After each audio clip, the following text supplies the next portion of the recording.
In the dark cave, a loud scream suddenly rang out, and people started to cry for help as they noticed the demon beast in front of them.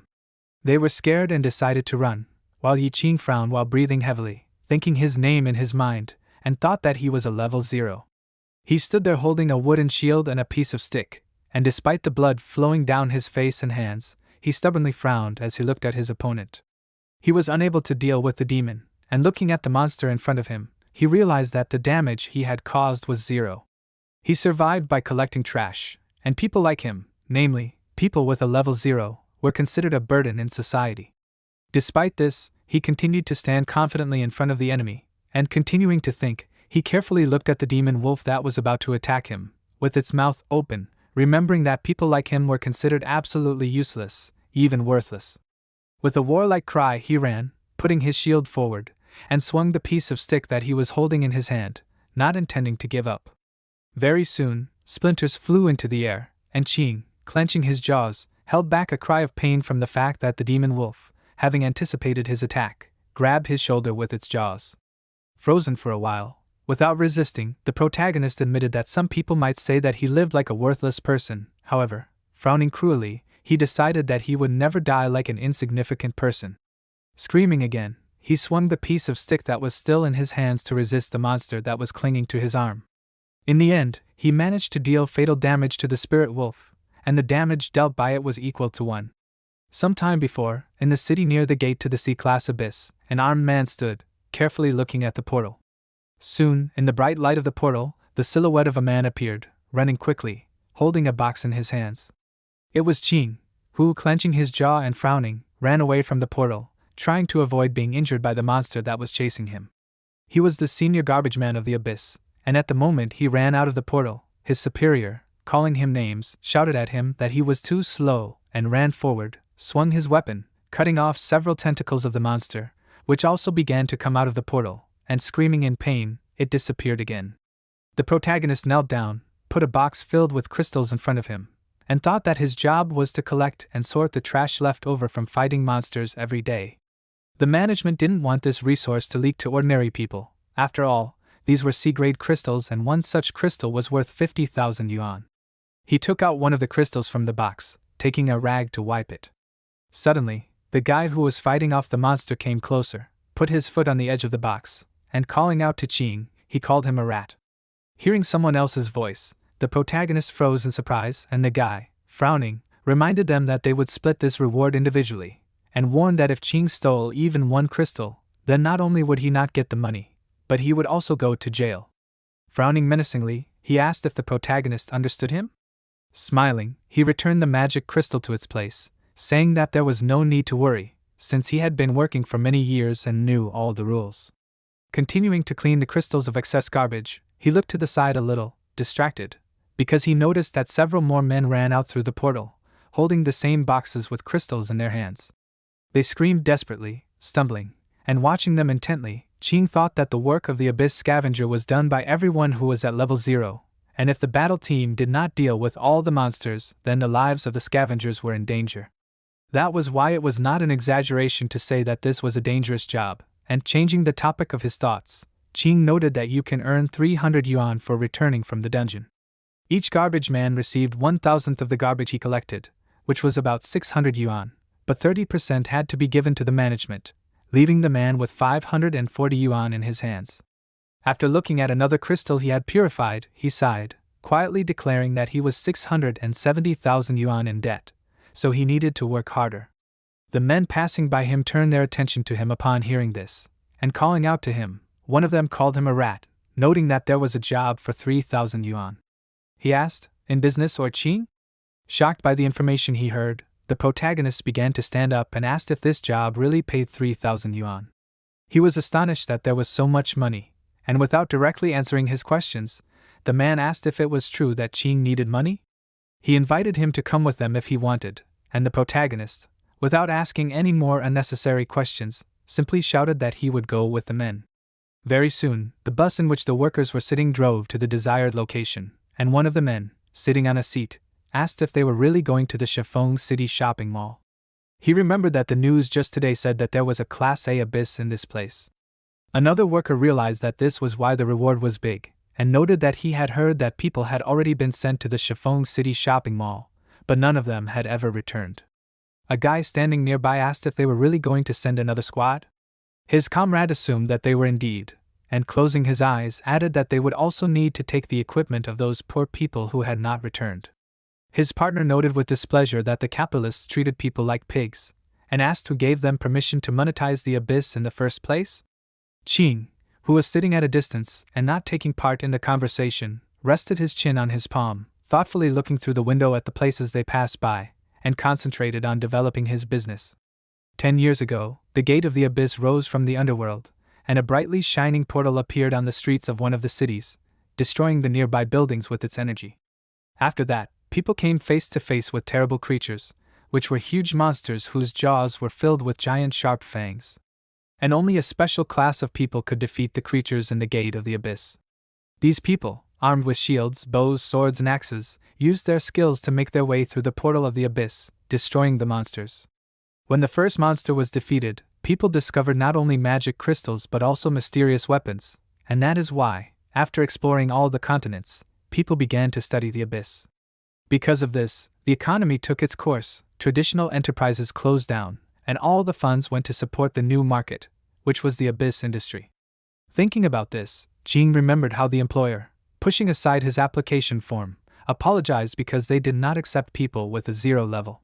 Sometime later, a doctor standing with the protagonist in the corridor next to the hospital room, annoyedly shouted that they were a hospital, not a charity, and ordered Qing to take his sister away if he could not pay for her treatment.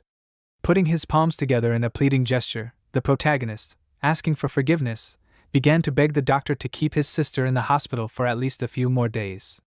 A little later, when he returned home, a man began to knock on his door, calling him a rat, and ordering him to open it, reminding him that he had not paid the rent for 2 months. Hearing these shouts, Qing remained silent, pressing his lips tighter, and finally, he looked at the other person sadly and opened the door, and the man ordered him to leave if he could not pay, throwing his documents aside. In many organizations where the protagonist went, he was met with dissatisfaction, shouting that they did not accept people like him. They ordered him to leave, calling him names, and laughed mockingly, and in the end, one day, Qing sat on a bench outside, lowering his head, not paying attention to the rain that was dripping directly onto him. The papers he carried with him were lying on the ground around him, and he thought desperately that the employment situation was extremely grim for those with a 0 level, which meant that these people were doomed from the start. Suddenly, distracting him from his sad thoughts, a man approached him and handed him a flyer advertising a mini loan, thanks to which he could get money in a second. Having attracted Qing's attention, the man asked if he needed money. Raising his head, the protagonist, having stopped crying, looked at the interlocutor, who announced that all he had to do was leave his organs as collateral. Without resisting, Qing took the flyer, and at the moment, returning to reality, he sighed, closing his eyes. Suddenly, one of the men turned to his side and announced that he had heard that he had borrowed 1 million and lost it all on the stock market, so if he didn't pay it back, he would lose a kidney.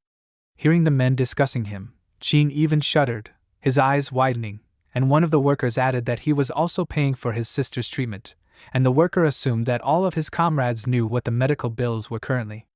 Without interfering in this conversation, the protagonist simply pressed his lips tighter, lowering the peak of his cap to cover his eyes, and his colleagues, continuing to talk, assumed that he would die before he could collect the required amount, and therefore he would have to work as a garbage man until his death. Finally, after some time had passed, they arrived at the desired location, and when the bus stopped, the magician who was part of the team noted with displeasure that they were in no hurry. Running out of the bus, the workers apologized for what happened and started to walk closer to the team, and Qin Xingyan ordered them to keep up, warning them that if the garbage workers died, it would not be the team members' fault. Approaching the portal, he and his comrades urged the garbage workers again, and they began to climb the rocks towards the portal without any objection. Qing, who also got off the bus, looked at the abyss portal seriously, frowning, and decided that this time he would try to earn money and come back alive. Thinking about this, he stubbornly pursed his lips, clutching the straps of the backpack hanging on his back with his hands, and soon entered the underground city of the Chiffon City shopping center. This was a B-class abyss, and looking back, Qing noted that this was his first time in a B-class abyss. Finally, all the team members were inside, but suddenly the girl gifted with abilities frowned, turned around sharply, and looked at the monsters with the rest of her comrades, who, with their mouths wide open, were running towards them. Cursing, the leader of the team noted that they met the monsters as soon as they arrived, and called out to Xindian, and he, exclaiming that he knew what to do, stepped forward a little, declaring that they were just a small number of spirit wolves. Stretching out both hands to the side, he gathered fire energy above his palms, and when several monsters jumped into the air to attack him, he sent a powerful volley of fire forward, smiling enthusiastically, and colliding with the monsters, the magical energy exploded, and those wolves that were not destroyed cowardly fled to the sides. The captain of the team, holding a shield and sword in his hands, warned the others not to let down their guard, as demons could attack from anywhere. One of his team members asked where their destination was. He pointed his sword upward and said that they needed to go to the 5th floor, and the girl, suddenly changing the topic of the discussion, admitted that she didn't know for sure, suggesting that it might just be her imagination, and noted that it felt like the 1st floor had become 5 times wider and 3 times higher. Her teammate, adjusting his glasses, said a little arrogantly that this was how the abyss worked, since from the outside it looked normal to the outside world, but inside its structure changed. In addition, he was curious about the whereabouts of the traces of the previous group, namely the corpses. Turning towards the group of scavengers, he pointed his finger in their direction and, drawing their attention to himself, ordered them to find the bodies, since they were not here for a walk. No one answered him or objected, and soon everyone continued moving forward, and only Xindian dropped to one knee, tying his shoelaces. He chuckled and said softly that it didn't matter where a level 0 person went, because he would only get in the way.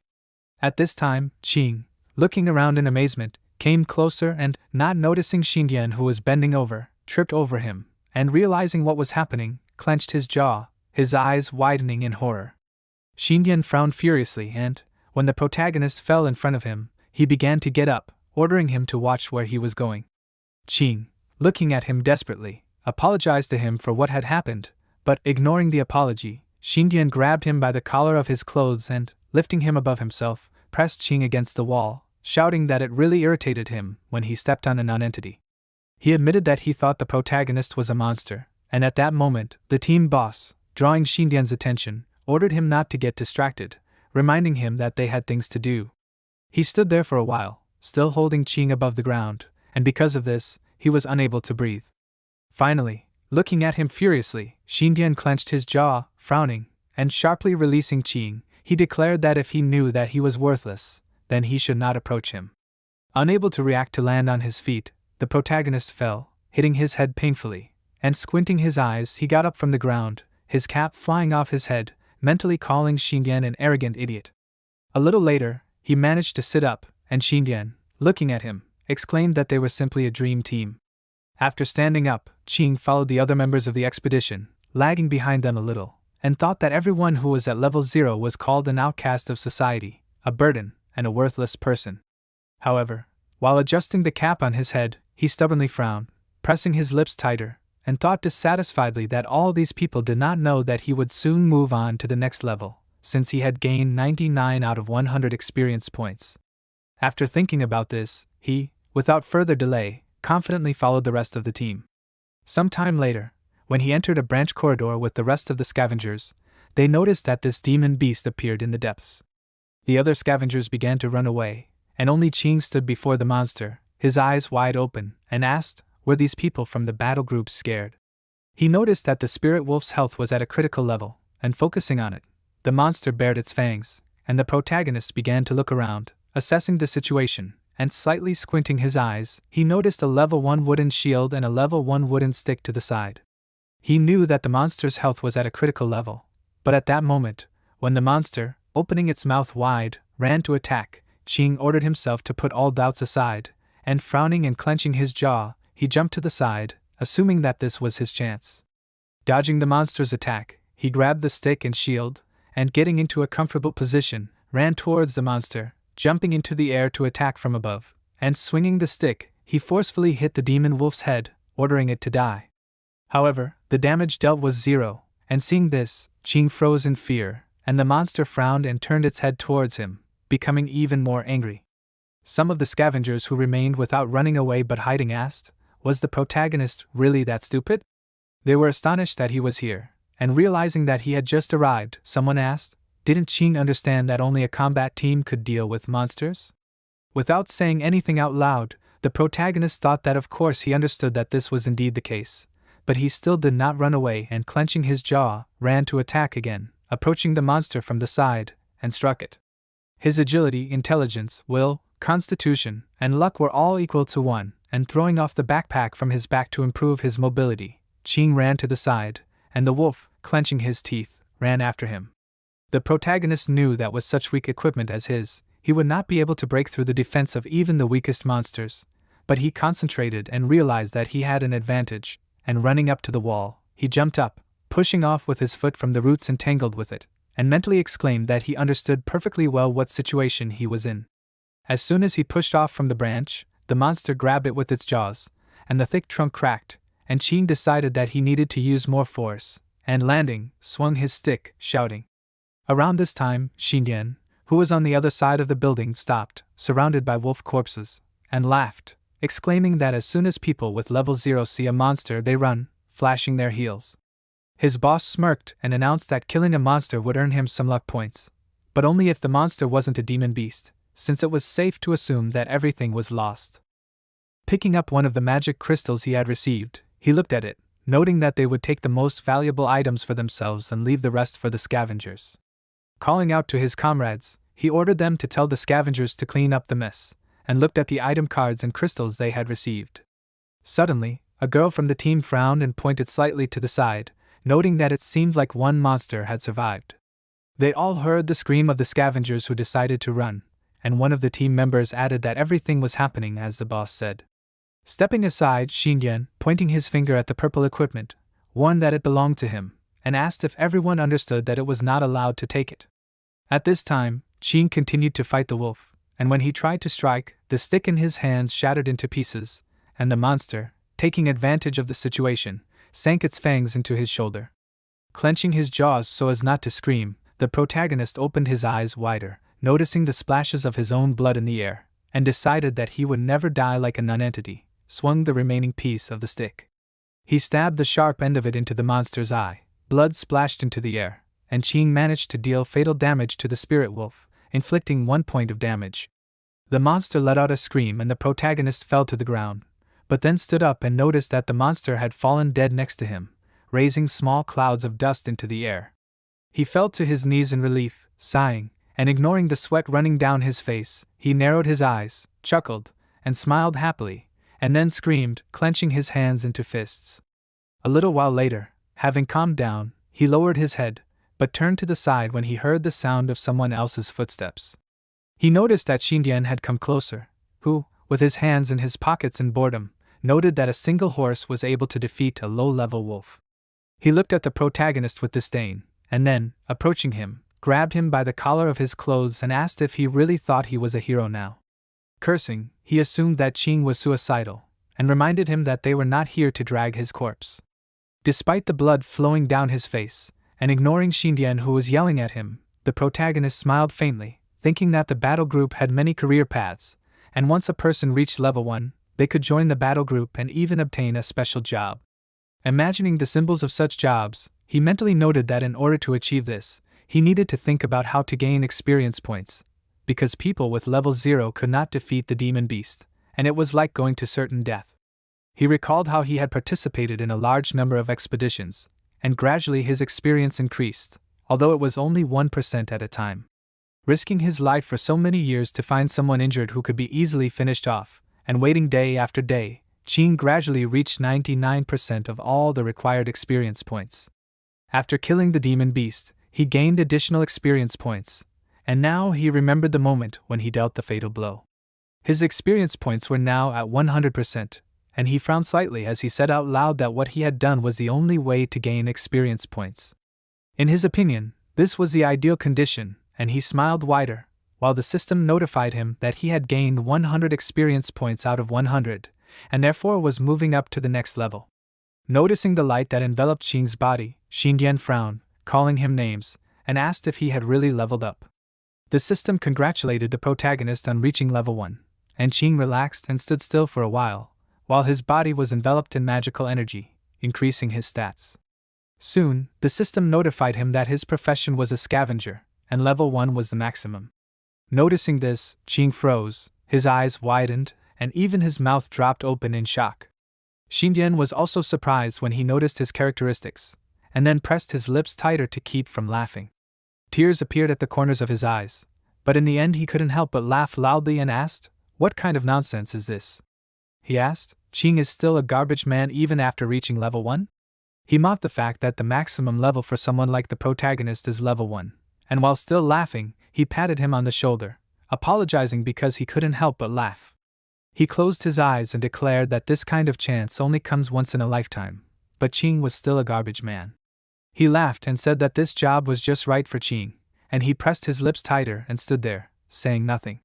Finally calming down, Xindian approached him, ordering him to listen to him, and called him a level 1 scavenger, reminding him that his friends had already left, so he would have to clean up here by himself. The protagonist did not answer, although he was dissatisfied, and Xindian, returning to his comrades, began to tell them what had just happened, assuming that they would not believe it. Looking after him, Qing repeated the name of his job, and looking at his bloody palm, he asked, "Was it really that weak?" Frowning, he realized that if level 1 was the maximum for a scavenger, then this meant that he would not be able to use equipment to increase his level. However, he did not remain upset for long, and looking around, asked himself, what kind of ability did scavengers have? Suddenly, he frowned warily, noticing that the body of the wolf he had killed was surrounded by a faintly shining energy. He opened his eyes wide and looked at the corpse, and the system notified him that recyclable garbage had been found, namely the body of the spirit wolf. After that, the system asked whether to send the wolf's body for recycling. Qing froze for a while, his mouth slightly open in amazement, and then exclaimed that it needed to be sent for recycling, and the next moment, a cloud of magical energy appeared behind him, from which a large number of hands jumped out, each finger ending in sharp claws. Noticing the hands stretched out towards the monster on his sides, the protagonist opened his eyes wide, screamed, and carefully looked at the hands, which, having grabbed the corpse of the spirit wolf, began to pull it into the energy space. Having calmed down slightly, but still in a state of shock, Qing asked, "Is this really the ability of the garbage men?" As the wolf's body finally disappeared into the dark energy space, the protagonist thought it was a bit creepy since the wolf was simply sucked into that hole. Finally, the refining process began, and the system sent Qing a notification about it. After a while, the refining was completed, and he was surprised to learn this, and two hands that stuck out from the dark energy space handed him several clumps of magical energy, as well as an ability card, and the system announced that he had obtained a phantom dash, as well as 3 equipment points. Surprised, Qing asked himself, "Can you really get equipment cards from corpses?" He ordered the system to open the system summary and read his stats, frowning in surprise. When he returned his attention to the items handed to him, the system explained that he needed to have 3 agility points in order to use the card. Realizing that only 3 agility points were needed, he decided to convert the equipment points into agility points, increasing it to the required amount. When all the conditions for using the normal Ghost Dash were met, Qing noticed that the system said that 3 agility points were needed, noting that he had 4 of these points, and asked if he wanted to use it. Focusing on the skill card, surrounded by a faintly shining magical energy, the protagonist declared that he wanted to use it and frowned slightly, and after he activated the skill, magical energy began to flow into his body, and he closed his eyes, absorbing it.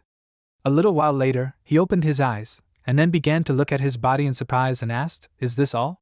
He was shocked that he received the skill, but there was no visible change, and at that moment, he heard someone rudely order him to come closer.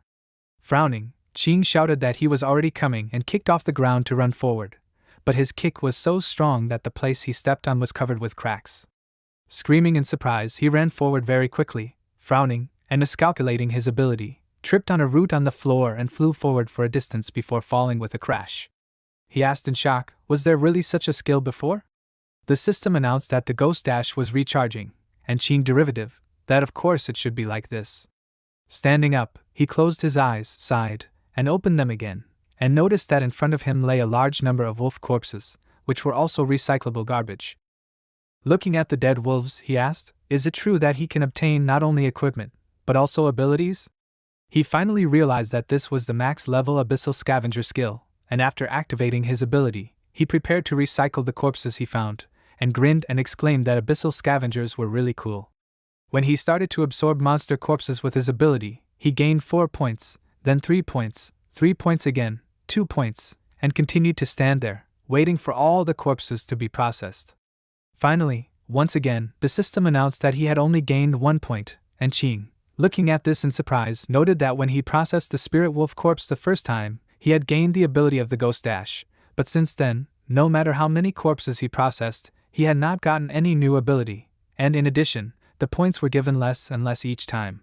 He guessed that in order to get another ability, he needed to process another monster, and pointing his finger to the side, he asked, would there really be more useful resources in that case? Once again, the system announced that he had gained 1 point, and several hands belonging to his ability showed gestures confirming that his guess was correct. The main character had accumulated 111 points so far, and looking at his stats, he asked himself, which skills should he level up? His eyes widened, and he noted with a bit of dissatisfaction that he didn't know when he would be able to accumulate points again, so he smirked and decided that in that case, he would just distribute all the points equally. The system repeated several times that his strength, agility, luck, willpower, and constitution had been increased, so that each of these stats was now at level 20. At the same time, the members of the battle team were fighting other monsters, killing them, and were happy to realize that only these 2 wolves remained. After finishing off the last of the monsters, the boss turned to Xindian and asked, was he really talking about Qing changing his job to a garbage man? He honestly admitted that he didn't even know it was possible, and the team's mage smiled, cleared his throat, and announced that 3 hidden jobs were added every year, but the rankings for the most valuable jobs never changed, and most of the so-called hidden jobs were just given out for fun. Xindian frowned, noting that given that the protagonist's maximum level was level 1, he was barely stronger than people with level 0, so essentially nothing had changed. In the end, deciding that there was no need to pay attention to Qing, the team boss frowned as he walked to the side, and motioned for the remaining members to move on. He readied his shield and sword, reminding them to keep their eyes open, and his comrades agreed, continuing to move towards their destination. After a while, they stopped near some curved branches sticking out of the floor, and froze, their eyes widening in horror and their mouths hanging open in amazement.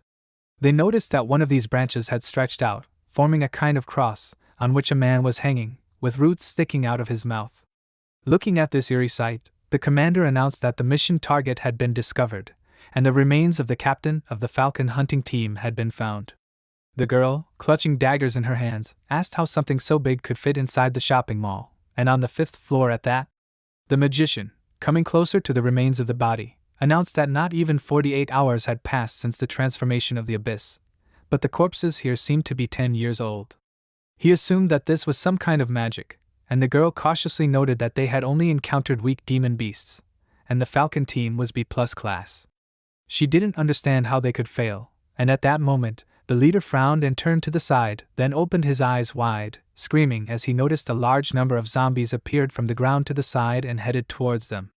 One of these monsters appeared right next to his leg, grabbed him by it, and exclaimed that there were more than just demons here. At that time, the news anchor announced a breaking news broadcast, telling about the abyss transformation that had occurred in the Chiffon City shopping mall, reaching danger level B. Currently, 27 people were declared missing, and the leader of the team frowned and ordered everyone to get ready, as this was an ambush and they were surrounded. Pushing the zombies away from him, he prepared to fight, and his team members stood next to him, readying their weapons. Xindian, releasing fireballs to the sides, remembered asking where the corpses were just a while ago, but now he realized that all of these dead bodies were here. The commander, pushing away the zombie that was running towards him with his shield, realized that the low-level demon beasts were only there to bring them here. Suddenly, the branches of the tree that was behind the team members moved, tearing the ground nearby, and with an exclamation, the people ran to the side, and the boss, frowning, realized that this was the final monster of this area, a classic carnivorous plant. The roots formed into the body of a monster with powerful clawed paws, and the team members turned their attention to this, distracting themselves from the zombies. Suddenly, Xindian, sweating from fear, asked his comrades to look up, announcing that the entire falcon hunting party had now turned into zombies, running towards their team to attack them. At this time, Qing was recycling corpses with his talent, collecting additional magic crystals from it as a reward. Soon, the system notified that he had received an achievement for recycling 50 corpses, and the protagonist laughed and rejoiced at this achievement. Thanks to this, he should also receive a reward, and he admired it, and the system gave him an ordinary heart-shaped necklace and an ordinary dagger. Narrowing his eyes, Ching said with displeasure that even a reward for a scavenger is unnecessary things, and noted that this is very ironic. But suddenly he was distracted by a terrible roar, and even shuddered, opening his eyes wider in amazement. Turning around, he realized with horror that something was approaching, and soon noticed an enraged zombie running towards him. Clenching his jaws, he looked at his opponent in fear, and at the moment when the zombie began to strike, he jumped to the side, dodging. Thanks to the use of the agility skill called Excellent Dodge, he did not fall when he lost his balance from the sudden jerk, but managed to push off the floor with his hands, doing a somersault in the air, and land neatly on his feet. He sighed, exclaiming that this monster scared him, because he thought he was finished. However, looking at his body, he noticed that he had become more agile, and wondered if it was because he had leveled up his agility. He smirked, assuming that he really had become more agile, but was suddenly distracted from thinking about his stats, because the zombie, ready for another attack, ran up to him again, preparing to attack. Its hand was about to approach Ching's face, but he, widening his eyes, jumped to the side, and the monster slammed its modified hand into a claw on the wall. The protagonist frowned and looked at the monster, realizing that it had become not only more agile, but also stronger. Activating the Phantom Dash, he pushed off the ground, assuming that it was his turn to strike, and clenching his hand into a fist, he swung, thinking that this time it would cause more damage. He hit the zombie, and the monster flew into the wall, hitting it with force. Because the strength skill was activated, Ching managed to break the enemy's defense, and the damage dealt was 100%. A part of the zombie's body was splattered with blood, and it froze, trembled, and screamed. Passing his hand over his chin, the protagonist smiled smugly, exclaiming that this version of him was simply incomparable. The system notified that his intelligence skill allowed him to find the enemy's weaknesses, and looking at the zombie that was still alive, Ching realized that its level was high, and its weaknesses were fire, and its weak point could be considered the neck. Recovering from the blow it received, the zombie began to scream, and gathering its strength, it ran forward, intending to attack the protagonist. He also ran towards the monster, dodging its blows, and when he dropped to the ground to avoid another attack, the zombie flew to the side. Rising up, Ching found himself behind the monster, and, taking advantage of the situation, frowned seriously, remembering that the neck was a weak point. He took out the item card, which was a dagger, taking it out, and when the luck skill was activated, the dagger was activated, and the protagonist dealt damage to the monster, running the blade along the neck of this one, causing the enemy to bleed. After the blow, Ching jumped to the side, and the monster, whose root on its back was cut, fell to the ground, and the system announced that he had killed a zombie. Suddenly, a faint light began to emanate from the thick liquid that was left on his hand due to the blow to the monster, and the system activated a constitution skill called Plant Poison Resistance. The liquid scattered, falling off Ching's hand, and he, smiling happily, cried out cheerfully, as this was the first time he had killed someone. Soon the system said that recycling trash was found, that is, a zombie body, and asked if this corpse should be sent for recycling. The protagonist decided that it could be sent for recycling, and soon the body was successfully processed, and in the process of processing he received a new skill called Poison Resistance. Thanks to this, the effects of poisoning were converted into beneficial effects, and looking at the skill card in surprise, Ching asked, "Does this mean that he can drink poison like water?" He decided to use the card, and a new skill, Poison Resistance, was added, and the protagonist gained 5 additional points thanks to this. Looking at his characteristics, he also noticed that he received a bottle of spoiled poison decomposition. The information on the item card warned that it was very toxic and ordered not to consume this poison. Still, taking the liquid, Ching exclaimed that with poison resistance, all poisonings are converted into beneficial effects, and so he decided to see what would come of it. Opening the bottle, he poured the poison into his mouth, and thanks to the poison resistance, the toxic effect was converted into a healing effect. An aura of healing magic appeared around the protagonist, and he smiled and cried out in joy as all of his wounds disappeared as if they had never happened. The duration of the effect was 10 minutes, and upon noticing this, Ching exclaimed that this skill was very powerful, as he suddenly felt a surge of strength. When the healing process was complete, he remembered that the more intelligence was improved, the more weaknesses he could see, and so he decided that he would invest the points he gained into intelligence. After he increased the stats, his strength, agility, will, constitution, and luck were all 40 points, and his intelligence was 50 points. But suddenly, distracted from studying his characteristics on the system window, the protagonist heard someone scream behind him and, pressing his lips tighter and turning around, he asked if he had really missed the monster again. But suddenly his eyes widened and asked in horror what was going on. Noticing a crowd of zombies ahead, he exclaimed that there were too many monsters, but stopping for a moment, he remembered that he had been called a burden, a worthless person and an absolutely useless person, exclaiming with displeasure that everyone had addressed him exactly like that. At that moment, when the zombies ran to attack, he prepared his sword for battle and decided that now he would show everyone what he was capable of. Mentally shouting his name, he declared that he was a garbage man, and frowning, he thrust his weapon forward, simultaneously activating his ability, and calling all the zombies garbage, he asked the monsters to come closer to him. At this point, the members of the battle team continued to fight the zombies and cursed, still shocked by the fact that the Falcon team had turned into zombies. As the monsters screamed and attacked them, they held their weapons in front of them, ready to deflect the blow, and when one of the monsters swung an axe with his jaws clenched, the team leader held his shield out in defense. The zombie's strike caused cracks to appear on his shield, and he frowned and cursed, since even though they were corpses, they were very strong. He was genuinely scared when he realized this fact, and noted that this was not even mentioning the carnivorous plant that was behind them. While they fought the dead members of the Falcon team, the other zombies stood there, waiting, and eventually the boss called out to his team, announcing that they would be retreating. They screamed loudly and started running away from the zombies, and Xindian ran forward and used his fireballs to disperse the zombies and clear the way for them. Suddenly, a girl from their team screamed, attracting the attention of the commander, as one of the zombies caught up with her from behind, pierced her body with a dagger, and blood sprayed out of her mouth. The mage, who was part of the team, also failed to escape, and was destroyed by a carnivorous plant that penetrated his body with its roots. Before he died, he screamed desperately, and the boss, realizing all this, cursed, frowning because, in addition, the monsters were right behind them.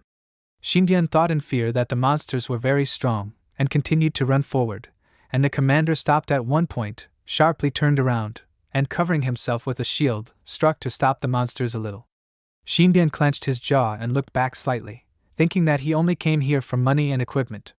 He was sure that it would be very stupid to die here, so he cast a magic spell on the boss, who frowned, realizing that he could not move.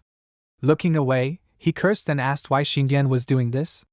He reminded him that they were on the same team, and Xindian, using a spell, apologized, but noted that the captain would have to support these zombies. Running away, he promised that he would pay for his funeral, and took advantage of the fact that the zombies pounced on the immobilized boss. While the monsters were damaging him, the team captain, raising his trembling bloody hand, looked after Xindian and called him names. Xindian, running away, smirked, realizing that he had nothing to lose if he ran away. He had already collected a few items, and decided that he just needed to come up with an excuse for why their team died. However, Qing appeared in front of him, blocking his way, and without noticing him, Xindian fell to the ground, and the protagonist looked at him menacingly. Covering his mouth with his hand to hold back a scream, he frowned, but then said in displeasure that it was Qing again, whom he continued to call a garbage man. The protagonist, looking at him with disdain, asked if he really betrayed his captain in order to escape. Without answering, Xindian was distracted by looking to the side, where Qing's skill was recycling the zombies that had already been destroyed. With his mouth slightly open in bewilderment, he stood up and asked in horror if the protagonist really did this. He watched the zombies disappear into the dark energy for a while, and when he heard a loud scream from the side, he frowned, realizing that he couldn't leave Qing alone, because in one case, he would definitely tell everything. He smirked and asked if it was true that the protagonist wanted to become stronger. He decided that now was the time to do so, and swung his leg, hitting him in the chest to push him aside. However, the use of physical force was blocked and the technique was directed towards the attacker. Falling to the floor, Xindian cursed, grabbed his leg and asked what Qing did. He called him rude names, and he frowned and said that he was a terrible person, because being a traitor was even worse than being a loser. He activated his skill, and a large number of hands moved towards Xindian, grabbing him and starting to drag him into the dark energy space. He screamed and stretched his arms out to the sides, but there was nothing nearby that he could grab onto and hold onto. He cursed and tried to resist, not agreeing with what was happening, and desperately called for his mother, realizing that he could not do anything. When the hands lifted him up, starting to immerse him deeper into the dark energy, the recycling process began, but the system suddenly announced that this trash could not be recycled. The additional hands that appeared showed a gesture, crossing each other, confirming these words of the system. The energy space threw Xingyan to the floor, and Qing, squatting next to them, looked at him with disdain and asked if he saw that sometimes you just need to get rid of the insignificance. Suddenly, the system said that the protagonist's trash recycling skill had been improved, and now the trash's abilities could be recycled with the trash's consent. He received the Spellmaster's 3-minute experience card, and with a slight frown, Qing assessed the information he had and asked if it was true that silence was a sign of consent. He thought it was very convenient, and used the card, then closed his eyes and waited for the skill to transfer to his body. With the improvement he received the skill Flame Lord, and to use the fireball, 15 intelligence points were required, and Qing had 50 points. In addition, when using the cloud effect, the fireball could evolve into a large explosion. The protagonist was suddenly forced to distract himself from thinking about his newly acquired skills, as the zombies, having finished with the boss's body, turned around, continuing to move forward, and screamed. Noticing the approaching monsters, Qing cautiously took a fighting stance, and stretching out his palm, asked himself, how did Xingyan activate the fireball?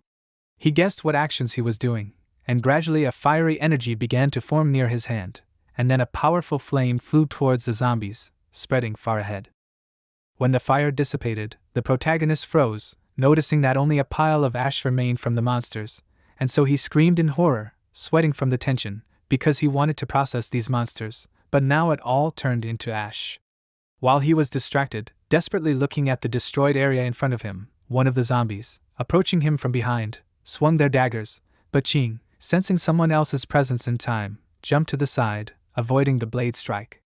Stopping, he looked at his opponent, frowning seriously, and at that moment, when the zombie ran up, going to pierce him with a dagger, he managed to dodge, and then summoned the sword he had in order to be able to fight. He reflected another blow aimed at him, and realized that his close combat skills were lame. Suddenly, he noticed how a new zombie began to appear a little to the side, and looking at this, he asked for his skill to help him hold on, if he did not want the monster to rise again. The protagonist's skill absorbed the body of the boss lying nearby, and soon, thanks to this, Qing received a golden shield. He instantly decided to use it, and as the shield appeared in his hand, he swung it, waiting for the zombie to get closer.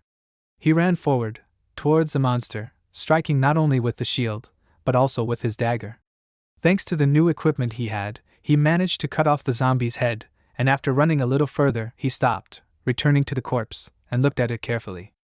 After apologizing, he said that he would have to recycle this zombie too, and told it to rest in peace forever this time. When the monster's body was recycled, Qing received the Dagger Master card, and was now able to wield a dagger like an assassin, and was invulnerable to piercing attacks.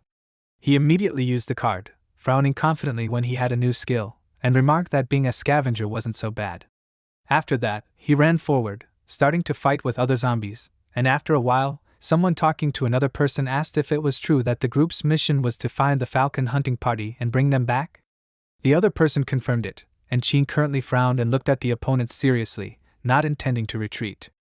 The person who was interrogating said that if the team did not bring back the bodies of the falcon fighting party personnel, the mission would fail and they would not receive a reward. At present, the protagonist, having destroyed several zombies at once, and since the refining was successful, he received cruelty, his agility strength indicators increased, and he also gained immunity to control. Penetrating further into the abyss, he struck again and again, and the zombies, screaming, were unable to resist. The person being interrogated announced that he knew the rules of the game, and his interlocutor asked whether they finally found the falcon hunting party or not. The interrogated person, unable to contain his emotions, cursed, noting that he had found the members of this team, but they had already been processed. Qing had previously struck several more zombies and activated his skill, processing the bodies of this one, and the interrogation officer in the future was amazed, noting that his interlocutor had spoken of processed bodies. He asked again, and the interrogated person, recalling how he saw Qing, having destroyed all the zombies, approached the carnivorous plant, activating his skill, noted that he had dragged all these people into the abyss. This happened in the Abyss Observation Committee in the interrogation room, and two serious men standing in front of the trembling Xingyan said that he was the only survivor, and the person he was talking about did not exist. In addition, there was something else strange, and the staff noted that when they found Xingyan, his level dropped to 1. They had never seen anything like this before, and he began to shout with a frown, unable to contain his emotions, and reminded them that he had already said that Qing had reworked his abilities. He laughed and declared that this was proof that the man was a garbage man.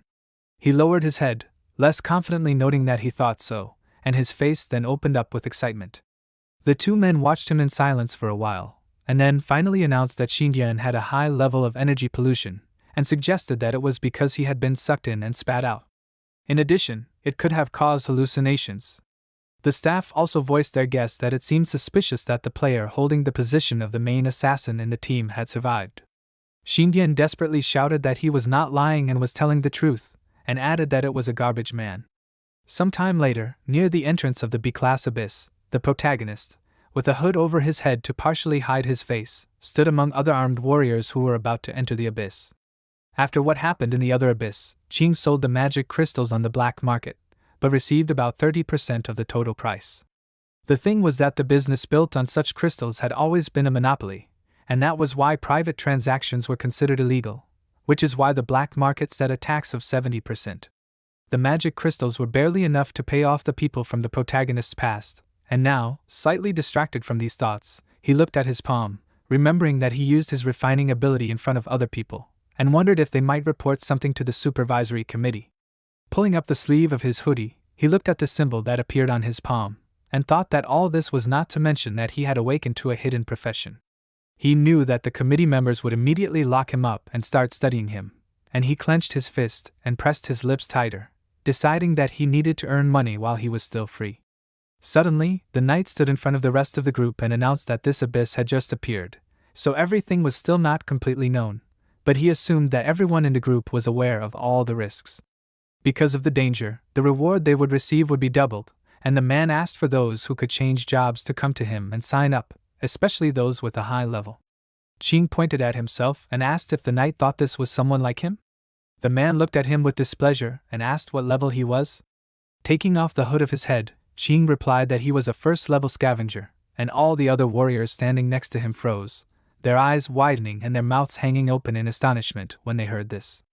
It wasn't long before the knight laughed as he walked closer to the protagonist, and grabbing his wrist, he asked where such a lowly man had so much courage. He was sure that Qing should be among those like him, and he slightly narrowed his eyes, realizing that if the people around him thought that he was weak, it would confuse them. He decided that he would stand somewhere at the end and be there to help, and that way no one would notice if he started recycling corpses. This was his brilliant plan, but before anyone could do anything else, Lu Xingran came closer and ordered the knight to let Qing go. Hearing her voice, everyone looked at her, recognizing that she was the daughter of the famous Lu family, who had just awakened to the profession chosen by the god. Xingran, looking at the knight seriously, told him to take the protagonist as a member of the team, and then they would have enough people. Not immediately paying attention to her words, the warriors continued to admire her, noting that she was the rising star of the hunting party and the chosen one. Finally, distracted from praising her, someone decided to object, noting that Qing was at level 1, and therefore did not know how to do anything. Frowning, she warned that it did not matter, noting that the rest of the guys were here only for the sake of numbers. The knight, moving a little to the side of the protagonist, agreed with this and said that they were only here to protect Xingran. He decided that she would have the last word, and Qing, whose face could be covered in sweat from excitement, thought with relief that it was close. But since he expected that he would be expelled again, after all, this was not the first time he had to play the role of a complete nonentity. Before entering the portal of the abyss, Xingran paused for a moment, looking at the protagonist seriously, and he froze in amazement, noticing this. Frowning, he thoughtfully asked himself, where did he see Xingran? Finally, he remembered that it was 2 years ago, and his mind went back to the moment when she stood with her eyes wide open in horror, holding a broken sword in front of her. Suddenly, Qing, standing in front of her, swung the stick he was using as a weapon and struck the monster standing in front of Xingran, hitting it right in the gaping mouth and piercing the pointed end of the stick through the monster's upper jaw. He received 1 point of fatal blow, and let go of the stick, as the monster fell to the ground, splashing some blood. For a while, Qing froze, looking at the monster, and trembled, and Xingran, looking at him in shock, asked, "Is he really a garbage man?" She wondered how he managed to kill the monster, but ignoring her questions, the protagonist closed his eyes, jumping up and raising his hands up, and shouted happily, since it was his first time. He added that he gained 1 experience points, and calming down a little, he turned towards Xingran, asking if she was okay. She, noticing that he gained 1% of the 100% required points to level up, admitted that she had heard that this was how you can level up, but she had never met anyone who used this method. Slightly tilting her head to the side, she asked in amazement, was Qing really getting experience points this way? She wondered why he was doing this, and slightly narrowing his eyes, the protagonist replied a little displeasedly that he did it for the money, of course. As he approached the monster, picking up 1 crystal from the ground, Xingran shouted that she did not believe him, since it was all too risky. Not paying attention to her words at first, the protagonist looked at the crystal, admiring the fact that there were so many of these magic crystals here. He would like these resources to belong to him, but he quickly put this thought aside and turned around to look at Xingran, asking if she was saying that it was risky. He said that she was lucky with her profession, but she could not even imagine how other people had to survive. He looked at her with disdain, and then, taking his backpack, began to assess her condition, noting that she did not have a team, and asked if she really did not care about her life at all. He noticed that when she met demon beasts, she simply rushed at them, and asked what she was trying to achieve. Frowning seriously, Xingran declared that she wanted to become stronger, and shouted that she wanted to be the first to conquer one place. Turning towards her in confusion, Qing asked again about the place she was talking about, but without answering, Xingran asked him to tell her why he really wanted to change his profession. The protagonist replied that he was doing it for his family, and stood up, frowning confidently, smiling faintly, and pointing his finger at himself, he repeated that he wanted to protect his family. Copying his expression, Xingran asked what his name was. Smiling relaxedly, he said his name, and she, smiling even more, introduced herself in response, confessing that she was confident that Qing would be able to change his profession one day. She extended her palm towards him, exclaiming that she was inviting him to join her team when he succeeded in changing his profession, and suggested that they conquer that place together. Qing looked at the palm extended to him in shock, but finally shook Xingran's hand and agreed to her proposal, asking her not to stop him when the time came. She looked at him resolutely and told him to change his profession first, since she currently had 30 monsters, while the protagonist only had 1 monster. Suddenly, interrupting their conversation, 2 people ran closer, one of whom screamed, attracting Xingran's attention, declaring that they had been looking for her for a long time. Letting go of Qing's hand, Xingran turned around, looking at the man, and the second employee asked why she ran into the abyss. After that, they turned their attention to the protagonist, and calling out to him with disdain, they ordered him not to even think of coming closer to Xingran. The 2 of them grabbed her by the arms, starting to drag her towards the exit of the dungeon, and told her that their boss was furious and almost broke their necks. Trying to resist, Xingran desperately asked them to wait, and Qing, slightly narrowing his eyes, looked after the 3 people leaving with displeasure. Freeing one hand, Xingran suddenly threw a crystal to the protagonist, warning him to catch it, and he widened his eyes, looking in amazement at the magical item flying towards him. He managed to catch the crystal, and still surprised, froze, clenching it in his fist, and Xingran, smiling, shouted that this would be his first reward. Turning his back to her, Qing stretched out his hand in which he held the magic crystal and began to leave, and at the moment he wondered what her name was. Finally, he remembered her, although he said her name with a questioning intonation. The guy, hearing his guess, lightly hit him on the back of the head with his hand, shouting that it was definitely Xingran. Frowning, he asked why the protagonist was standing rooted to the spot. He ordered him to move those crystals, and Qing, looking at him a little nervously, exclaimed that he was already on his way, and approaching closer to the portal, looked at Xingran standing very close to this, quietly noting that he would try very hard not to drag the others down. Noticing him to the side, she froze, narrowing her eyes, and looked at him more closely, and then a little arrogantly said that this was excellent, and ordering him to take the equipment, noted that they would soon move out. Finally, when everyone was ready, she shouted that they would go forward, and all the other members of the team instantly expressed their agreement with the order, approaching closely to the brightly shining portal. Frowning with determination, Qing thought that this time he would try to earn some money and come back alive. His determination even made his eyes shine slightly, anticipating the activation of the skill. Before entering the portal, he recalled what happened in the previous abyss, and noted that when he got out of this one, he mastered the golden shield, which he got by absorbing the body of the squad leader with whom he went into the abyss. In addition, he obtained the skill of a dagger master by killing zombies, and also took the berserker ability, and the ability of the Abyss boss. That day, before leaving the Abyss, he ran up to the carnivorous plant and destroyed it, cutting the main part of it into two. Blood sprayed into the air, and the protagonist, landing on the ground, received the super regeneration of the carnivorous plant. Now he could choose any profession, and there would be no disadvantages. In addition, he distributed the extra points he gained evenly among the 6 attributes, which were agility, will, intelligence, constitution, luck, and strength, and now he remembered that it was possible to gain more than 100 points on each attribute. After all, he was the person who had completely recycled everything that could be recycled in the previous Abyss. Finally entering the Abyss through the portal, he slightly narrowed his eyes as he looked around, and asked himself what level would be equivalent to 100 points. He, using the all-seeing eye and extra perception, opened his eyes wider, looking at his teammates, and cried out in amazement when he realized that one of the men, who seemed the most impressive and strong on the outside, only had 12 points on strength. In addition, he noticed that this man's weak point was intelligence, because it was only developed by 1 point. Distracted from the low intelligence stat, Ching thought about the fact that this man was 12 times stronger than an ordinary person, if the strength of an ordinary person is estimated at about 1 point. The main character himself had 100 points of strength, so he was 100 times stronger than an ordinary person. Continuing to carefully observe his comrades, he followed them, not noticing that the moment he stepped on the stone, it moved slightly, and a slab jumped out of the wall right in front of him, blocking the way. Startled, Ching jumped to the side, avoiding a collision with the wall.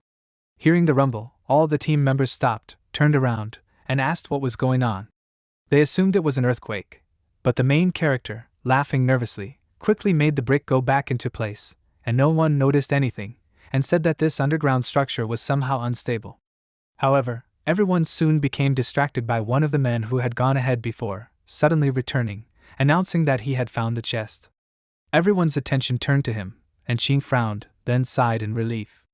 After a while, all the team members approached a large chest that was on a small platform, and the knight sighed in disappointment, cursing, since the problem was that there were no dagger masters in their party, and this chest was at least an A grade.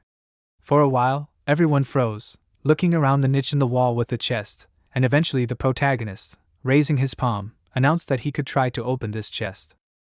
Everyone looked at him in amazement, their mouths slightly open in surprise, and without waiting for anyone to give him permission to try, he walked up to the chest to open it, and continuing to remain silent, everyone watched him in amazement. Finally, after a while, Ching opened the chest, and when the lid of it was lifted, various cards with items flew into the air, shrouded in a dim glow. Raising his head, the protagonist looked at the received items in surprise, thinking that it was too easy to pick this lock on the chest. Suddenly, when all the cards had already flown out of the chest and it stopped glowing, a knight came closer to it, frowning in amazement, and said that only a dagger master above level 4 could pick locks. Ching, looking at him, said that level 1 scavengers could also handle it, since they often found locked chests when they were collecting trash. In the end, distracting from the topic of this conversation, the knight, putting the received cards into the storage, announced that they would divide the contents of the chest after the mission, and pointing his fingers forward, he suggested continuing. All the team members turned towards the corridor to continue moving, and one of the girls, expressing her agreement with the order, was about to go forward, but Ching, also turning around, suddenly froze in shock and, stopping the girl, asked her to stay here since he assumed that there was something ahead. Stopping, she looked at him in surprise, and he, picking up a small stone, threw it into the depths of the corridor, and the stone, bouncing off the walls several times, flew to the side, and in those places where it hit the walls, stone slabs suddenly jumped out, which crashed into each other with a roar. The girl, noticing this, shuddered in fear, and then, looking suspiciously at Ching, asked if he was really on the first level. He, smiling nervously, exclaimed that this was of course so, explaining that he was just lucky to have stumbled upon something he was good at. He explained that traps are often found when a person collects garbage, and noted that he had suffered a lot from such traps in his time, and therefore now he can figure out in what places such traps can be found. He finished his speech by declaring that it was normal for a scavenger, and Xingran, who was standing behind him and heard all these words, froze, frowning slightly in thought, and pressed her lips tighter.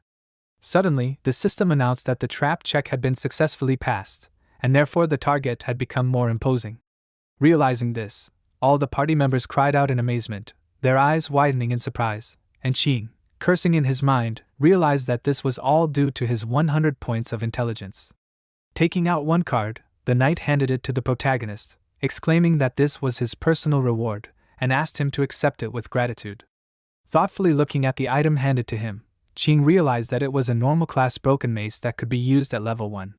Understanding the characteristics of this item, he assumed that in the minds of the rest of the team, it was still useless, but he did not have time to think about it for long, as they decided to continue on their way. Some time later, they all came out into a wide, spacious hall, and noticing a bowl ahead with a glowing panel floating in the air, someone asked what it was. Some of the team assumed that it was a secret treasure at the end of the level, and chuckled, exclaiming that it was very easy to get here. They assumed that there were no monsters in this abyss, and approaching closer to the central bowl, they looked at it. The stone panel hanging above the bowl filled with bloody liquid was inscribed with unknown symbols, and the system announced that this was a reward room, and there were no monsters in this, only rewards. This meant that the team members had entered a special type of abyss. However, with a wary frown, Xingran warned that it was too early to rejoice, and ordered her comrades to watch for where the monsters might attack from. One of the men picked up the stone tablet hanging above the bowl, exclaiming that of all the rewards here, this stone tablet was the only one. Lightly waving it, he called out to his team members and, announcing that they had reached the main treasure, he suggested that they could turn around. Suddenly, the bloody liquid in the bowl began to bubble, and the system announced that the blood test was beginning. The amount of dark red liquid suddenly increased, splashing out of the bowl like a fountain, and all the team members froze in caution, looking at the phenomenon happening in front of them. Cursing the man who picked up the stone panel, the team members declared that this was not a reward room at all, but also a trap. The red liquid stopped splashing out of the bowl and spread across the entire ceiling, and everyone watched in horror, and then when the dark substance formed into the shape of several monsters, people screamed in horror, realizing that it was a bloody nightmare. Xingran, taking out her weapon, frowned, warning everyone to prepare for battle, and, listening to her command, the squad members stood back to back, readying their weapons. The monsters created by the bloody nightmare instantly surrounded them, advancing from all sides, and Qing, with his eyes narrowed seriously, suggested that in order not to show off his skills to anyone, he should fight using only 25% of his strength. He took out the ring of weakness, which many considered trash, and put it on his finger. The effect of the ring was that the owner could choose how much his stats would be reduced. Now the protagonist remembered that when he first received this ring, he asked what the point was if this item only lowered stats. But now, he confidently frowned, suggesting that no matter how useless the item seemed, there would come a day when it could be useful. After finishing lowering his stats, he took a fighting stance, ready to fight, while the rest of his team members were already using their magic and weapons to drive away the approaching monsters. It wasn't long before Qing activated the spirit of trash, causing his body to be enveloped in a small amount of shining aura. At the moment when his comrades, screaming with effort, were using their utmost to fight the creatures of the bloody nightmare, he jumped into the air, swung his sword, and the monster in front of him dispersed, clearing the space. Noticing this, Xingran stopped, distracted from her opponent, and turned towards Qing, frowning in confusion, asking, "Did he really only strike once?" She looked at him carefully, seeing that, having landed, the protagonist froze, frowning seriously, waiting for the chopped parts of the monsters to fall around him. Suddenly, taking advantage of her distraction, one of the monsters decided to attack her from the side, growling, and she did not react immediately, but looked at Qing for some time, noting that this was interesting. Irritably closing one eye, she finally turned her attention to the monster and, sharply swinging her weapon, chopped it into a large number of pieces, while maintaining a neutral expression on her face. Noticing the parts of the monster flying apart, one of the team members frowned, cursed, asking, "What kind of nonsense is this?" He was shocked that with just one blow the monsters were already flying into small pieces, and returning his attention to his opponent, he declared that this was suspicious. He himself was not doing so well, and one of the monsters even managed to cling to his shield with a tentacle. Noticing that the monster began to change, he shouted that these monsters took on a human form, and looking closely, everyone really noticed that the monsters turned from a shapeless mass into a semblance of human bodies, growing arms and legs. The thing was that the natural state of the bloody nightmare was very unstable, and when entering into combat with a person, this monster began to imitate the behavior of the enemy, and from this stopped even more. Without waiting for the enemy to attack him, the man, screaming, swung his sword, cutting off the monster's head, and the girl standing behind him praised him, exclaiming that this was not bad. Hearing these words, the man smiled enthusiastically, but the next moment he turned to the side, feeling movement from the side. The thing was that the monster, which was not harmed in any way by the absence of one of the body parts, jumped up, raising clouds of dust, and swung its weapon to attack. The man, wide-eyed in horror, asked in fear, "What was this?" He did not have time to react, and the monster, falling to the ground, struck his hand with its sword with all its might, cutting it off. The man clenched his jaws to keep from screaming, but when he lost his balance and fell, and blood spurted from the huge wound that remained instead of his hand, he still screamed loudly, and the girl, noticing that decapitation was of no use, asked, "Are these monsters really unkillable?" No one answered her, and at that moment the monster raised its hand again, in which it continued to hold the sword, to finish off the man lying on the ground, who, due to pain, did not pay attention to everything that surrounded him. Roaring, the monster abruptly began to lower its sword down. The man opened his eyes wide in horror, but before the sword could damage him, the blade of this suddenly turned out to be engulfed in a bright glow due to the fact that Shinran, jumping on the monster from behind, activated magic, and the monster turned out to be covered in a crust of ice. Looking at her comrades with displeasure, Shinran called them very helpless, and pressing her hand on the monster's head, she, not paying attention to the fact that the man she saved frowned, looking at her with fear, declared that it was just a bloody nightmare, and called all the other members of the team very pathetic. She began to press only harder, and the monster, completely turned into ice, cracked into a large number of small pieces. Shinran, meanwhile, added that she was ashamed of her comrades and, frowning, contemptuously declared that they were all simply insignificant. Despite the fact that several monsters had already been destroyed, other monsters also began to evolve, acquiring a more human form, and one of the mage girls, having dropped down next to the wounded man to protect him, put forward her staff, but desperately shouted that the monster was too fast and therefore she would not have time to cast a spell. Qing suddenly stood in front of her, his brow furrowed in determination, declaring that if the sword was useless, it would be better to kill these monsters on the spot. He put both palms forward, gathering fiery magical energy near his hands, and activating a large explosion, he sent the flames towards the monsters, jumping up to aim better. The fire collided with the opponents, exploding, spreading to a greater distance, and the power of this attack raised dust into the air. With her mouth slightly open in surprise and her eyes wide open, the girl asked, "Was it really Qing who activated the large explosion?" Such astonishment was caused by the fact that she knew that it was a C-class spell, and she asked, how could Qing activate it so quickly? The other team members were also shocked, assuming that there was some kind of mistake, as they did not understand how a first-level player could do such a thing. By this time, the rising fire had already dissipated, and only the rising dust remained in the air, and Qing, pressing his lips, simply looked at his comrades indifferently, clenching his palms into fists. After that, he turned his attention to the monsters, who began to approach him, shouting threateningly. This time, he did not immediately run in response, but froze, screaming loudly, and the sound waves went towards the monsters, who, in a state of shock, froze for a while. Taking advantage of this, Qing frowned, pressing his lips tighter, and clenching his palm into a fist, swung it to strike, activating the Berserker state. The Berserker abilities were opened, and thanks to this, speed, strength and damage inflicted increased by 100%. Having run up, the protagonist ran up to the monsters, delivering a powerful blow, from which the monsters flew apart into a large number of shapeless parts. But suddenly he froze, frowning warily, as he noticed that the small blood particles that flew off the monsters did not fall to the ground, but began to move backwards through the air, accumulating in one place. He was shocked when he noticed this, and in the meantime, the parts of the monsters gathered into a new monster, which was larger than Qing's previous opponents. The monster roared loudly, opening its mouth wide, and the girl mage, wide-eyed in horror, asked what was wrong with this monster. The protagonist smiled nervously, his face covered in sweat from horror, and exclaimed that the monsters had gathered into one large monster.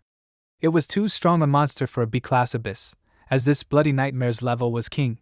The team members assumed that something was wrong, and Qing, frowning, said that the bloody nightmare could imitate its opponent and become stronger from it.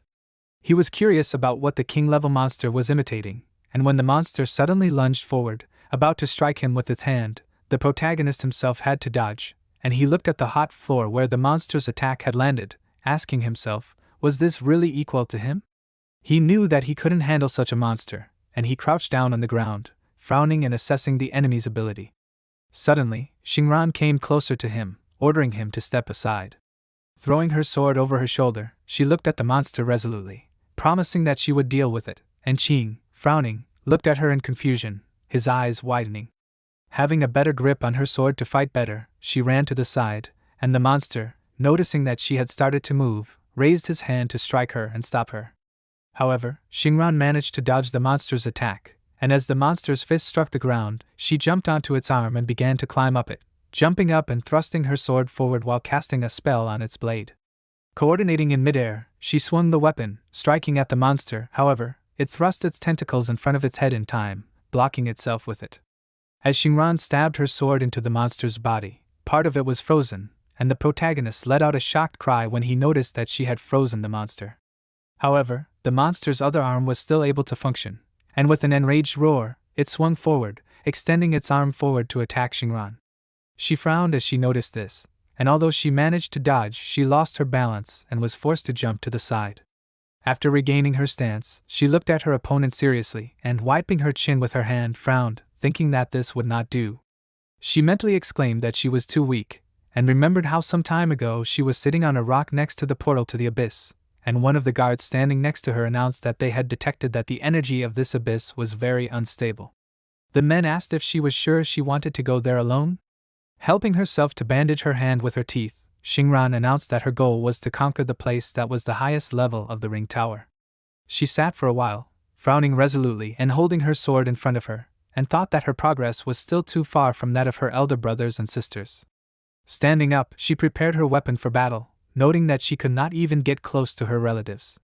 Now, she had activated her magic and was preparing to repel the attack that the monster was sending towards her, and she thought that if she was having trouble clearing the abyss, she was not worthy of the Lu family name.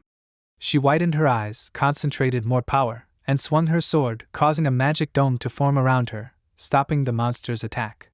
The other team members were astonished when they noticed this, and Xingran raised her hand up and created a magic banner, looking at her opponent seriously, and with a wave of her hand, she made the frost flag she created pierce the ground, activating the magic. Due to the effect of this attribute, the speed of all allies within a 30-meter radius should increase by 50%. In addition, ice began to spread across the floor from the place where the flag's handle pierced the ground, and sharply increasing in volume, it spread in front of Xingran, filling a fairly large space and trapping the monster that tried to get closer in ice. As the ice encased the monster, Xingran's speed was increased, and she took a more comfortable grip on the sword as she took a fighting stance, thinking that even if the ice didn't kill this monster, it would at least hold it. Frowning, she charged using Comet Strike, and with one powerful strike, she cut the monster's body into two. Watching her, Qing realized what a C-class god-chosen job was, and now he even wondered who was stronger, the Bloody King-level Nightmare or Xingran's chosen one. A little later, Xingran frowned and asked in shock, was there really no effect at all? She was even a little scared that her strike had brought nothing at all, and looked in horror as the icy part flew off to the side, and the part cut off from the monster turned into a bloody substance, came out of it, and returned to the main body of the monster. Xingran lowered her weapon in defeat, and the monster extended several tentacles to attack her. However, she had no intention of giving up and jumped up to dodge the monster, thinking that although she was a C-class, her strength was still no match for her siblings. She was also a member of the Louis family, but she felt like an outcast, so she called herself the weakest link. As she dodged the monster's tentacles in midair, she angrily exclaimed in her mind that everyone was always laughing at her and criticizing her. Clenching her jaw, she frowned stubbornly as she swung her sword, and recalled someone shouting that she was the shame of the Louis family. Her brother asked how his sister could be so weak. He felt ashamed of this, and another member of the Xingran family ordered her not to go out of the house, as the abyss was too dangerous for her, and laughed. Enraged by these memories, she decided that she had to become stronger even if it meant starting from an easier abyss, and brought the sword behind her back to increase its swing. She understood that as long as she continues to challenge herself, she will be able to overcome great difficulties and will be able to bypass everyone. She shouted, "Must handle it on her own," and struck, frowning even more. But the moment her sword blade hit the bone part of the monster's head, the weapon shattered into two pieces, and even Qing froze in shock, frowning in confusion when he saw this. Xingran even opened her mouth in amazement, and the monster, taking advantage of her shock, tried to attack from behind, throwing her aside. Hitting the wall, Xingran screamed, spitting out a clot of blood from her mouth, and the female mage from the team, noticing this, desperately shouted that the bloody nightmare killed Xingran. She was sure that they needed to run if a C-class person could not handle this monster, and the monster at this moment raised his hand, preparing to strike again. Seeing this, the protagonist frowned, clenched his jaw, and ran forward, then jumped into the air and activated his fire skill, exploding one of the monster's arms before the monster could strike. The arm that was severed by the explosion flew to the side, and the team members noticed in horror that it might land on them. They ran to the side, dodging the huge arm that fell, and Xingran, jumping on this severed part, frowned, looking closely at Qing, and focused on him in surprise. Meanwhile, he, continuing to stay in the air, used the all-seeing eye to find the enemy's weak point. He looked at the monster with concentration, understanding that if this monster reached the king level, it would be able to survive under any circumstances. Once again creating a fireball to send a powerful attack towards the enemy, Qing mentally noted that if the level was high enough, the monster could even become completely immune to freezing, slowing down, and stopping, and even some of the places that were originally weak points of this one would no longer be vulnerable as the level increased. He knew that there was no point in holding back any longer, and decided to activate all the stats to their full extent. The ring on his finger cracked, and the amount of fire energy concentrated near Qing's hand increased, and he, approaching the next part of the monster's body, struck, directing a powerful volley of fire towards it. The monster screamed in pain, approaching the protagonist with the other half of its body, and he frowned warily, then jumped to the ground, starting to run away, and the monster, not paying attention to the fact that one of the parts of its body was enveloped in fire, swung its other hand, although it was half torn off. Qing managed to dodge by running to the side, and the female mage admired how fast he was. Without saying anything, Xingran simply took the healing potion, drinking it to restore her stats, and continued to watch Qing intently, who meanwhile jumped up and somersaulted in the air, moving behind the bloody nightmare. After landing on the ground, he jumped back a little more to maintain his balance, getting into a fighting stance, and realized that they would be saved once he found the bloody nightmare's weak point. Clenching his palms into fists, he pressed his lips with effort, activating the fire skill again, and a large amount of flames appeared behind him, and then headed towards the monster, exploding, and almost the entire monster disappeared in a powerful explosion of fire, screaming in pain. However, Qing continued to frown, as he knew that no matter which part he exploded, it would still grow back. In addition, he did not notice the weak points on the monster's body, as if it was controlled remotely. And suddenly he forced himself to stop, his eyes widened, and paid special attention to his own thoughts about the monster being controlled remotely. Turning towards the rest of the team, he pointed his finger at them, drawing their attention to himself, and shouted. When that stone tablet was removed, an image of a blood test appeared, indicating that the tablet had something to do with the bloody nightmare. He asked the team members to kick the tablet to him, and one of the men, looking at the stone object lying next to him, kicked it, shouting for Qing to catch it. The blow was quite strong, and the stone object, flying into the air, headed forward at high speed. The protagonist, peering at the inscriptions on the stone plate, noticed that the system window notified that the intelligence test had been passed, and now he could decipher the ancient writings. They needed to decipher the ancient spell to remove the blood curse, and Qing thought irritably that the solution was right in front of their eyes, and if only he knew about it, he would have used the all-seeing eye from the beginning.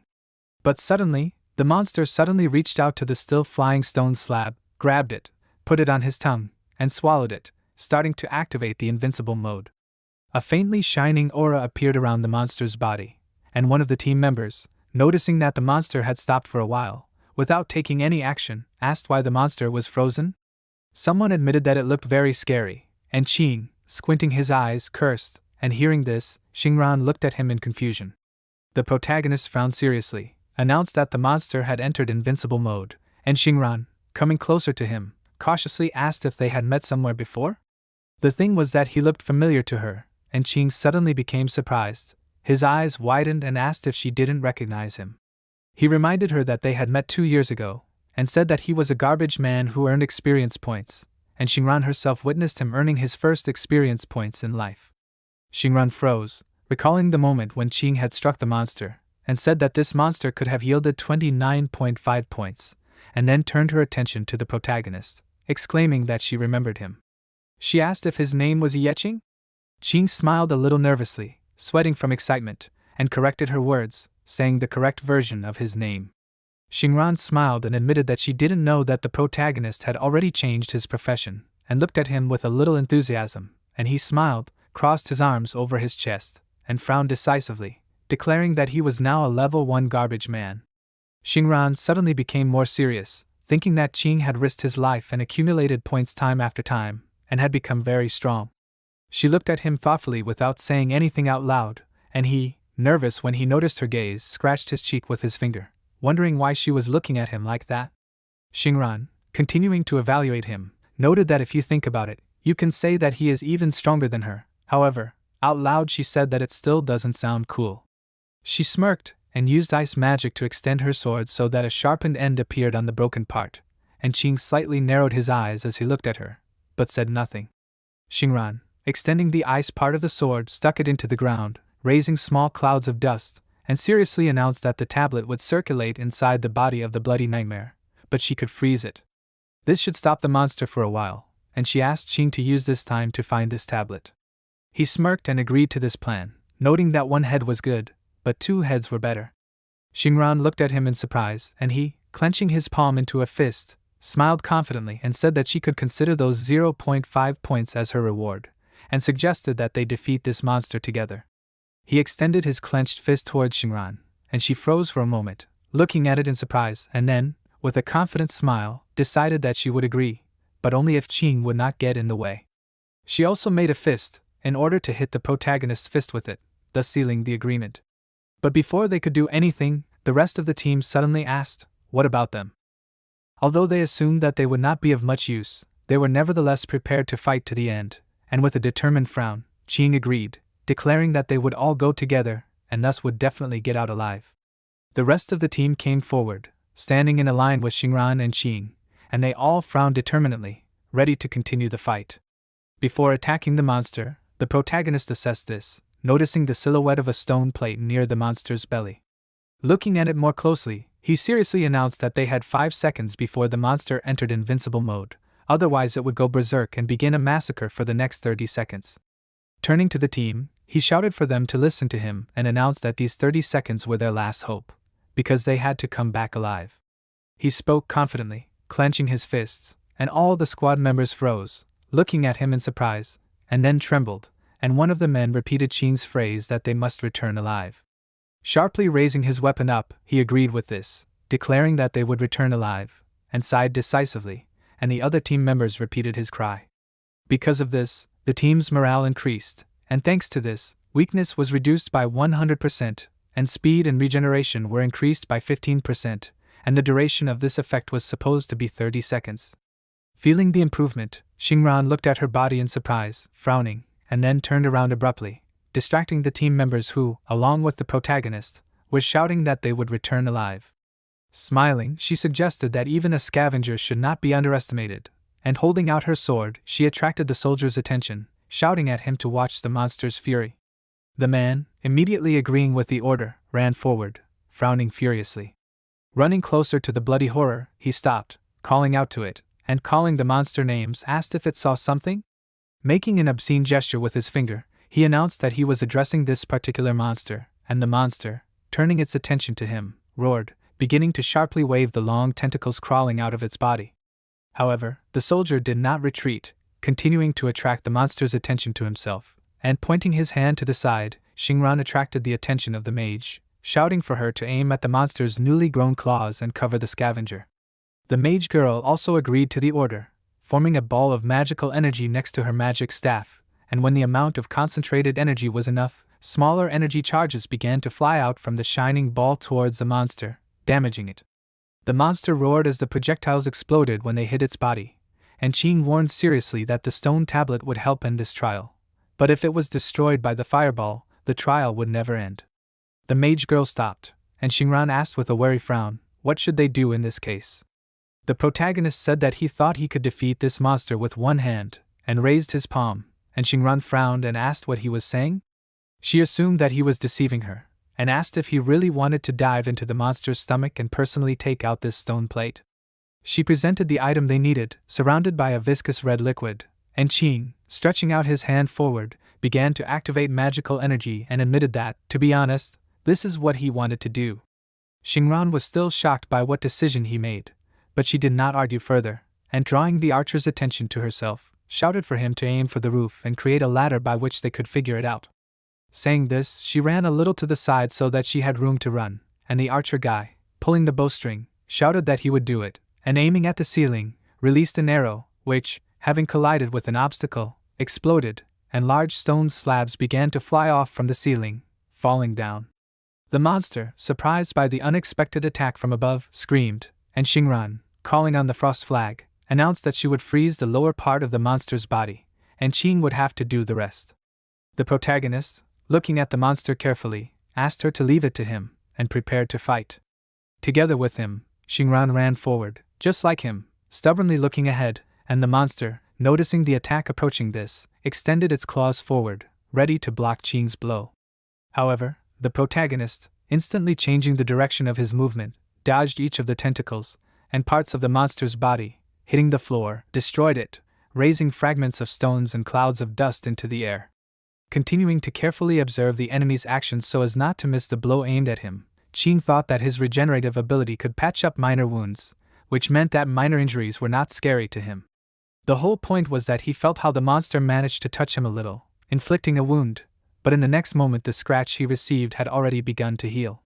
At this moment, Xingran, who had run to the right distance from the monster, suddenly stopped, stabbing the frost flag into the ground in front of her, and eyes spread out in front of her for a long distance, encasing the lower half of the monster's body in shackles. The monster, realizing that it had fallen into a trap, roared, and Qing, taking advantage of the situation, jumped up, hearing someone advise him to aim for the chest, since it would be easier to hit. The monster, noticing him, turned around, focusing on him, and the protagonist, clenching his jaw in irritation, realized that he was not fast enough. He activated the berserk state, adding 20 points to his speed, and when this skill was strengthened in his body, he took out a potion, activating the poison resistance skill. The reverse effect of the potion he drank was that the protagonist's speed increased by 15%, and recalling the slow potion he had used, Qing mentally exclaimed that he would finally be able to use the potion cards he had picked up at the entrance to the abyss. Additionally, his defense stats increased by 15%, and using the skills he had learned, the protagonist sped up, seriously shouting that this was his finest hour. His body silhouette blurred from how fast he was moving, but the monster was not going to give up, gathering all of his tentacles in front of him and putting his hands forward to defend against the attack. The monster swung one of these tentacles, intending to knock Qing aside, and he cursed and frowned, realizing that he was too late to dodge. As the monster hit him and sent him flying, the protagonist cursed again, and Xingran and the rest of the team were startled by what just happened, their mouths slightly open in amazement, and Qing was thrown far back, while the monster jerked, freeing itself from the ice that had bound it. The protagonist, spitting out a few drops of blood from his mouth, smiled sadly, slightly narrowed his eyes, and repeating that this was his finest hour, quietly said that he had lost. He also noted with disappointment that this was exactly what one would expect from a scavenger, and remembered that he actually thought that everything could work out. But suddenly, he stubbornly clenched his jaw, and then exclaimed that everything would work out, and even before he landed on the ground, his refining ability activated, and his skill created an energy pit under him, into which Qing was about to fall.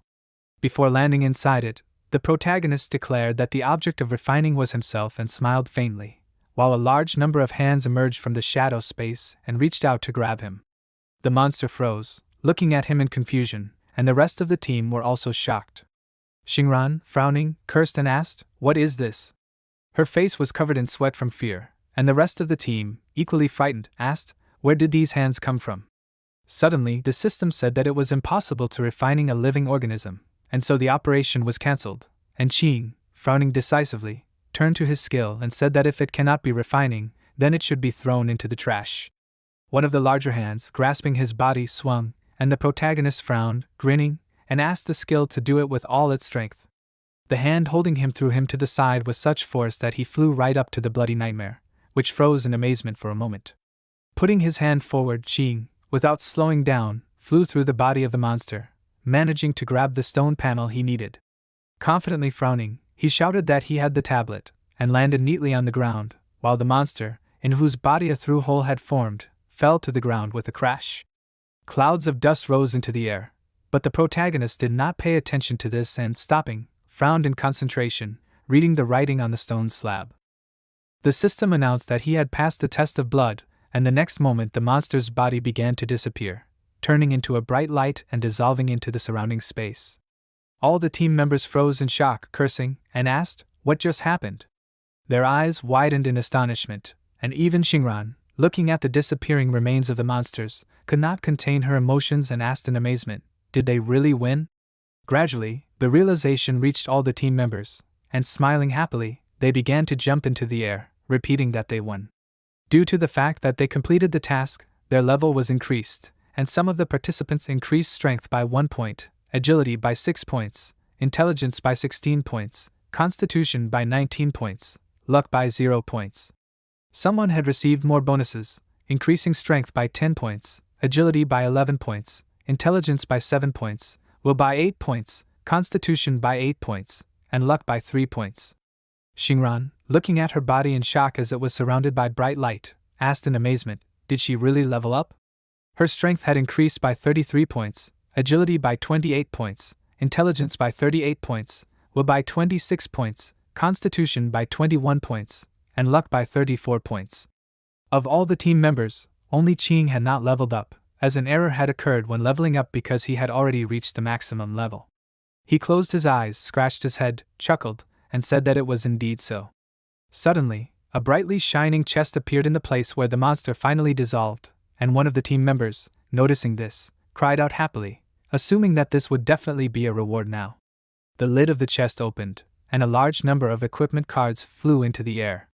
The protagonist caught one of these cards that flew into the air, stretching his hand up, and looking at the information about the received sword, he noticed that thanks to this, the damage was increased by 88 points, but it required level 10 to use. Frowning nervously, Qing, covered in sweat from the tension, exclaimed that his maximum level was only the first, and the system notified that the weapon cannot be used at the current level.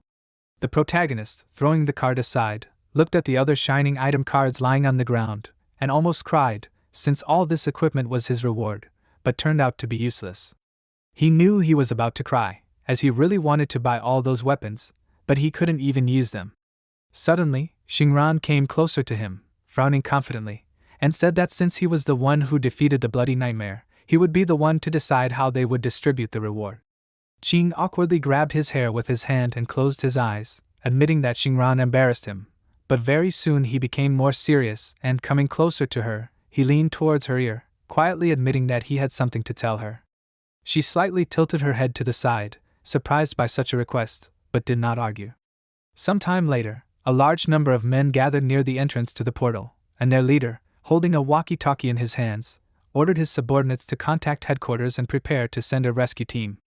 However, Xingran and her team shouted out as they exited the portal that there was no need for a rescue party, and all the men even shuddered as they looked sharply at the silhouettes that appeared in the portal.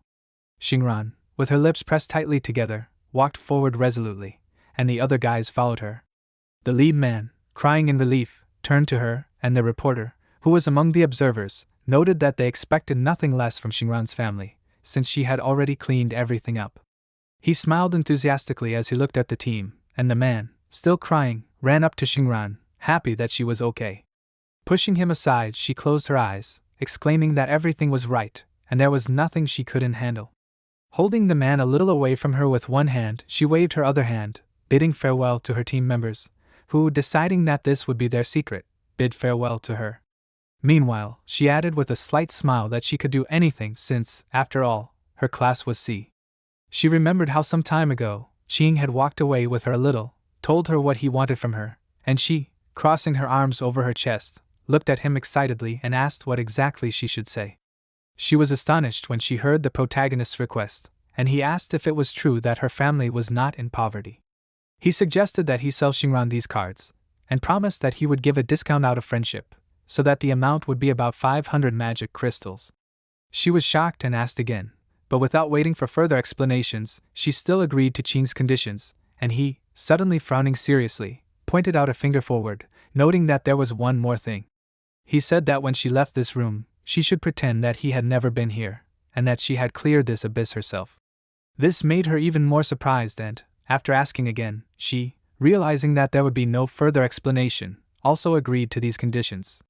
Turning his back to her, Qing began to walk to the side, telling the team members to go ahead and promised that he would catch up with them a little later. Xingran, looking after him, slightly lowered her head, assuming that he wanted her to remain in his debt. While the squad had already left and the floor was empty, the protagonist, having lowered herself to the floor, placed a stone slab on the ground in front of her, looking at it. After that, he extended his hand towards it, noticing that a small part of a red substance similar to the one that the monster was made of appeared in the crack on it. The small monster shuddered, noticing Qing's hand that was faintly glowing from using the skill, and he, noticing this, said that even such a pitiful creature like this monster would not want to be like trash and let others step on it. Retracting his hand and leaning closer to the small monster, he asked if this was true. In that case, he offered it to become his power and extended his hand forward, absorbing the monster with his skill. Soon, the bloody nightmare was successfully refined, and through it, an ability called Nightmare Body was obtained. This used the life essence to summon a nightmare clone that could imitate the host and deal damage. The clone would appear immediately after the effect was activated, and the ability could also be upgraded. The system warned that the cooldown of this skill was 30 seconds, and Qing, standing up, exclaimed that this was excellent, clenching his hands into fists.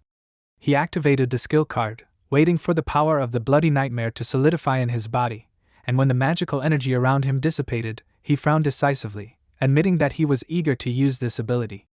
Some time later, in the city, in one of the establishments, Qing sat with a glass of drink on the table next to him and studied the system window. He opened the item cards he received, studying it, and slightly squinting his eyes in displeasure, he remembered that he gave all the equipment that required a high level to Xingran, and if you think about it, a scavenger with a lot of cool equipment will definitely not go unnoticed by observers. He remembered the weapons he received and mentally noted that, on the contrary, scavengers are so inconspicuous that no one would notice if he started selling these weapons secretly. However, closing his eyes, he leaned back in his chair, clasping his hand over the glass of drink, and told himself that he was dreaming, since no one would buy items from a scavenger anyway. Picking up the glass, he accidentally clicked on the recycling icon, and the system announced that the equipment was recycled, and thanks to this, Qing received 1 standard point. Noticing this notification, he asked in shock, his mouth slightly open in amazement, and asked if he had accidentally recycled this weapon? The system notified him of the training, telling him that recycling was the recycling of sorted garbage after first classifying it, then crushing, smelting, and separating it into materials that could be recycled. Standard points were a universal unit obtained after decomposing useless equipment, which could be used to upgrade, repair, and create new items. Qing was even more shocked that unnecessary equipment could also be recycled, and he took out several unnecessary item cards, looking at it in amazement. The system, continuing the training, asked him to complete the repair of a normal dagger, and the protagonist, taking out the dagger, asked himself if he needed to follow these prompts. Looking at the dagger's stats, he noticed that the remaining fitness of this one was 0 out of 33, which almost made him throw it away after killing the boss. The tutorial warned that recycling a normal dagger would give him 5 points, and Qing, scrolling through the system menu, calculated that if he subtracted 1 point from the random recycling, he would still need 4 points, meaning he had to recycle 4 more weapons.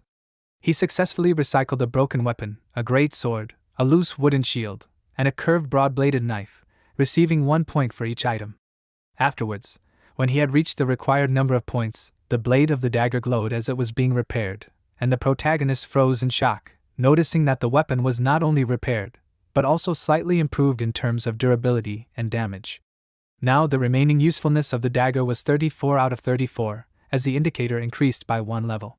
The dagger still required level 1 to use, and the damage also increased from 21 to 22, and the recovery reward was an increase in usability by 1 point, and the damage also increased by 1 point. Qing realized that, in words, as long as weapons are constantly worn out or repaired, even such useless weapons can be improved. He grinned and suggested that even useless equipment needs to be improved in quality, and at that time, the system congratulated the protagonist on completing the training, asking him to collect the reward. The first reward option was a recipe, namely a magic potion that can instantly restore mana and restore strength at the same time. The second reward increased the indicators of random characteristics by 2. Some time later, a shining card of a magic potion recipe appeared in front of Qing. Looking closely at the card, he thoughtfully put his hand on his chin, thinking about how he had no need for attribute points now, and what bothered him most when he was diving into the abyss was the fact that he couldn't predict the depth of it. He remembered that many unprepared guys often ran out of mana before they found the boss's lair, and so they had to retrace their steps to replenish their supplies. Thinking about this, he imagined a dungeon where tired warriors were walking, and noted that as a result, magic bottles were often the key to the party's survival, and the value of these bottles spoke for itself. Suddenly, the tooltip congratulated Ching on learning how to restore items, and he smirked when he heard this, and then suddenly scratched his cheek with his finger in surprise when he saw that the system warned him that a magic potion required 6 points and any capacity. What surprised him most was that a container was needed to use the potions. He narrowed his eyes slightly as he thought, holding his chin with his hand, and noted that it was no surprise that points were needed to make potions, but he asked himself, what was the purpose of a container? He remained silent for a while, still thinking, and then raised his palm, attracting the attention of the cook in the kitchen, and apologizing, waited for the man to look at him, expecting the conversation to continue. The protagonist asked if he could ask the man for a container? Soon, when the necessary containers were prepared, Ching placed several empty glasses in front of him, looking at it with concentration, and thinking that the garbage had been completely recycled, he noted that the next step was regeneration. He noticed the silhouette of a container filled with the necessary liquid and a scale, and asked himself, what is this? He assumed that this might be a mini-game and began to perform all the necessary actions to create a magic potion, and the man, peeking out from the corner of the kitchen, watched Ching in amazement, hearing him scream joyfully from time to time. Finally, after some time had passed, the protagonist stopped, tiredly running his hand across his forehead, and looked at the 5 glasses filled with the potion that he had created. Taking one of the containers in his hands, he sighed, noting that it looked strange, but noticed that it was quite usable. Bringing the glass to his lips, he began to drink the potion, his eyes widening, and when the potion was drunk, he almost spat out the contents of the glass, as it tasted like rotten eggs. He frowned, dissatisfied with the feeling, but the next moment, a shining aura suddenly enveloped his body, and the system announced that the magic indicators had been increased, and the strength and endurance indicators had also been increased. Looking at himself, Ching was glad that he drank this potion, since he could literally feel how his mana had increased, and his physical weakness had disappeared. Finally leaving the establishment, he took out one of the glasses with the finished potion from the storage, and thought about the fact that today he would clear another abyss. Suddenly, when he went outside, a man called out to him, asking if it was true that it was Ching. His partner, standing next to him, smirked, and the protagonist froze, warily looking at the man who called him. Another employee in a strict suit came closer, who, tightly pressing his lips, stood on the other side of Ching, so as not to allow him to escape. The man who had initially approached the protagonist chuckled, noting that only a few days had passed, but his demeanor had changed noticeably. Ching remained silent, looking warily at his interlocutor, and the man, coming closer to him, put his hand on his shoulder and, smirking, frowned, asking if it was true that he had not found the crystals while he was caught in the trash. Ching frowned even more, narrowing his eyes, and the man added that he had been looking for him for a long time and admitted that he had even thought about reporting him missing. The protagonist shrugged his shoulder to shake the man's hand off, and seriously said that he had paid off all his debts, and asked that his interlocutors leave him alone. However, despite his serious tone, the man was not going to back down, and throwing his arm over his shoulders, asked if he really thought that he was free now. He said that Ching may have paid the money, but he warned that his contract was still valid, and with an angry sigh, he ordered the protagonist not to forget that he was a garbage man, saying that he would die as a garbage man. He told Ching not to try to overdo it, and looking at him with annoyance, he especially pointed out that he was pretending to be cool, asking who was he trying to fool? With a sharp jerk of his hand, the man knocked the glass of magic potion out of Ching's palm, and watching the liquid splash out of the container, he placed his hand on the protagonist's hand and asked if he was so pathetic that he couldn't even hold the glass. He cheerfully shouted that he had shown off too much, and asked if he had any idea how this would all end. Despite the open provocation, Ching still remained silent for the time being, and the other 2 men looked at him with their fists flexed, and one of them smirked and admitted that he always felt disgusted when looking at Ching. Hearing someone else's voice behind him, the protagonist frowned cautiously, but did not turn around, instead turning his attention to the camera hanging nearby and pointing at them. The thing was, according to the rules for supervising those who change jobs, using their abilities outside the abyss was prohibited. The only people who were allowed to activate their abilities outside the abyss were law enforcement officers and special armed personnel. Pressing his lips tighter, he realized that he needed to find a blind spot of the surveillance cameras in order to use his recycling and regeneration skills. The man drew his attention to himself by asking, how about he eat the spilled pearls one by one, and then lick everything he spilled clean? Smiling broadly, he promised that he would even help Qing collect all the pearls. After all, they should help their little brothers, and asked if that was true.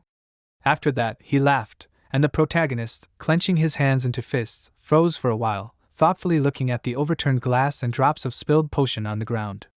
Finally, looking seriously at the man, he announced that he agreed to his terms, but added that he would do so only after the interlocutor kissed his ass. Hearing his words, the man became angry and, crying out indignantly, frowned, clenching his hand into a fist, and swung to strike, but suddenly, due to the fact that another person came closer, he stopped, trembling, and stuttered, asking, "Is this really Rodrigo Caesar?" Caesar of the C-class hunting group called Blood Oath frowned seriously as he looked at the man, leaning closer to him, grabbed his tie, pulling him towards him, and asked if they had gathered enough people. The man, whose face was covered in sweat from excitement, stuttered that they had almost gathered the required number of people because they needed one more person. Frowning, Caesar became much more serious, and from how tense he was, even the veins on his face were visible. He asked where the last person was. Suddenly turning towards Qing, he called out to him, and without waiting for him to react, he announced that he was hired. The man, looking at the protagonist in shock, said that he was a garbage man, stuttering heavily. His face sweated more from excitement, and Qing froze, looking at Caesar in amazement, while the man closed his eyes, smiled nervously, continued to speak, and exclaimed that Caesar would come with someone who could fight. He promised that he would go and find someone right away and raised his finger, but Caesar declared that upon entering the abyss under the red moon, all the monsters would be extremely ferocious, and if he needed anything, it was someone who could be used as cannon fodder. He felt that everything regarding strength was irrelevant, and hearing his words, Qing frowned, mentally repeating the phrase about the red moon. He remembered that during the red moon, monsters would go berserk, and in addition, rare monsters would also appear in the abyss. The rewards dropped by killing these monsters should be doubled, and the quality of the magic crystals dropped would also increase.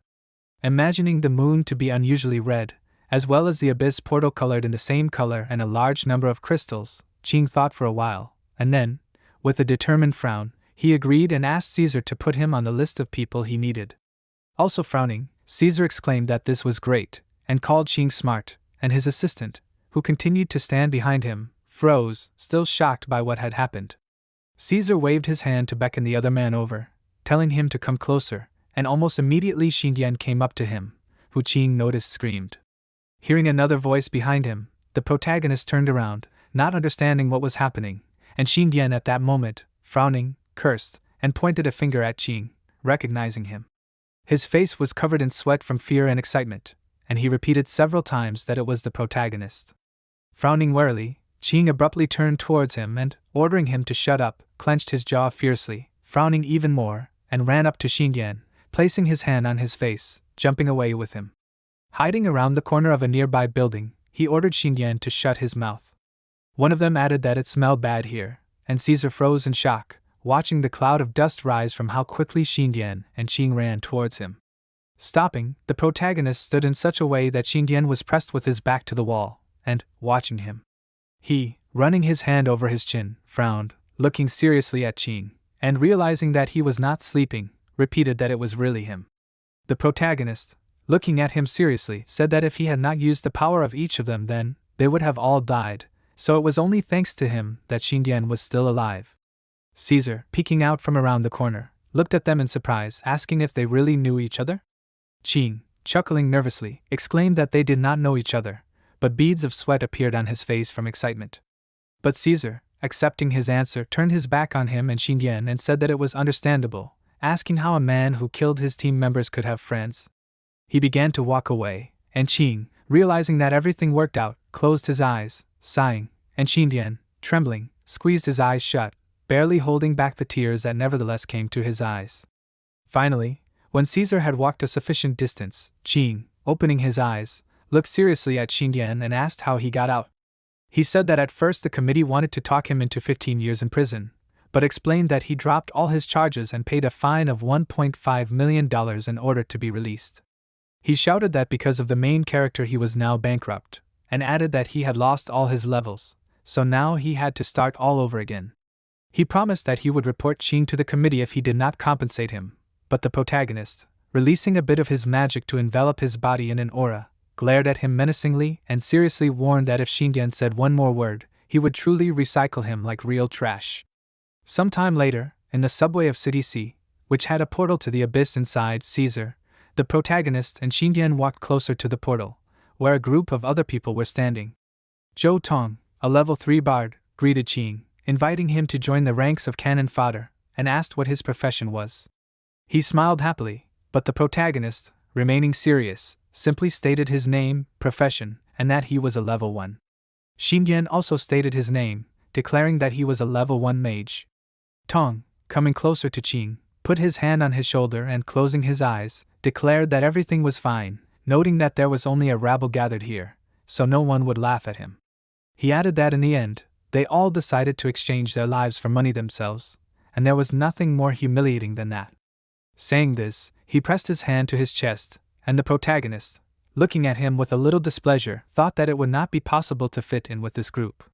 Meanwhile, Tong, continuing to smile, turned to the other members of the group, asking Qing to allow him to introduce the other members of their suicide club to him. He added that their team needed a leader, and announced that he, as a level 3 bard, was putting forward his candidacy. Zhu, a level 2 healer, noted that Tong was the highest level among them, so he decided that they would obey. Zhang, a level 3 warrior, added that he simply had no objections, and suddenly Caesar, drawing the attention of Qing and the others, warned that he was about to announce something.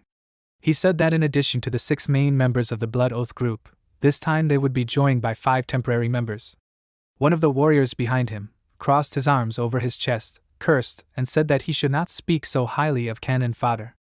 Another team member pointed out that cannon fodder is cannon fodder, because unlike the rest of them who change jobs, cannon fodder is only used as live bait in order to reduce their losses.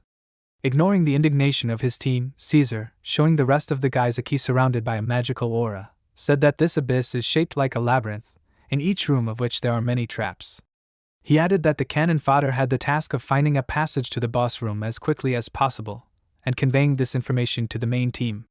Pressing the key to the abyss portal, he admitted that he did not have high hopes for their fighting skills, and therefore warned them to run away if they encountered a monster. When the key touched the main part of the portal, a light began to spread from it, opening the abyss, and Caesar, stretching out his hand towards it, added that if they wanted to get the money, then at least one of them must remain alive, and if only one participant survived, then all the money would go to him. Zhang, distracted from Caesar's speech, turned his attention to Zhu, who, preparing to enter the portal, frowned seriously, pressing his fist to his lips. Calling out to him, he asked why he was coughing. Zhu replied that he could not retreat, since he had 4 daughters and he needed to feed them with something. Sighing, Zhang noted that his wife was dying, and decided that was why he had to take the risk. Eventually, they all decided to go, and headed closer to the entrance of the abyss. Qing walked ahead of them, and Zhang suddenly turned to Zhu, drawing his attention to the new member of their team. Zhu agreed with his comrade, declaring that someone always died in a cannon fodder squad, and someone else always took their place. Zhang said that this was understandable, but explained that he was talking about Qing looking completely relaxed. The protagonist was indeed walking calmly, his hands in his pants pockets, and with a determined frown, he smirked, and Zhang admitted that it was the first time he saw someone walking to their death while being so calm. Finally, they entered the abyss, and after walking a little way down the steps that opened up to them, Tong, looking back at his comrades, smiled and asked if it was strange that they had not yet encountered any monsters. Xingdian, frowning in annoyance, ordered him to be quiet, lest they cause trouble, and Zhu, coming closer, sighed, noticing that his breath had turned into a cloud of steam, and said that it had suddenly become very cold. Zhang agreed, also noticing that the temperature had dropped, and Tong, shivering, closed his eyes, exclaiming that he knew he should have dressed warmer. He crossed his arms over his chest, hoping to somehow warm himself up, and finally suggested that they just continue on. No one responded to his words about being cold, but they all silently followed him, going deeper into the abyss.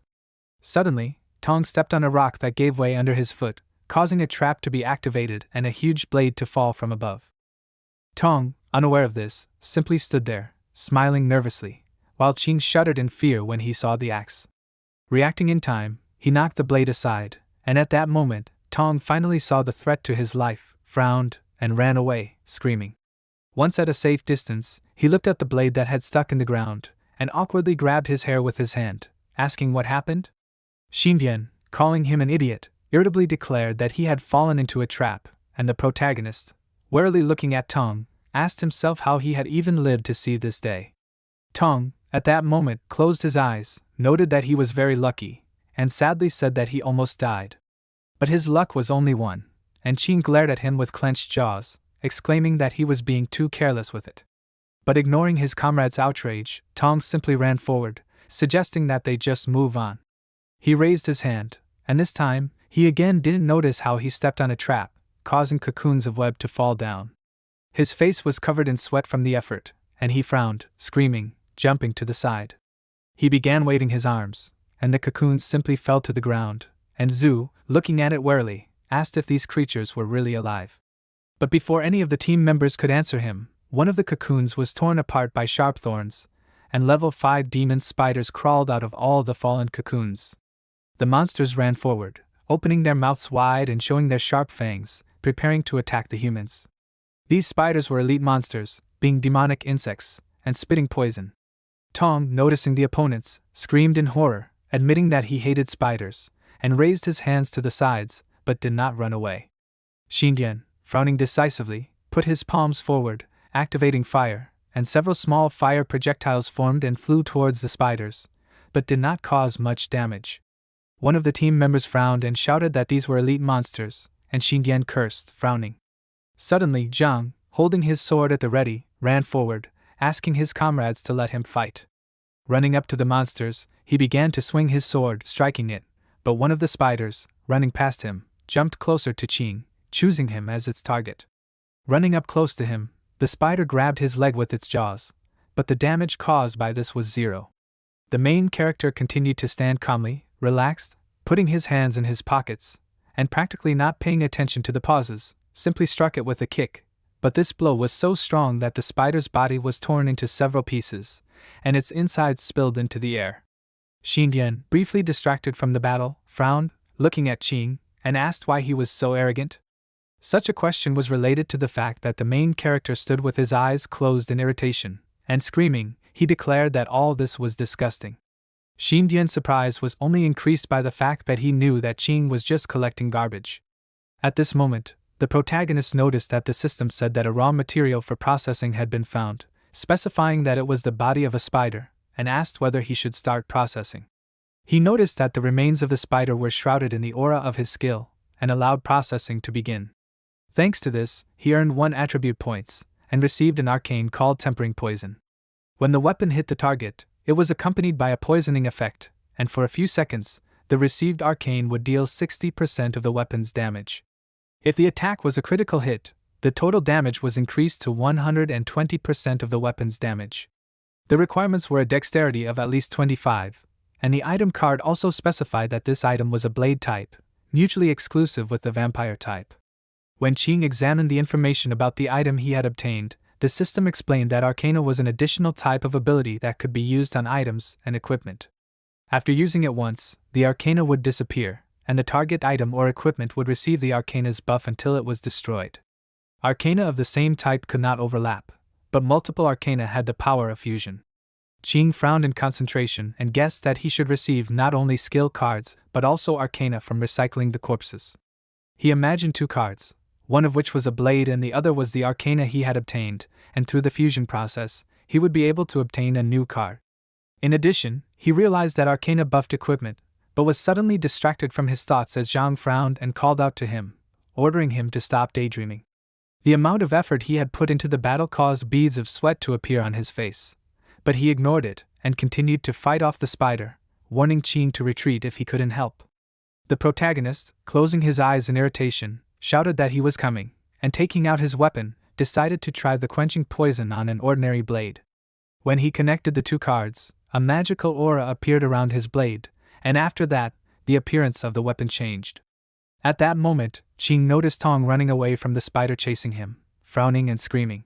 Taking out a mask from his pocket, he put it on the lower half of his face, frowning and cursing, thinking that although he was the highest level, he was afraid to admit to the others that this was not really that effective. Suddenly, The spider chasing him jumped up, preparing to strike, and Tong had to jump aside. He barely managed to keep his balance, and stopped, frowning, turning towards his opponent, and mentally exclaimed that his profession did not require any combat skills at all.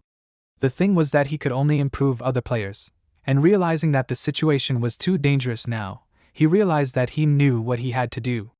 Taking out a microphone, he squeezed it in one of his hands, raising it into the air, and pressed his other palm to his face. An aura resembling fire appeared around him, and he frowned, pointing a finger forward, starting to sing. Qing froze, frowned, looking at him in shock, and asked himself, "What is he doing?" Tong continued to chant, looking at the spider, and due to the activation of his skill, the opponent only became stronger. The monster roared and charged again, its body changed, becoming more powerful, and Tong, crying in horror, began to run away, asking how this spider became stronger. Suddenly, he realized that this was not the song, and turned around, feeling movement behind him.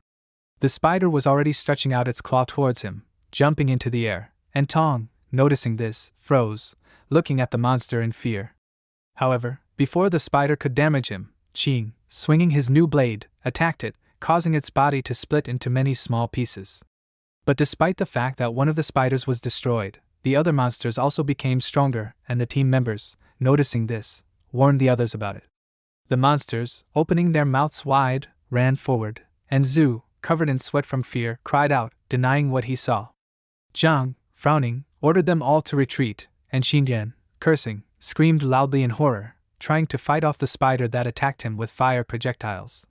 Qing, frowning seriously, ran forward, holding his dagger at the ready, and approaching the spiders, he made several very fast strikes, causing the monster that was close to Xindian to fly apart into a huge number of pieces.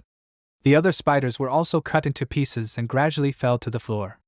The protagonist, stopping behind the other team members, froze for a moment, clenching one of his hands into a fist and pressing his lips tightly. Thick spider blood was dripping down from the blade of his dagger. Zhu, looking at the real Zhang next to him, asked if the spiders were really destroyed by one of their team members. He was referring to Tong, who was standing a little to the side with his eyes wide open, and Zhang, hearing his comrade's question, guessed that it looked like he was right.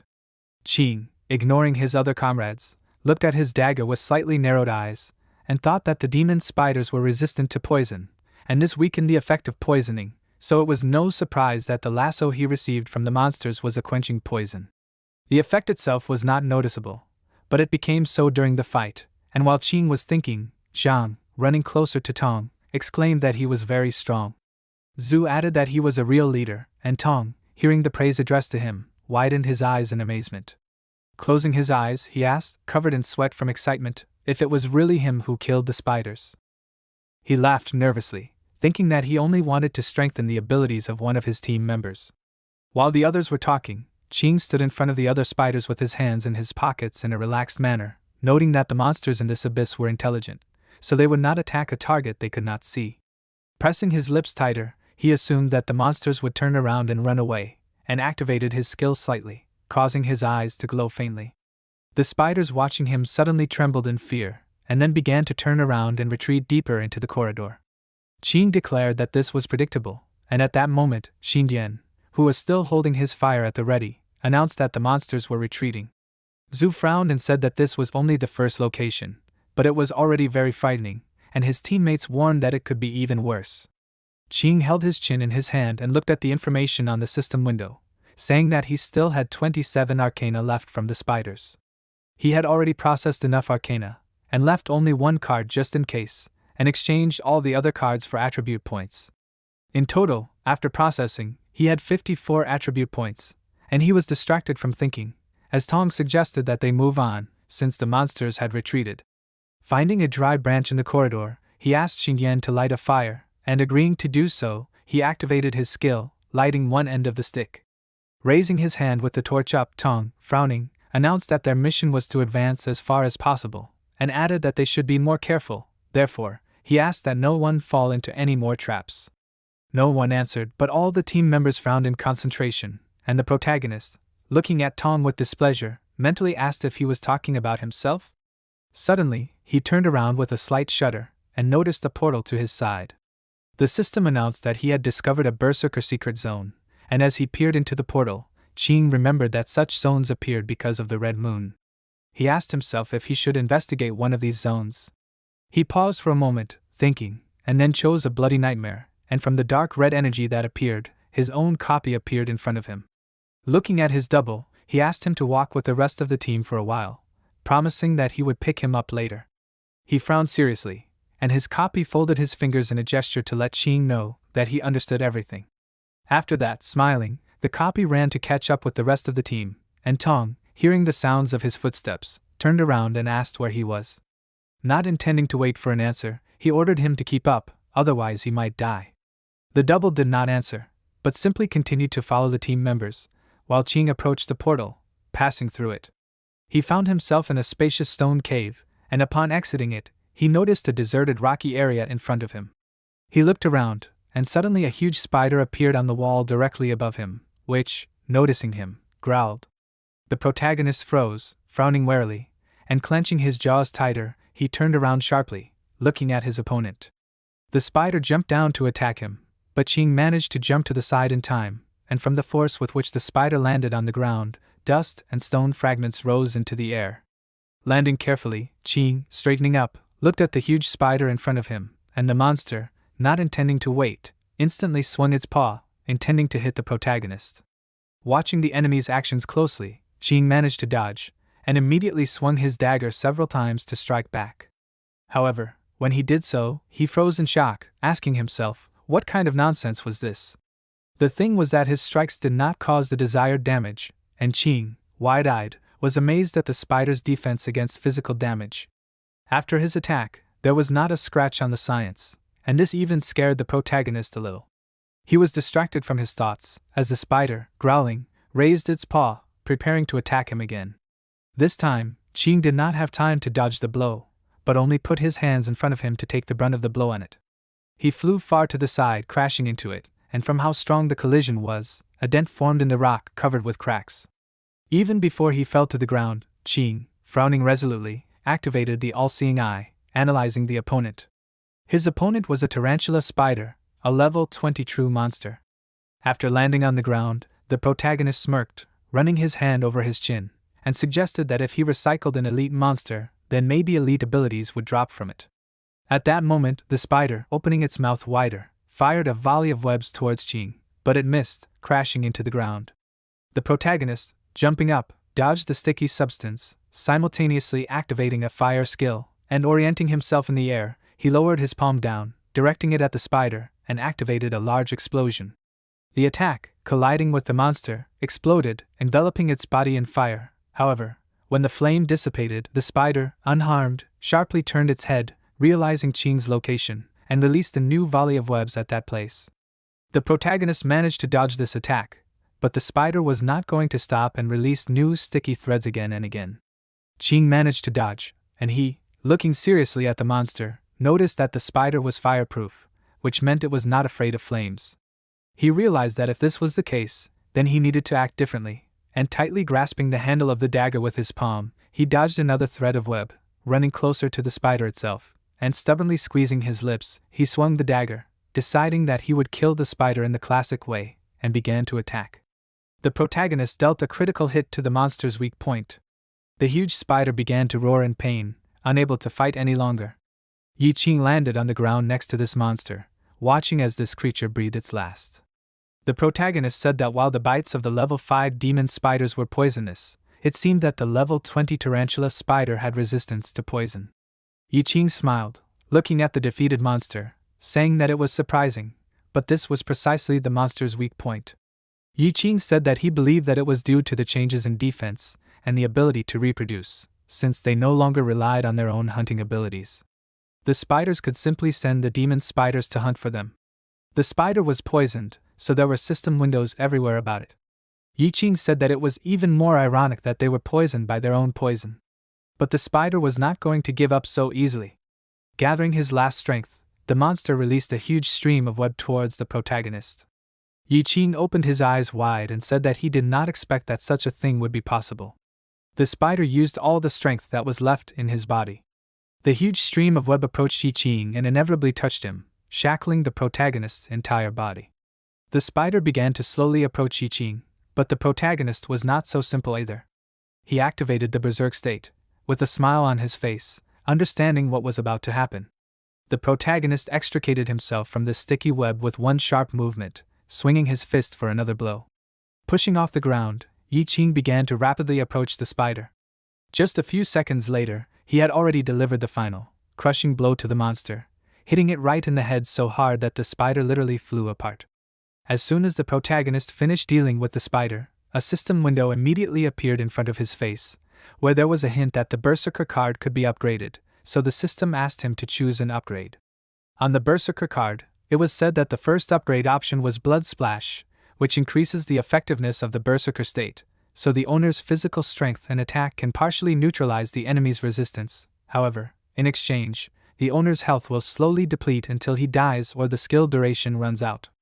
The second upgrade option was Seething Rage, which increases the duration of the Berserker state and half its recovery time. Yi Qing thought that ordinary people would most likely choose the second one, since it was a more reliable option. He thoughtfully raised his gaze upward, choosing what to do. But he also thought about the fact that this tarantula was an unusual monster. He remembered how he fought with the spider just a few moments ago. Yi Qing thought that if he chose the first condition, he would undoubtedly increase the Berserker state. In this case, the enemies would be afraid of him, but this health drain would be too detrimental a side effect. But after thinking carefully, the protagonist still chose the first one, saying that with his regeneration ability, this side effect would be less noticeable. Yi Qing smiled, and a faint glow engulfed his body. The Berserker card leveled up. The protagonist said that by activating the Blood Spray skill, he will be able to harm those who have strong resistance to physical damage. This is the advantage of this card. The protagonist stood in front of the huge spider monster he killed, looking with interest at what the system offered him. There were many system windows everywhere, and after thinking everything through carefully, Yi Qing said that he sticks out several of the proposed options, sending them to his piggy bank in the system. The protagonist said that he could officially take this equipment from the abyss. He held a weapon card in his hands, which he held for fewer fingers, saying that he would sell this weapon for 15,000 yuan. Many hands appeared again from the scavenger portals behind him, recycling the enemies he had defeated. The protagonist said that he decided to recycle the rest, so after a few moments, the huge corpse of the spider monster that the protagonist had defeated began to be enveloped in a dark fog, and these same demonic hands gradually disassembled the spider monster, as if it were a construction set. As soon as the recycling began, the protagonist received 20 attribute points. The protagonist said with a smile that he was interested in what skill he would get from this tarantula spider. He watched the recycling process from the side, while the demonic hands did all the work for him. After a few minutes of waiting, a system window appeared in front of him, where it was said that he had received a rare card called a tarantula. On this card was a small spider with a cheerful face, which looked less like a spider and more like a small pet. The card said that Yi Qing could summon up to 4 baby tarantulas to fight alongside him and evolve according to their combat experience. Yi Qing said in surprise, could it be that he could not only summon but also level up these monsters?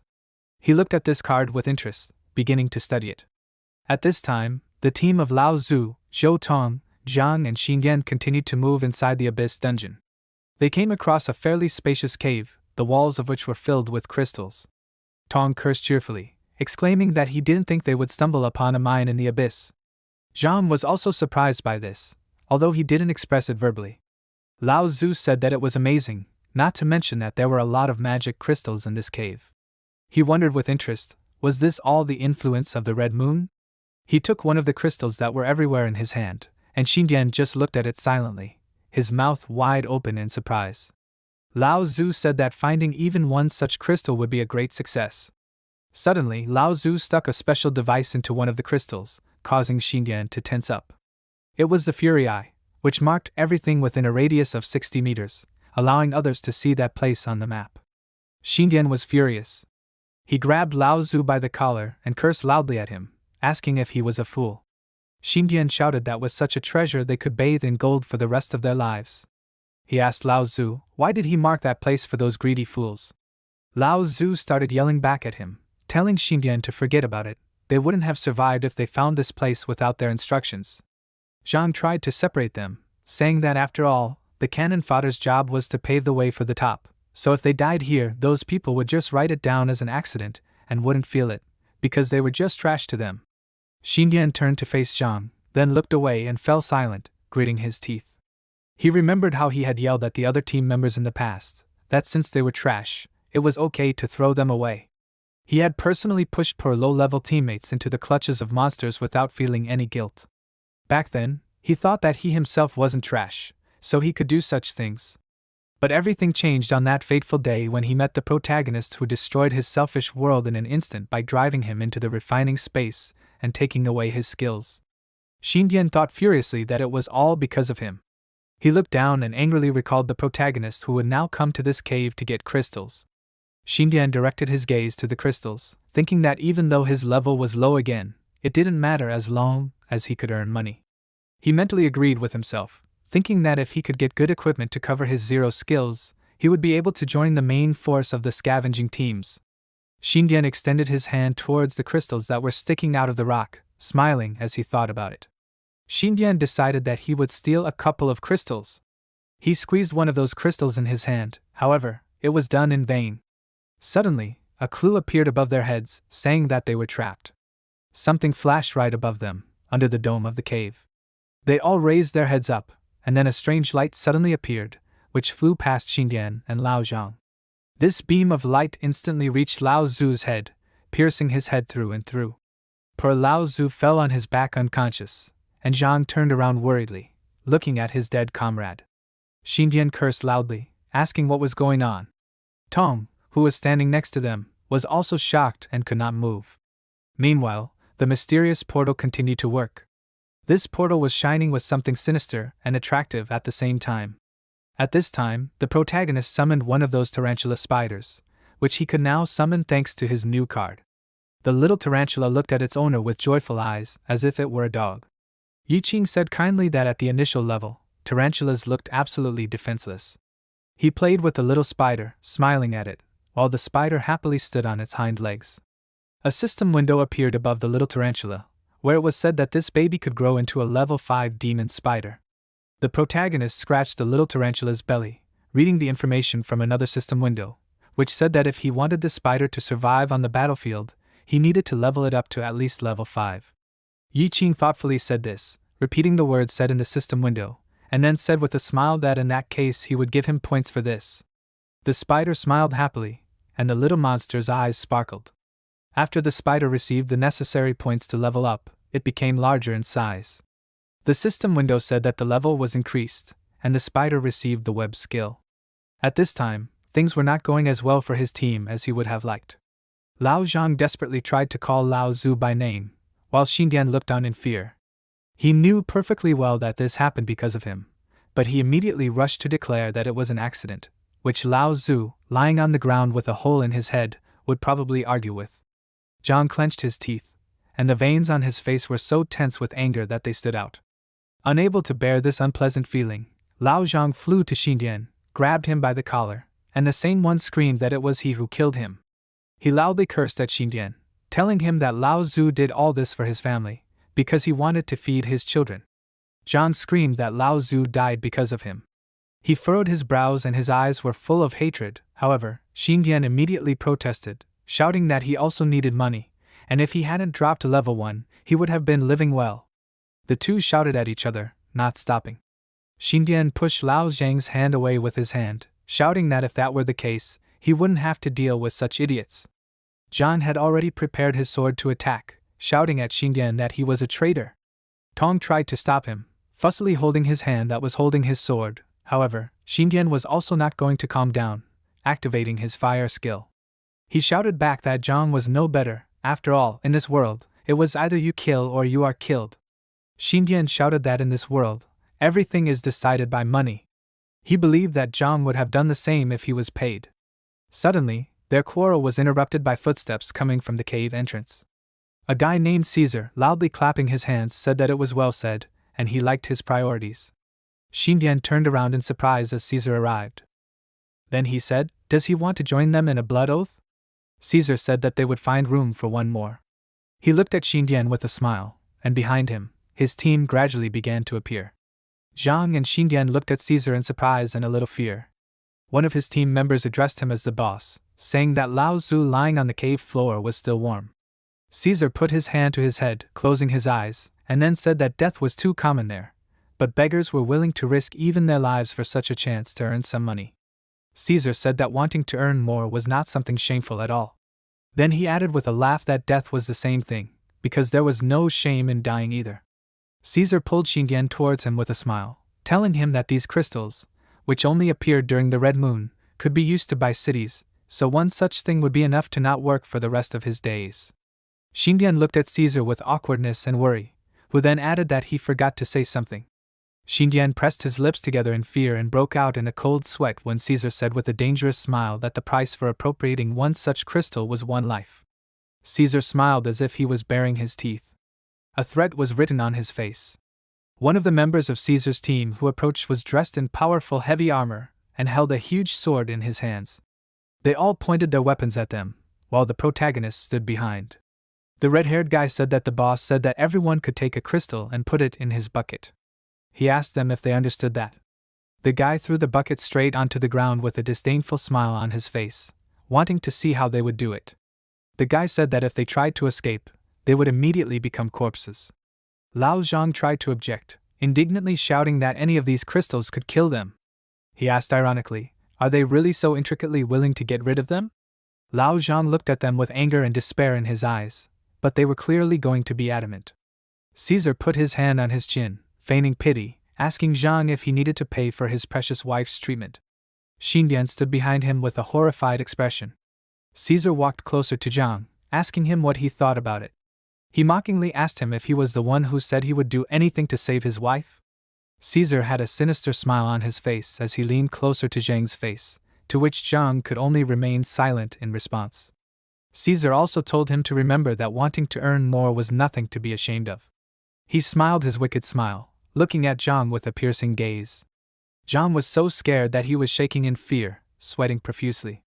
He turned to face the protruding rock with crystals, looking at it with his frightened eyes, while Caesar looked at it behind him, waiting for him to do as he was told. Zhang's entire body was tense. He stretched his hand out in horror towards those terrible crystals, his trembling fingers almost touching those dangerous objects. However, he fell to his knees in apology, saying that he could not do it. He closed his eyes in horror, knowing full well what would happen to him if he touched those dangerous stones. Big tears appeared in his eyes and spilled all over his face. He shouted that he had actually lost all his money and had come there to pay off his debts. He continued to sob and shout loudly that he did not want to die. Finally, he was able to admit it. He chuckled, saying that it was a pitiful sight. Disgust was reflected on his face as he looked at Lao Zhang crying on his knees, who could not hold back his tears. Xindian was still standing behind Caesar, shock on his face as he looked at what was happening. Xindian thought that Caesar was much cooler than him. After all, he could not compete with him even on his best days. He looked at Caesar's back with interest and caution at the same time, and then hesitantly turned to him, asking if he said that the Blood Oath organization could accept him. Xindian smiled awkwardly when Caesar turned to look at him, and then continued to say that he was just a fire mage. However, he wanted to join there. Caesar asked his subordinate in a slightly shocked tone, "Did he really say that?" He was even slightly embarrassed by such a question, but his subordinate immediately told him that his boss had said that. Caesar then called Xindian over to him, raising his palm up with an indifferent face.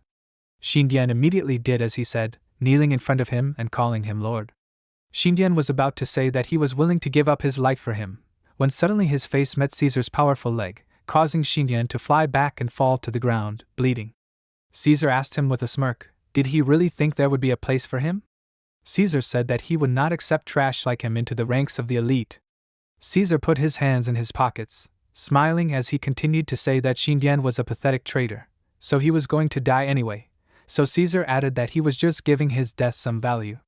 Xindian closed his eyes, gritting his teeth in pain from the powerful blow, continuing to lie on the ground, while Caesar continued to scream that it was normal that he was angry, because he would never leave there alive anyway. Caesar screamed that he would turn them all into walking dead, so that they would collect all these crystals for him. He held Xindian's pencil case with a smile on his face, while he was lying on the ground. The protagonist returned to them, sinking back into his body. At this time, Caesar continued to scream that Xindian had already died once, so it made no difference if he did it again. Tong continued to watch what was happening with a shocked face, cursing in her mind at the arriving Caesar and his team. When he had no more strength left to look at this, he cursed loudly out loud and was about to head towards this chaos, when suddenly he was stopped by the hand of the protagonist, who put his hand on Tong's shoulder. Tong turned around in surprise, looking at him, and Yiqing told him to leave it all to him and wait there.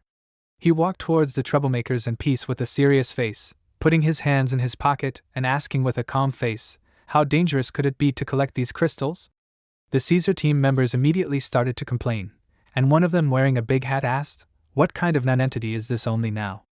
The red-haired guy was also unhappy about it. But the protagonist didn't really listen to them.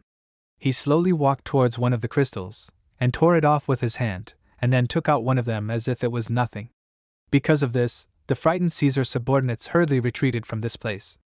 A second later, they were all hiding behind other crystals, cursing loudly at the protagonist, shouting at him to warn them before he took it. They shouted while hiding that he would kill them all like this. Yiqing looked at the crystal in his hand, but nothing happened. The Caesar subordinate wearing a hat asked, did he really trick death itself? The three of them peeked out from their hiding place, and the red-haired subordinate asked, could it be that the trap only worked once? Yiqing was lost in his thoughts, throwing the crystal aside.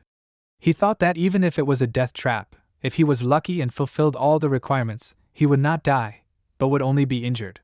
The protagonist thought that perhaps there would be no effect at all. He remembered that his luck stat needed to reach a threshold for there to be no effect.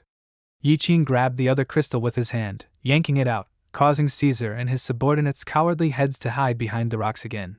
But nothing happened again, and a system window appeared above the protagonist's head, saying that the trap was not activated. Caesar shouted in shock that the trap worked, so it was all about Yiqing's luck. Caesar guessed that his luck should definitely be above 60 points. He asked in surprise, how could someone at level 1 have such a high luck stat? Caesar said that even those who could change jobs would not have their luck stat increase on their own, so there was only one reasonable explanation, and that was that the trap was broken. Caesar's red-haired subordinate said that Yiqing had already taken 2 crystals, so the trap was definitely broken. He grabbed one of the crystals next to him and mockingly asked the other subordinate, "Does he see?" He said that nothing happened. However, the same laser appeared again under the dome of the cave, and in the next moment, it struck the poor guy's head, burning through it. This subordinate fell on his back unconscious, dropping the crystal from his hands. The subordinate in the hat looked at this with a frightened look, and Caesar cheerfully said that, without taking into account all the other possible reasons, this Yiqing had the highest luck stat out of them all. Caesar guessed that it had something to do with his job. He said that in the abyss, the attributes that increased the most were those related to strength. Caesar wondered if anyone would waste their attribute points to develop something as useless as luck. The protagonist, with a serious expression, thought that he simply divided all the points equally. Caesar said with a smile that the original plan was to turn them all into corpses that he could use later, but the plans changed, because now he only wanted one corpse with a high luck stat, and as for the rest, he would just get rid of the rest of the corpses. Gradually, Caesar's other subordinates began to flock into the cave, and he shouted with excitement in his eyes for them to not let them get away. They all immediately accepted the command, shouting that they would do so. Lao Zhang immediately shook with fear, stammering, saying that they were finished, because their opponents were members of the Blood Oath gang. Zhang said that they can't handle them. Tong shouted that they have time to escape. Xingyan also stood up on his feet in fear and watched what was happening with a trembling body. He immediately began to cowardly run away, while the protagonist and his comrades who remained alone with the enemies watched this. Yiqing asked in surprise, why is he running away? He thought that they would take them by numbers. Lao Zhang ironically replied that now they can no longer do this, because now they are missing one. Yiqing turned to face the enemy with a smile, saying that this is not true, and they have enough of all. Suddenly, a strange buzzing sound was heard in the cave. The subordinate Caesar in the hat asked another in surprise, did he hear it? Another subordinate asked him, what should he have heard? One of them looked up and saw powerful monsters with shining eyes approaching them. The system window said that the protagonist had summoned the demon spiders that were completely harmless just a few minutes ago. Tong immediately began to scream and squeal in fear in a cowardly manner, loudly saying that there were monsters. Those spiders really looked scary. Tong swore out loud in a funny way, saying that now they not only had to fight off those bandits, but also those monsters. But unexpectedly, the protagonist told him with a mysterious smile that the monsters were on their side. After all, he had picked up a couple of them along the way. Tong turned around in shock, asking what this meant. He asked Yiqing, was he some kind of Spider-Man? The protagonist widened his eyes, using his ability. That subordinate in the hat, according to the system data, was a level 20 enemy necromancer, and the armored subordinate next to him was a level 17 enemy berserker. Besides them, there were 2 enemy hunters, both of whom were level 18, and there was also an enemy paladin who was level 19. Yiqing thought that he was unsure about the level difference between them and his spiders, but his gut feeling told him that there would be no problem. However, when he turned his gaze to Caesar, he noticed a system window that said unable to determine his level. The tooltip noted that it was impossible to determine the level and profession of enemies who were close in strength. Caesar smiled mysteriously as he looked at Yiqing. He said, did this mean that he could subjugate the monsters of the abyss? Caesar said that it seemed that Yiqing had learned a few things while collecting trash here and there. Yiqing thought that in that case, Caesar's level was not much lower than his, and perhaps even higher. He was carefully examining his enemy while Caesar shouted that if these monsters were not higher than level 10, then he shouldn't have even mentioned them. Caesar thrust his hand forward, with a cheerful face, shouting for his subordinates to deal with the monsters first, then the trash. He also gave instructions that they should not touch the crystals. Yiqing turned his gaze to Lao Zhang, telling him seriously that their plans had changed, so if he wanted to live, then he should follow Xingdian's example. Zhang tensed up and thought that the protagonist was a complete idiot for sacrificing himself to delay them. However, since he insisted on it, then he had to do it. Therefore, Lao Zhang also rushed away in the next instant, carrying his legs far away from there. Tong looked at Zhang as he walked away in surprise, and then turned his gaze to the protagonist, who said that he was sure that Zhou Tong had his own motives for going into this abyss, so if he wanted to live, he should also flee. Tong shouted that he would never forget Yiqing. He furrowed his brows in regret, also starting to run away, following Lao Zhang into this cave. However, his luck was only 1 point, so when he stepped onto the path in the cave, a massive collapse occurred inside, which in just a few moments almost completely blocked the entrance to this place. Zhang abruptly stopped when he saw the collapsed rocks, asking Tong, what did he do this time? He cursed loudly at him. Turning to face him, Zhou Tong awkwardly apologized, saying that ever since they entered the abyss, nothing but bad luck continued to fall on them. However, he did not know why this was so. While they were solving this problem, a duel began between the spider monsters and Caesar's subordinates. The paladin swung his huge hammer and shouted, aiming it straight at the spider monster's face, hitting the target with one blow. He furiously shouted with a smile on his face that he would knock them out with just his hammer. But the spider monster was not going to give up so easily. It gathered webbing in its mouth, releasing it straight at the paladin's face. The blow was quite strong, so the paladin almost fell to the ground, staggering back. While he was trying to remove this viscous mixture from his face, the silhouette of the protagonist appeared above him, holding his dagger in his hands, flying straight at the enemy. Ironically, he said that Yiqing was too low level to attack him. He asked him, has he gone crazy? At the last moment, the paladin managed to cover himself with a shield, which is why Yiqing did not have time to strike him. As soon as the dagger touched the shield, the paladin pushed the protagonist away from him with a powerful blow, asking how he liked his shield. While Yiqing was flying, he thought that his spiders were level 10, so they should be enough to even the odds, but not to win, because he was dealing with a Blood Oath gang. The protagonist's face was absolutely calm, and as soon as he was behind the paladin, he made a sharp move to strike his legs, leaving deep wounds on it. The paladin loudly exclaimed that his legs were very painful. But Yiqing was not going to stop. As soon as he was able to slow down his opponent, he immediately pushed off the ground, heading towards the paladin again, who was already standing on the ground, on his knees. But the final blow was not allowed to him by the enemy hunters, who directed their arrows towards the protagonist. However, Yiqing managed to dodge, seeing the arrows from afar, so the arrows did not hit him. The surprised enemy hunters wondered, did he really dodge? The second hunter told him that it couldn't be, he must have just missed, so he should try again. The other hunter also pulled back his bow, aiming another arrow at Yiqing. He shot, and the arrow was already rapidly approaching the protagonist, but he swung his dagger sharply, destroying the arrow with one blow. The hunter said in surprise that he broke the arrow. Yiqing sat on the ground, pushing his hand against it, shouting that he was using the Big Bang skill.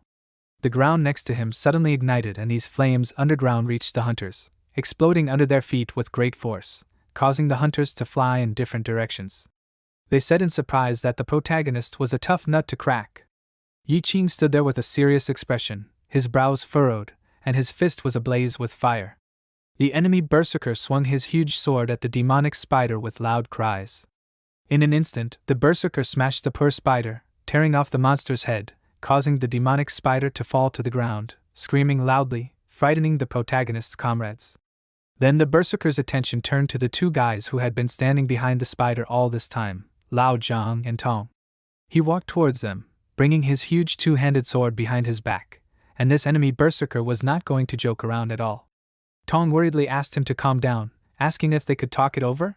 He put his hand forward, trying to stop the enemy berserker, but it was all in vain. Seeing this, Zhang gritted his teeth, heading to help his comrade. He pushed Zhou Tong aside, taking his place and taking this powerful blow on his shield. The enemy berserker struck his shield, shouting at Tong that they couldn't escape because of him, calling him a fool. Tong sat on the ground, looking at Lao Zhang with fear in his eyes. Zhang shouted at him that if he wanted to live, he needed to know how to fight. However, as he shouted, the enemy berserker once again gathered strength for another strike, swinging his huge sword at Zhang. When Lao Zhang noticed this, he gritted his teeth again, trying to take this powerful blow on his already badly damaged shield. But this time, he did not quite succeed. The enemy berserker, although he could not penetrate the shield, but with this powerful blow, sent Zhang flying towards a pile of rocks that lay nearby. Lao Zhang fell painfully onto the rocks, coughing after the painful landing. His head was injured, and he was bleeding as he lay there.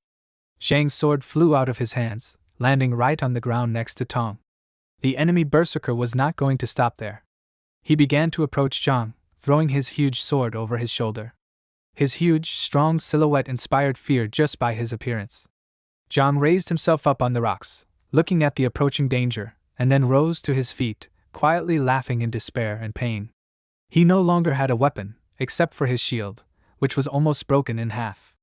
Zhang said with a painful smile that he should not have looked into the abyss, because he would have been killed anyway. The enemy berserker looked at him with confusion, trying to understand what Zhang was saying. The next moment, Lao Zhang shouted that debts are not asked from the dead. He furiously told the enemy berserker to do it quickly and painlessly. Lao Zhang furrowed his brows, continuing to shout for the berserker to quickly kill him. The berserker narrowed his eyes at Zhang, and then began to swing his huge sword again to strike again. Zhang also assumed a fighting stance so that he would have a chance to reflect it. However, the enemy berserker's body suddenly stopped responding to him. He was covered in a strange purple aura, so he shouted that he couldn't move. The enemy berserker couldn't help but wonder, is this because of him? He turned his gaze to the side, where Zhou Tong stood, holding his microphone next to his mouth, and his other hand extended forward. Tong said that he needed to try again. He shouted that he was holding him, continuing to hold the enemy berserker with his hand. He told Zhang to act. But suddenly Zhang responded by cursing at Tong, saying that he was holding him at the same time. Indeed, when Zhou Tong turned his gaze to Zhang, he saw that he was also shrouded in the same aura and could not move. Tong exclaimed in surprise upon seeing this, and the protagonist, watching this, could only wonder what they were doing. But he did not have to be bored for long, because the necromancer in the hat, who was also Caesar's subordinate, began to act. He shouted that even if Yi Qing had some hidden ability, his strength would eventually run out, and he would not be able to fight forever. The necromancer raised one of his hands up, starting to use his powers, flying above the ground. The protagonist thought that his summoning magic really wasted a lot of energy. After all, he had summoned a clone a little earlier, so his mother was almost all used up. The system notified him that his mana bar was indeed gradually approaching zero. Yi Qing looked at the necromancer thoughtfully, thinking that summoning small spiders was also continuing to waste his mana. He put his hand to the side and suddenly a small glass cup appeared from the space of the system, which instantly appeared in his hands. The necromancer asked him in surprise, what was he drinking? Meanwhile, Yi Qing calmly sipped a special potion from the cup, using a straw, which made him look even more relaxed, which irritated the necromancer no less.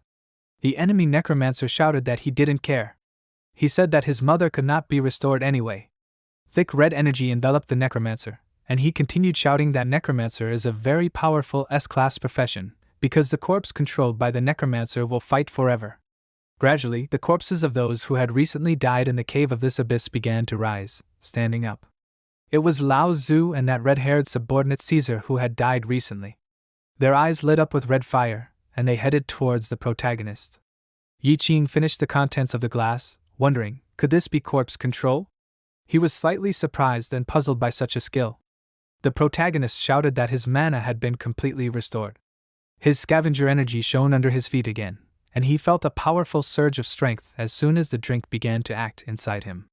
He opened the processing space again, from where hundreds of hands immediately began to appear, helping him with this. The protagonist said with a smile on his face, "Everything dead should rest in peace." He put his hand to the side, throwing the cup to the side, starting to guide his demonic hands from the processing space to the right places. These hands in an instant were able to deal with the risen dead, whose corpses were recently revived by the necromancer, which greatly surprised and scared the one who summoned them. The necromancer was surprised but shouted, asking what was this? He asked in confusion, where did his corpses go? While he was watching this in fear, Yi Qing was already heading towards him, having prepared a small gift for him in the form of a cool blow. The necromancer could not oppose him, because his main power was controlling the dead, and there were no more dead people in the cave. The protagonist struck the necromancer in the face, knocking him out with this. The necromancer immediately found himself on the earth defeated and disgraced by such an easy defeat. Caesar turned his irritated gaze to the protagonist, squeezing in his right hand the demonic spider that Yi Qing summoned, and putting his other hand in his pants pocket. Caesar said that Yi Qing had interesting abilities, so now he knew what he had done to him so much at the drink stand. He frowned, squeezing the head of the spider he had defeated in his hand. The poor spider's head had literally burst, so Caesar's hand was completely bloody because of it. Yi Qing told him that it would be great if they all worked for a while and then went home. He also put one of his hands in his pocket, the other clenched into a fist, saying that, unfortunately, they get crystals in exchange for human lives, and now he knows that their team is recruiting people as cannon fodder. The protagonist frowned, saying with a serious expression that all this was immoral. Caesar rudely asked him, did he think that if he had potential, then he would immediately stop being cannon fodder? Caesar cut off this hope, telling him that he was dreaming too much. After all, they were all his property. He smiled a cold smile, continuing to speak, ironically suggesting that he remind him how this world works. After all, whoever was stronger had the power. Suddenly, from somewhere to the side, a loud cry was heard from Tong, who desperately screamed for Berserker not to kill him. After all, he was just a laborer. Caesar turned his gaze to where the sound came from, seeing Zhou Tong standing behind the Berserker with a sword in his hands, tightly clutching the weapon in his palm. Caesar said with an arrogant smile that, judging by the current situation, they, being cannon fodder, clearly will not get out of there.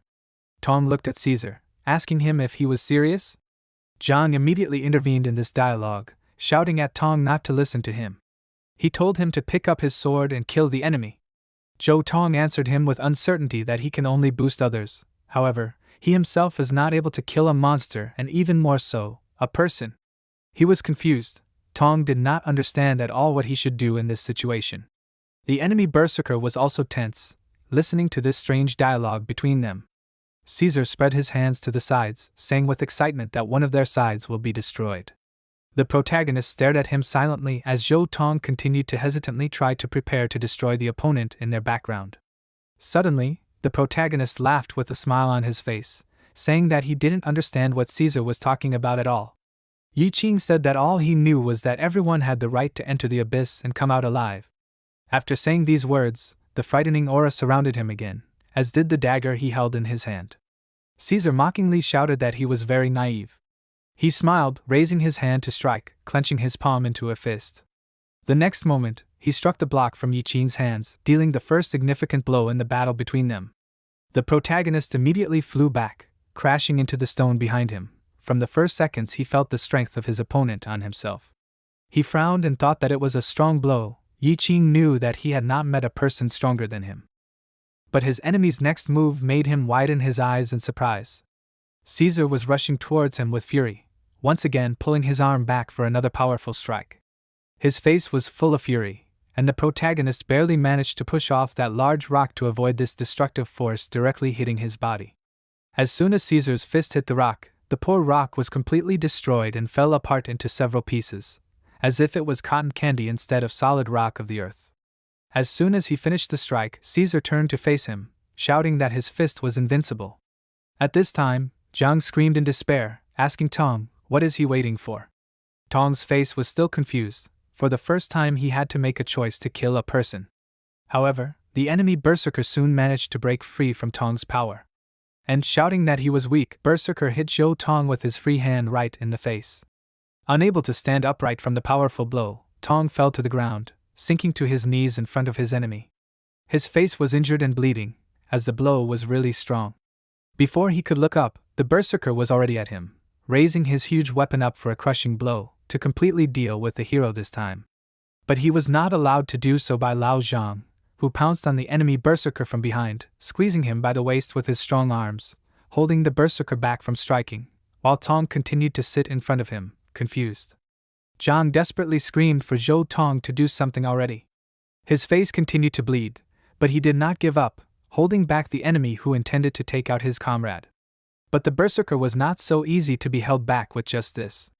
He turned around to face Zhang, pushing him away and using his sword to stab Zhang in the chest, leaving a deep cut. Zhang started screaming again with a pleading voice for Tong to do something. He was bleeding profusely, extending his hand towards his comrade, asking him if he was strong, wasn't he? He said that was why he volunteered to be the leader back then. Tong's eyes only grew more confused. He felt guilty, remembering that he had said back then that their cannon fodder company needed a leader, so it should be him, a third-level bard, because he was perfect for the role. Tong's body trembled as he thought about it, looking down due to his sense of worthlessness. He said that he simply thought that he wouldn't have to kill monsters with his hands if he became the leader. He continued to make excuses, saying that he would never have to face something like this, and no one would know that he was actually incapable of such a thing. Zhou Tong dropped his hands to the ground, feeling despair rising closer to his throat. Tong blurted out that he was actually not strong at all. He began to frantically say that he was just a newbie, so he began to beg for the enemy Berserker to spare him. He knelt down in front of him in a respectful bow, placing his elbows on the ground, humiliating himself in order to survive. The enemy Berserker was taken aback by this, even lowering his sword when he saw Tong bowing down before him. Meanwhile, Zhou Tong was lost in his memories, and images appeared in his mind, where the other hunters, while fighting monsters, asked him, could it be that he couldn't cause any damage? They asked him if he could launch others, couldn't he? Another wounded hunter told him that Tong couldn't even choose the right target to boost. He cursed at Tong, saying that he had no conscience, ordering him to get out of his team. Zhou Tong looked at these guys of yours with despair on his face, once again hearing from them that he should get out of there. There was guilt on his face and a mixed feeling of inferiority. After these unpleasant memories, Tong also remembered how he was sitting near the fountain, sadly hanging his head, resting his hands on his knees. Suddenly, he heard footsteps. It was Caesar, who walked up to him with a smile on his face, cheerfully asking him what his job was. Tong looked up at Caesar, cautiously telling him that he was a level 3 bard. He didn't fully understand why Caesar approached him and asked about this. However, Caesar immediately invited him to go with him. He still smiled so friendly that day. However, it did not lead to anything good. After all, this same friendly guy, who, as it seemed to Tong, wanted to help him, was now slamming the protagonist right into the cave floor, and then swinging again for another blow with great speed. Caesar flew up to the protagonist who had fallen to the ground, squeezing his fist again, accumulating more energy for a new blow. Caesar shouted that this is a martial arts technique that causes continuous physical damage to the place of impact. He added that if Yi tries to use magic, it will get worse early, and he will die faster. Caesar's eyes were burning with rage and excitement. But he hit the wrong place again, because the protagonist managed to dodge in time, jumping back. Caesar shouted that this explosion was an indicator of martial arts that would cripple even the strongest mage. Indeed, the cave floor suffered greatly from this powerful blow, crumbling like the rock just recently into many separate pieces. The protagonist gritted his teeth, thinking that it was too fast. Caesar asked him if he hoped to dodge it. He soared into the air again, looming over the protagonist, who began to gradually move away from him, so as not to receive such heavy damage from the powerful strike again. Yi Qing watched him as he continued to run away, wondering if his opponent lost blood when he used this skill. After all, it wouldn't hurt him. Then Yi Qing suddenly interrupted his thoughts, remembering the blood, he stopped abruptly, turning to Zhou Tong, calling him by name loudly, so that he would notice him as quickly as possible. At this time, although Tong heard him, Caesar managed to catch up with Yi Qing, sending him straight to Tong with one blow, as if delivering him to his comrade. Yi Qing lay on the cave floor, his legs stretched out by his weapons, still clutching the dagger in his hand. Zhou Tong looked at the protagonist anxiously, not knowing what to do. Yi Qing said that it was useless to hope that others would be merciful to him because he was weak. He smiled, saying that it was because he was also disappointed by his own weakness. The protagonist said that he was also weak and could do little. He recalled how he fought one of the monsters in the abyss, and his sword was split. Yi Qing said that he still did not give up, because there was no need to be afraid of his own weakness. Tong listened to him in surprise, also immersed in these memories. When the protagonist added that he needed to be afraid of cowardice, he needed to be afraid of losing heart. At this moment, Tong seemed to have an epiphany. He opened his eyes wide, asking the protagonist again, losing heart? The protagonist remembered that at that moment, he received a hint when fighting that monster, that he had caused 0 damage. But at that moment, he shouted to himself that he was not afraid, continuing to deal those blows that did not cause any damage to that monster. But Yi Qing was already unstoppable at this point. Because he had broken through the barrier of fear, there was only rage and confidence in his eyes. He continued to shout that he was not afraid. And then the system after a while wrote to him in the tooltip that he had caused a critical hit, reaching 1 point of damage. At that moment, he thrust his half-destroyed sword straight into the monster's eye, and then the defeated monster lay at his feet. He shouted in despair that he had succeeded. It seemed that he himself could not believe it. Yi Qing wiped the blood from his mouth with his hand, which he held the dagger with, and said that when he gathered all his will into a fist and took the first step, he knew that he had been preparing to become a king all his life, even when he was a weakling garbage man.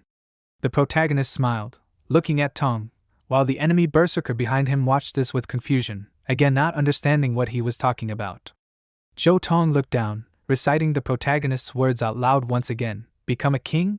Tong realized that if he didn't become stronger, he would die. He looked at the sword in his hands with a worried look, saying that compared to ridicule, it was better to just disguise himself and avoid the fights. But now he wanted to become stronger. Finally, a look of confidence. He furrowed his brows and said that he wanted to be strong in spirit. The enemy berserker who was watching this asked him, "What kind of nonsense is this?" He reminded him that Tong's level was 3rd, and it was nothing compared to his 17th level, so he couldn't win.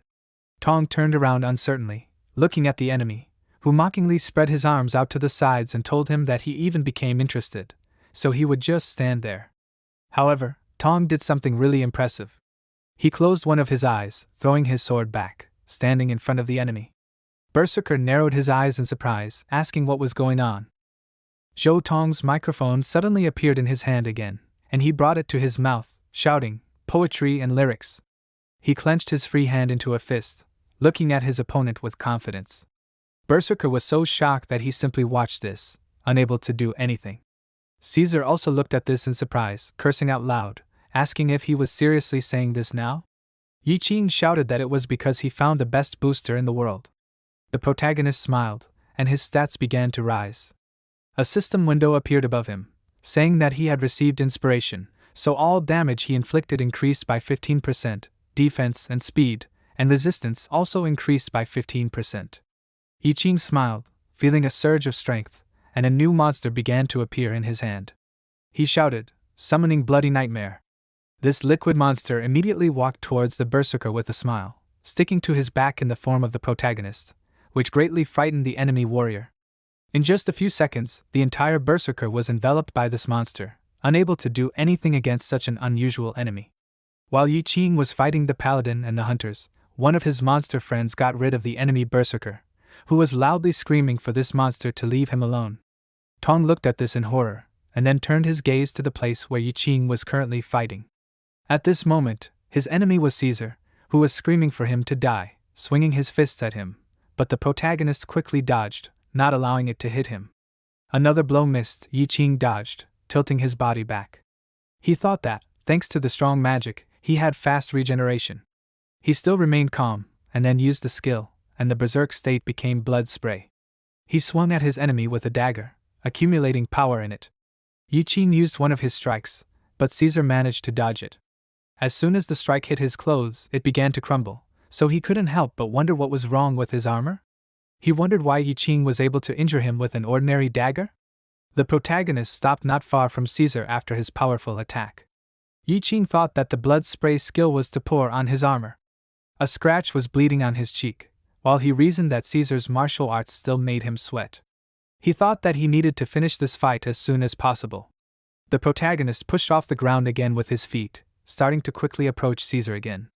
To which Caesar, with excitement in his eyes, shouted again with a smile that this was very interesting. Approaching his opponent, Yi Qing lunged forward again, cutting the air with his dagger. However, Caesar managed to dodge this strike again. He caught the protagonist's hand, shouting that he had 20 years of practice, asking him how could he lose to a mere garbage man. As soon as he immobilized Yi Qing's hand, he immediately struck him in the face with his fist, asking him if he could feel the difference in their strength now.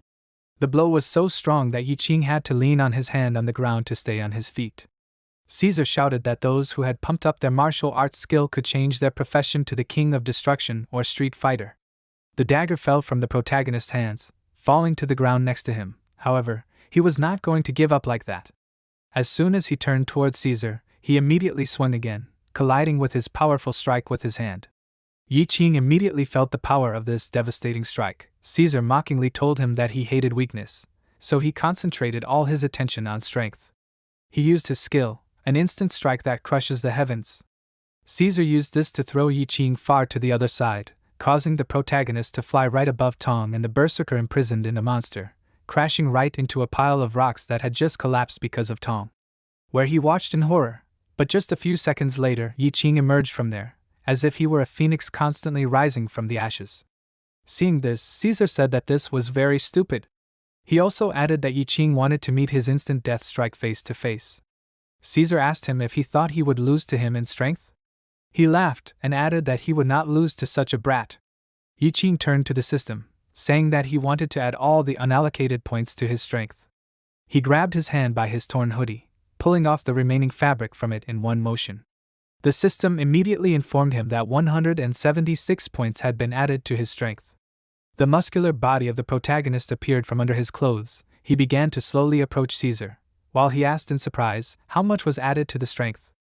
Yi Qing continued to walk towards him, thinking that his strength had increased instantly, and even his muscle mass had gained a lot. But Caesar laughed again, asking him, "So what?" He moved sharply towards the protagonist, picking up speed. There was a furious smile on his face, but Yi Qing remained calm. He thought that he was still lagging behind in martial arts technique. The protagonist moved his arm back to strike, thinking that at least he had enough strength to strike properly now. His arm shot forward, as did his opponent's approaching fist, which was no less powerful than him. Their arms collided in a powerful confrontation, and neither one's strength was willing to yield to the other. However, a few moments later, Caesar felt a strong wave from a powerful strike. Only a few moments later, he was literally sent flying by the protagonist's strength, far back. Caesar asked in surprise how could he do such a strike. His arm was terribly injured, and his fingers were almost twisted in the opposite direction, turning very red. His entire face was covered in traces of blood.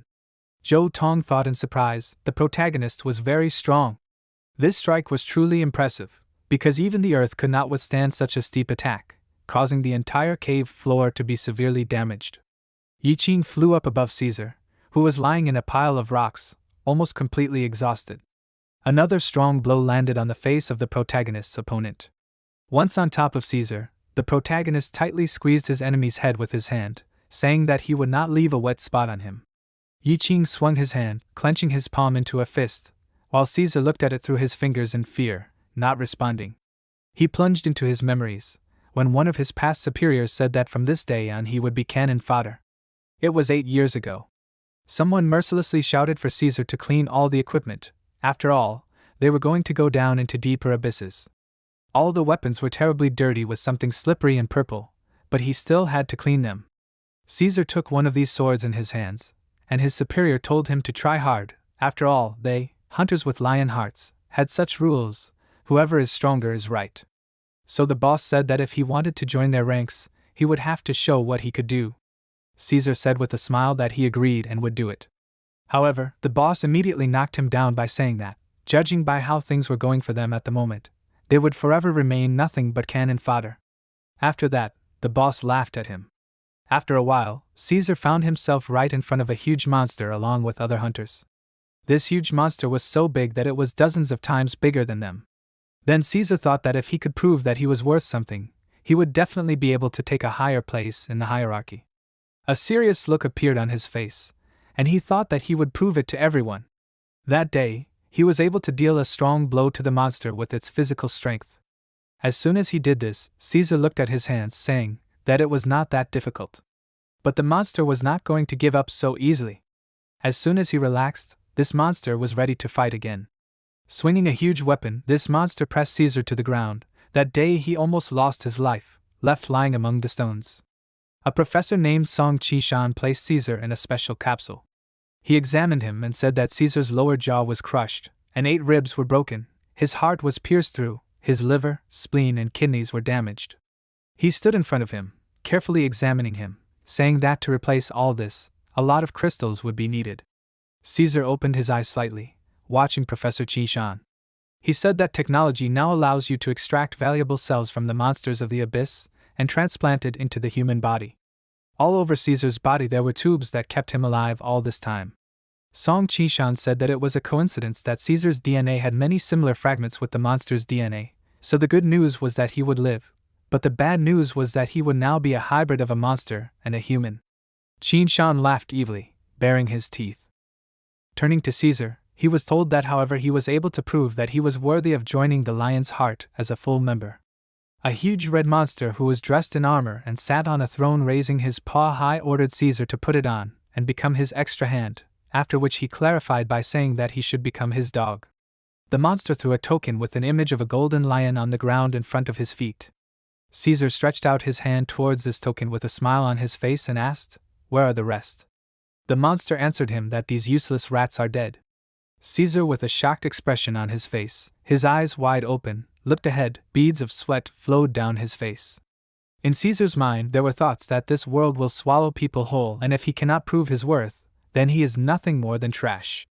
After he thought about it, his face and body began to distort. While the hand of the protagonist squeezed his face, it began to transform and his teeth turned into fangs. He began to scream loudly, spreading his arms wide. On the system window, an inscription appeared that indestructible is a defense that has been significantly increased, and the damage caused has been significantly increased as well as speed. Caesar became a monster. He grabbed Qing's hand with a sharp movement of his hand. The protagonist looked ahead with a surprised expression. And then Qing asked himself, has he also regained his strength? At that moment, Caesar prepared his fist to attack Qing with it. He made a powerful blow with his fist, growling furiously with his mouth wide open and his red eyes glowing brightly. The protagonist was thrown back a few meters, but he was able to stay on his feet, leaning his hand on the ground. Caesar stretched out his hand in front of him and said that the distinctive feature of magic crystals is rich energy and seething magic power. After that he explained that during the blood moon these crystals are especially strong. At this time crystals began to gather in his palms. After that, with a sly smile on his face, Caesar said that thanks to the transplanted organs of the monster, he can also get drunk on the power of magic crystals. Several red magic crystals were attracted to his open palm. Caesar, throwing crystals into his mouth with his hand, said that, in addition, thanks to this, he can even become slightly stronger than the boss of the abyss. He absorbed these crystals, after which red horns began to grow from his forehead. The clothes on his body began to tear due to new sharp formations on his body. A notification appeared on the system window that a hint had appeared informing that the boss had been detected, and this boss's name was Rodrigo Caesar. Caesar stood angrily looking in front of him and clenching his palm into a fist.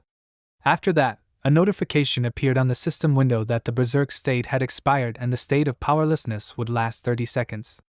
The protagonist, wiping the blood from his cheek, noticed that the system recognized him as a boss. Then he loudly asked what happened to his body. Zhou Tong with a frightened expression turned to the protagonist and asked him if he was okay. Qing looked ahead and cursed, saying that this was all extremely inopportune. Caesar growled furiously, breaking the massive stones beneath him and menacingly ordered Qing to surrender. Qing turned his gaze to Zhou Tong standing behind him. Caesar was at this time destroying the space around him, throwing huge stones in different directions, and at the same time he was screaming that he should let go of his human body and become an unkillable monster. One of these huge stones landed between Qing and Zhou Tong, forcing them to jump in opposite directions from each other. Caesar jumped high into the air. He shouted that he accepts the price of this power. Qing at this time quickly stepped aside, then he turned his attention to Caesar in the air, who, due to his mutation, mutated Caesar tore the body of the Qing clone in the air, after which he landed down already a monster on which a business suit was stretched. Zhou Tong watched in horror as Caesar transformed, shaking with fear. He understood that without a doubt they would not be able to cope with high-level players, and Qing, who hid his strength, was already much more powerful than his companions. However, looking at Caesar, who was tearing the sleeves of his jacket, he thought that even Caesar could kill him with one blow. Zhou Tong reasoned that although Rodrigo was exhausted, he still had his indestructible strength, which lies in his monstrous essence. Caesar, with a wide smile on his face, looked ahead while red horns grew from his entire body. Caesar said that the weak against the strong, and that's how this fight will be, and in order to become stronger he has to show this ugly part of himself. He pressed his hand to his face and laughed loudly. Then he turned his gaze back to Zhou Tong and said something he completely forgot. Zhou Tong screamed in fear that it was impossible to become even uglier. Caesar looked at him and said that one way or another he failed the mission that was entrusted to him, and he was the last piece of cannon fodder who would see it. Caesar rushed into a rage to attack Zhou Tong, ordering him to let him give him a heroic death. When Caesar was already approaching him, Zhou Tong put his hand in front of him and asked him to wait. Then he screamed that if he still died, he asked him to let him say something. Caesar brought his face close to Zhou Tong's face and put his huge hand on his neck, telling him that he was already talking too much. Then he called him a stupid bard. Caesar then asked him what his last wish was. At this moment, behind Caesar, the torn-apart Qing was gathering together. Zhou Tong, with a tense expression, said that he wanted to leave the abyss alive. Then he said that he was not the last of the cannon fodder. At this moment, behind Caesar, various bloody parts were gathering into a single whole. Caesar, with an enraged expression, turned around and chuckled questioningly. The protagonist stood behind Caesar, straining his arms. He said that thanks to the bard, he bought a little time and the state of powerlessness was cancelled by this potion. The protagonist confidently looked in front of him, holding a glowing substance on his finger that was waving its small paw. The protagonist said that his weaknesses could not be seen with a close look, so he relied on the bloody nightmare to obtain secret information through direct contact with his body. Caesar frowned and looked at Qing and asked him again, "Bloody nightmare?" He then asked him if this meant that he only killed a clone. He then asked him furiously, when did he manage to do this? Qing looked at him emotionlessly and shouted that he accepted the price of this power. Then he said that although his berserker skills greatly increased his strength in a short period of time, but the price of being forced to use this power that exceeded physical limits was 30 seconds of exhaustion. After that, he clarified that however, with a body that erases the boundaries between a man and a monster, he stretched out his greedy hands to the abyss itself. So the abyss naturally wants him to pay for it. Caesar stretched out his hand in front of him and ordered Qing to stop joking around, after which he shouted that this was his power. He asked him what the abyss had to do with it. Immediately after that, Caesar looked warily at his hand. His hand began to actively mutate, becoming much larger. His tendons were torn and stretched, and his muscles swelled, while red, sharp claws began to grow out of his hands.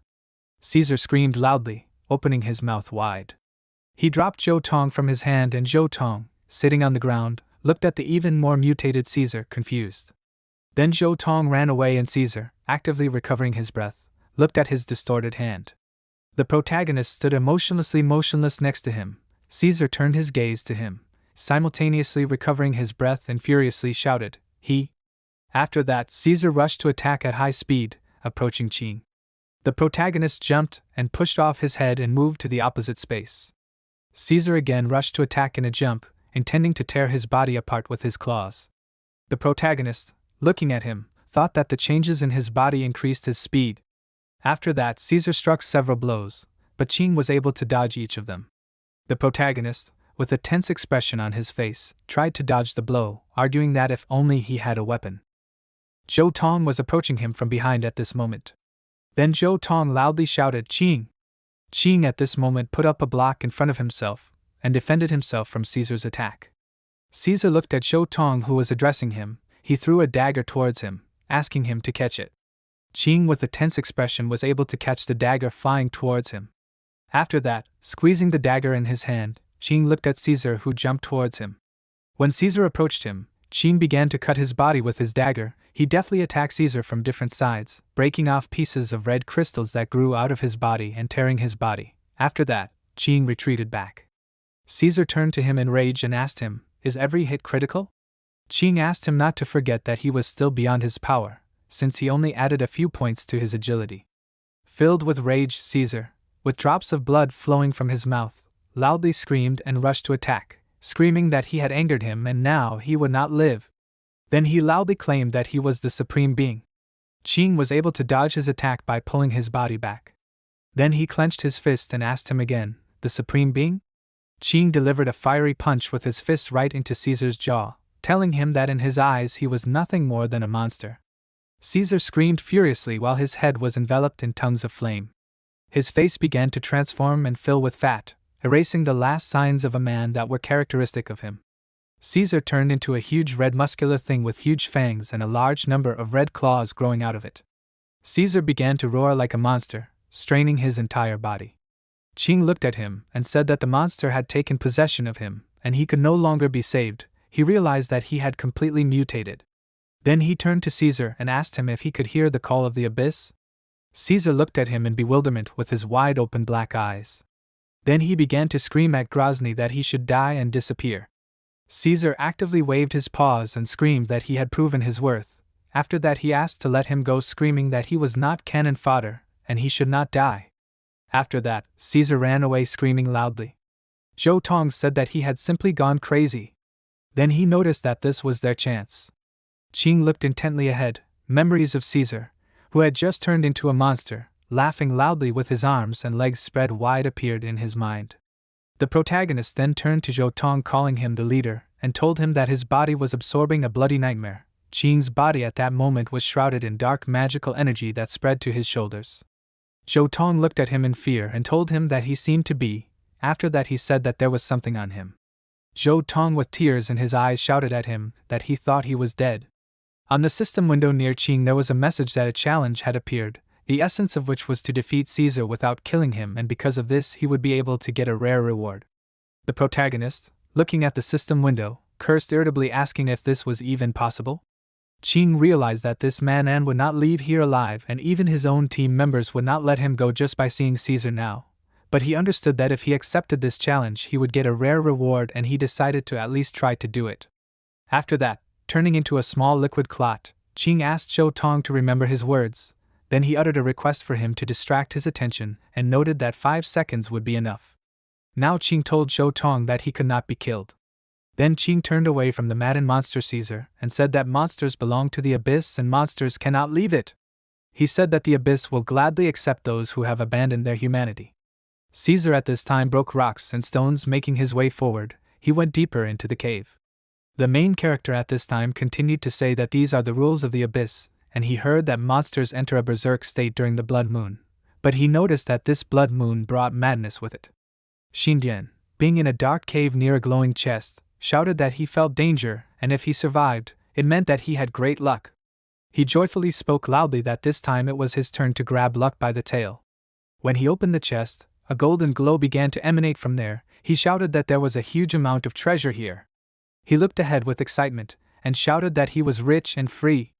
Then he began to list the pumped-up skills. After that, he shouted new life. Caesar, in the guise of a furious monster, approached him from behind and, opening his mouth wide and stretching out his long big tongue, looked at the back of the unsuspecting Xindian. Xindian at that moment shouted that he would change his life. After that, he raised his head up and, clutching the sheets in his hands, began to laugh loudly. Some time after that, while in the bar, Zhou Tong suddenly lowered his head down and asked Qing to become his boss. After that he told him that from now on he would always be with him. The protagonist, with a surprised expression on his face, looking at him, and holding a filled glass in his hands, told him that he could not be so cool. Zhou Tong, with a smile on his face, looked at him and said the words that he heard from him in the abyss. He said that he knew that he had been preparing to become a king all his life. After that, Zhou Tong told him that the moment he heard his words he realized that he would follow him anywhere. The protagonist, straining his face heavily, exhaled air from his lungs and said that at that moment he was just pretending to be cool, and looking at this now he realized that he was talking complete nonsense. Zhou Tong, putting his clenched fist on the table, told him that this is not nonsense. At that moment he addressed him as a boss. After that, Zhou Tong told him that only after listening to him did he realize that he was worth something and that he had goals. Qing asked him, "And what are his goals?" Zhou Tong told him that he himself said that he is the best support. Qing asked him again with a confused expression on his face, and then told him that he did not remember this.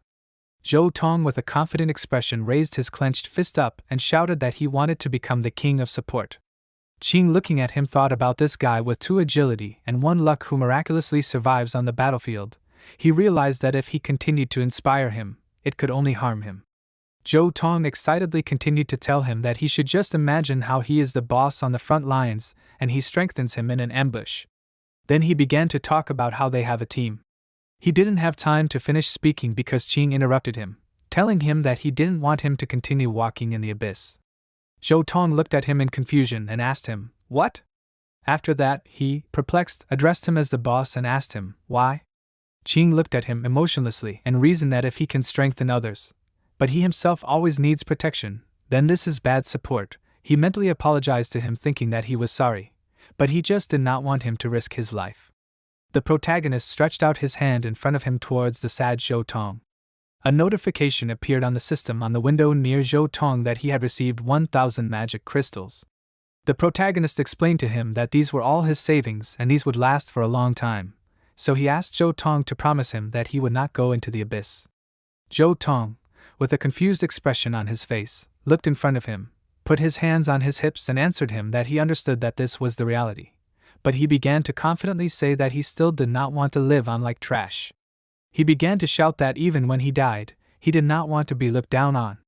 Qing looked at him with a grin on his face and thought that he was determined and he could see it in his eyes. After that, Qing asked him if he couldn't protect himself, then how could he help others?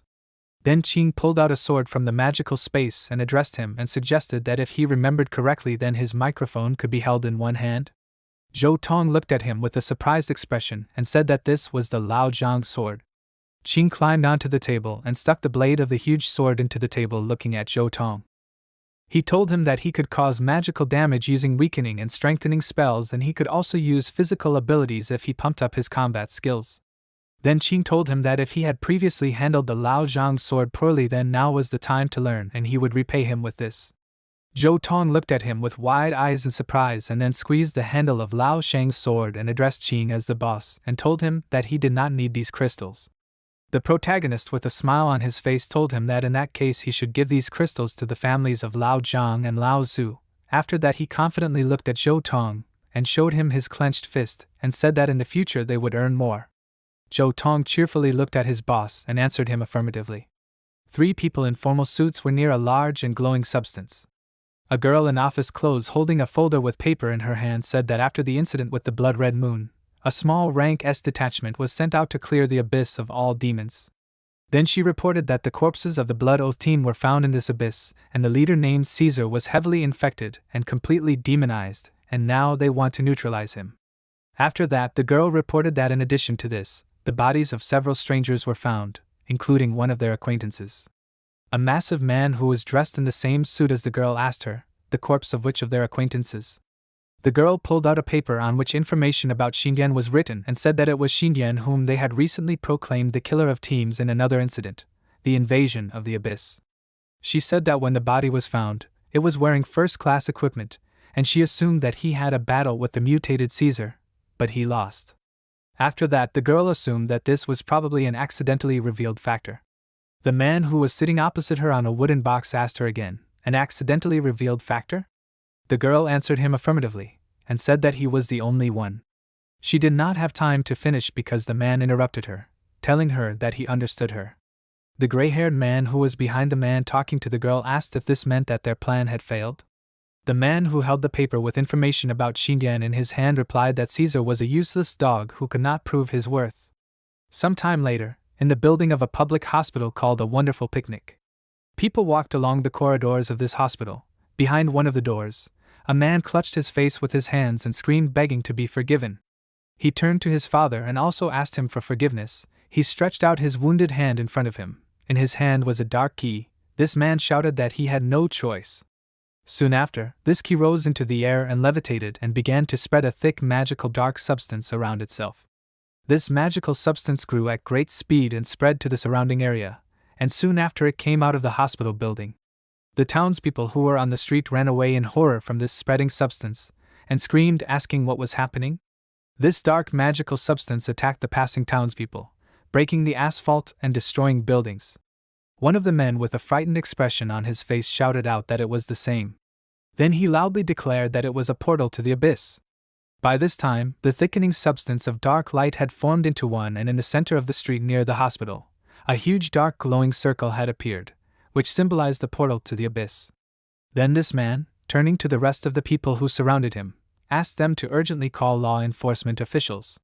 A few moments after this, the space around the portal to the abyss began to burn, people screamed in horror, and a massive monster emerged from the portal, growling angrily as it approached the people. Two people grabbed each other's hands in fear. One of them shouted to the other to hold on to him. Then he asked them to listen to him, and not to look back. It was a guy and a girl who, holding hands, were running away from a huge monster that was growling furiously and chasing them. The guy shouted to the girl to run quickly. Soon after, the monster attacked them with its powerful, strong claw, throwing the two people away from each other. The guy, screaming loudly, flew to the side and hit his head on a stone. The girl, frightened, stretched out her hand towards the guy whose hand she was holding, shouted, "Brother!" She screamed loudly, and tears flowed down her cheeks. At this time she fell deeper and deeper into the mouth of the monster, which had many sharp fangs. The main character abruptly rose on the bed and, getting into a fighting stance, began to scream furiously. Drops of sweat flowed down his face. He had difficulty regaining his breath. Then he fell back on the bed and grabbed his head with his hand, screaming that he saw this dream again. After that, he brought the screen of his phone to his face and thought that this is for sure. Then he shouted, "Today!" Some time later, having approached a flower shop which was located on the city street, Ching addressed the girl, calling her Zhang, and asked her to give him a bouquet. Zhang, smiling, looking at Ching, asked him if he was going to see his sister. Ching, smiling, approached her and answered her affirmatively, saying that he had met someone and that was why he was late. Zhang answered him in a friendly manner that she was very glad that she had a brother like him. Then she, looking at him in surprise, asked if he had had a haircut. Immediately after that, she told him that this hairstyle suited him. The main character explained to her that he was just passing by and met June. In Ching's mind, memories appeared of how June, putting his hand on his shoulder and holding scissors in his hands, told him that he had recently seen a new hairstyle and suggested that he try it. The main character, looking at him in confusion, then told him that he was going to Zhang for flowers. Then Ching took 2 bouquets in his hands and told Zhang that he would help her bear it. Zhang smiled and thanked him for it. After that, leaving the flower shop, they saw several specialized cars that belonged to law enforcement agencies with sirens on were quickly driving along the road forward. Zhang, with a surprised expression on her face, noticed that there were a lot of patrol cars on the road that were quickly driving to the hospital. After that she asked, "What happened?" Ching asked her again, "A hospital?" After that, with a serious expression on his face, he suddenly jumped up at great speed a long distance, and then, jumping from the roof of one house to another, he rushed towards where the patrol cars were going. He heard voices that ordered to speed up the cordon. Soon after, Ching, jumping over the roofs of houses, saw a huge portal into the abyss that was located in the center of the street. Confusedly looking at this portal into the abyss, he asked, "Why did the gates of the abyss appear here?" He landed on the asphalt behind one of the patrolmen. The patrolman turned to Ching and told him that the civilians had been ordered to evacuate, and the passage was blocked. After that, the patrolman's face distorted. He suddenly fell silent and looked ahead in fear. Ching was able to enter the portal unhindered. The patrolman with a beard turned to his colleague and asked him in rage, "What is he doing?" After that, he angrily asked him, "Why did he let a civilian through?" The patrolman turned to him and told him that this guy is the same as the others who entered and they cannot cope with him. The man with the beard, looking at Ching leaving for the portal of the abyss, said, "Well?" The protagonist with a confident expression on his face headed straight into the abyss and turned to his sister named Xiao, asking her to wait for him. He said that this time he will not be late. When he went inside the portal to the abyss, he found himself in a large spacious room. He said that the gate created another space inside the hospital that is much larger than the area of the entire building. He noticed that it is exactly the same as last time.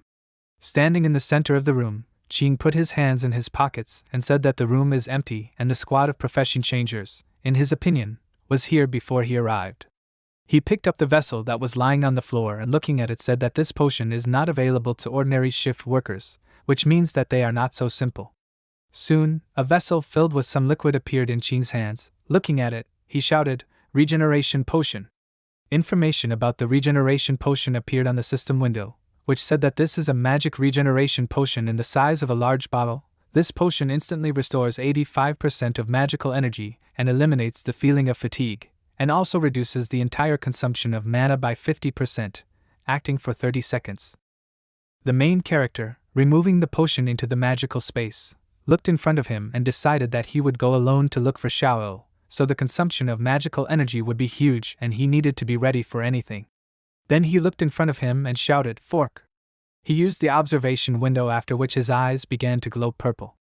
A tip appeared on the system window, which said that he would not be able to return once he chose the path.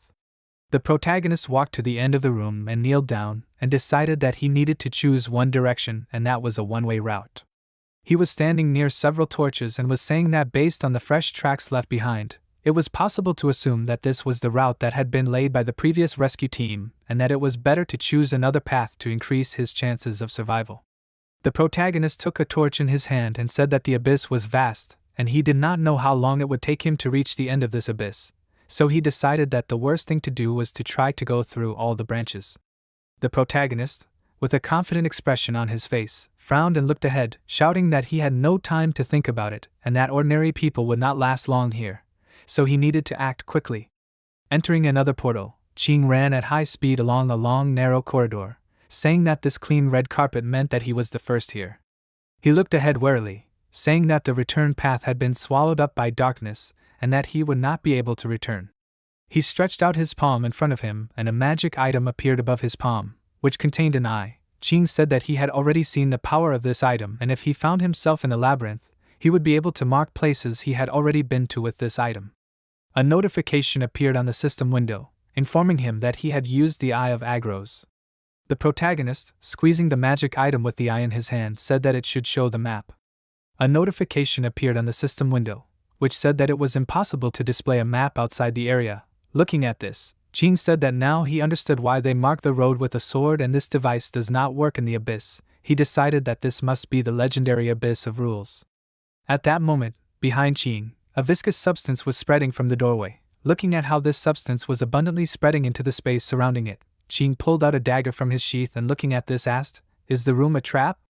And then Qing, with a concentrated expression looking ahead and squeezing the handle of the blade in his hand, said that there was no sound of the mechanism. He did not hear it, which means that it is not so. Then he noticed that it was even quiet here, and this quiet was frightening to him. At this moment, there was a certain sinister spirit behind him. This spirit was gathering in parts, and after it gathered together, then raising a massive metal scythe high above his head, he swung to strike. Qing was able to dodge this blow at the last moment by sharply moving to the side. The main character leaned his hand on the floor, squeezing the blade in his other hand. After that he rushed to attack with one blow, breaking this monster into two parts, cutting the body of this spirit.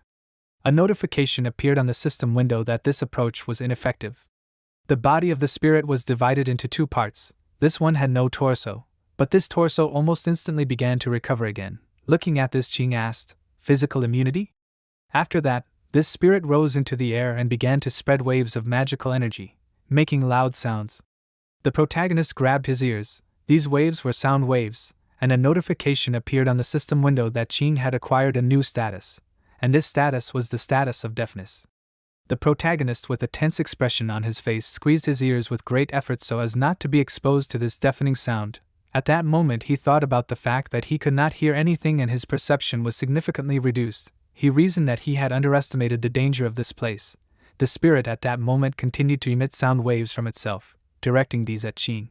The protagonist, with a tense expression on his face, while drops of blood flowed from his eye sockets, nose and mouth, thought that he had encountered a monster of rules. After that he mentally shouted, "Exactly." He remembered that then 3 years ago he was sitting on the ground near a box from which crystals were scattered.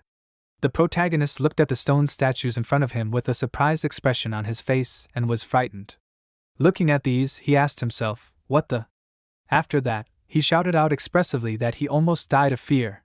Then he turned around and began to collect the scattered crystals in a box, saying that these were just a few gloomy statues that scared him. The protagonist, picking up the crystals, said that none of these should be wasted. Suddenly he turned around with a wary expression on his face and saw that the statues that he had recently been frightened of were looking at him with insidious smiles on their faces and glowing red eyes. The protagonist stood up and asked in fear, was this really an illusion? He assumed that they had recently been just a pile of stones. The other guy who was holding the box in his hands abruptly ordered Ching not to turn around. After that, he explained to him that if he looked at these statues, he should not blink. Then the guy shouted out, explaining to him that these were demonic crying statues. Ching, with a tense expression and beads of sweat flowing down his face, asked him again, demonic crying statues? After that, he said that he was scared just from the name. When Ching wanted to turn his gaze to the side, this guy furiously shouted at him not to turn around and only look at these statues. Ching answered him affirmatively several times.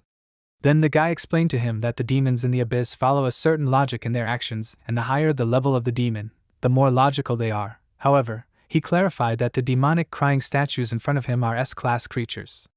But they usually do not attack. At this time, 3 large stone statues with insidious smiles on their faces and eyes glowing turquoise stared intently ahead. The guy explained to him that they act as follows. As soon as he collides with these statues with his gaze, their bodies petrify and turn into statues focusing on them. After that, the guy continued to explain to him that, however, if he looks away, these statues will pounce on him with super speed, easily killing him. The main character, looking ahead in fear, asked him what to do next. The guy put his hand on his shoulder and told him to listen to him. After that, he ordered him to slowly walk back and not blink until they leave the room. The main character, clutching a box of crystals in his hands, answered him that he understood him. After that, they began to move away from the statues along a narrow corridor.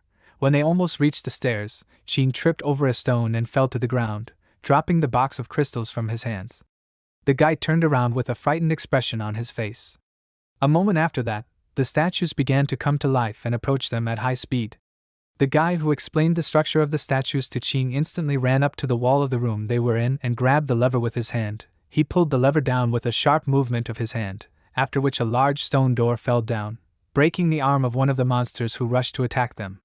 The main character was sitting on the ground near 2 boxes with scattered crystals. He looked ahead in horror with a lost look. After that, he fell to the ground and thanked the guy, telling him that he couldn't have done anything without him. The guy with a smile on his face told him that this time he was lucky. After that, he clarified that normal attacks do not cause any damage to these statues, but they kill as soon as he takes his eyes off them. Then the guy stated, saying that this is a paradox. After that, the guy with a wide smile on his face noted that although they are inexperienced in battles, they are capable of a lot in such matters. Now Ching, fighting with the spirit, concentrated a fireball in his hand and thought that he was no worse than some job changers. Then he asked himself, is that so? He concentrated magical energy in his hand, saying that if this monster is immune to physical attacks, then perhaps magical attacks are its weakness. After that, Ching looked at the spirit approaching him and shouted, "Big bang!" He looked at his tense hand with a surprised expression and asked himself, "What?" The magical energy in his hand began to glow green. Ching shouted that his hand was burning. He cursed, asking, "Is it really impossible to control fire here?" He tried to extinguish his burning hand with his breath, but at that moment a spirit approached him from behind, preparing to cut his body in half with his huge metal scythe. The protagonist, trying to extinguish his hand, said that he only had fire from magical attacks. Then he looked ahead with a tense expression. A magic card with an image of a monster appeared in front of his face.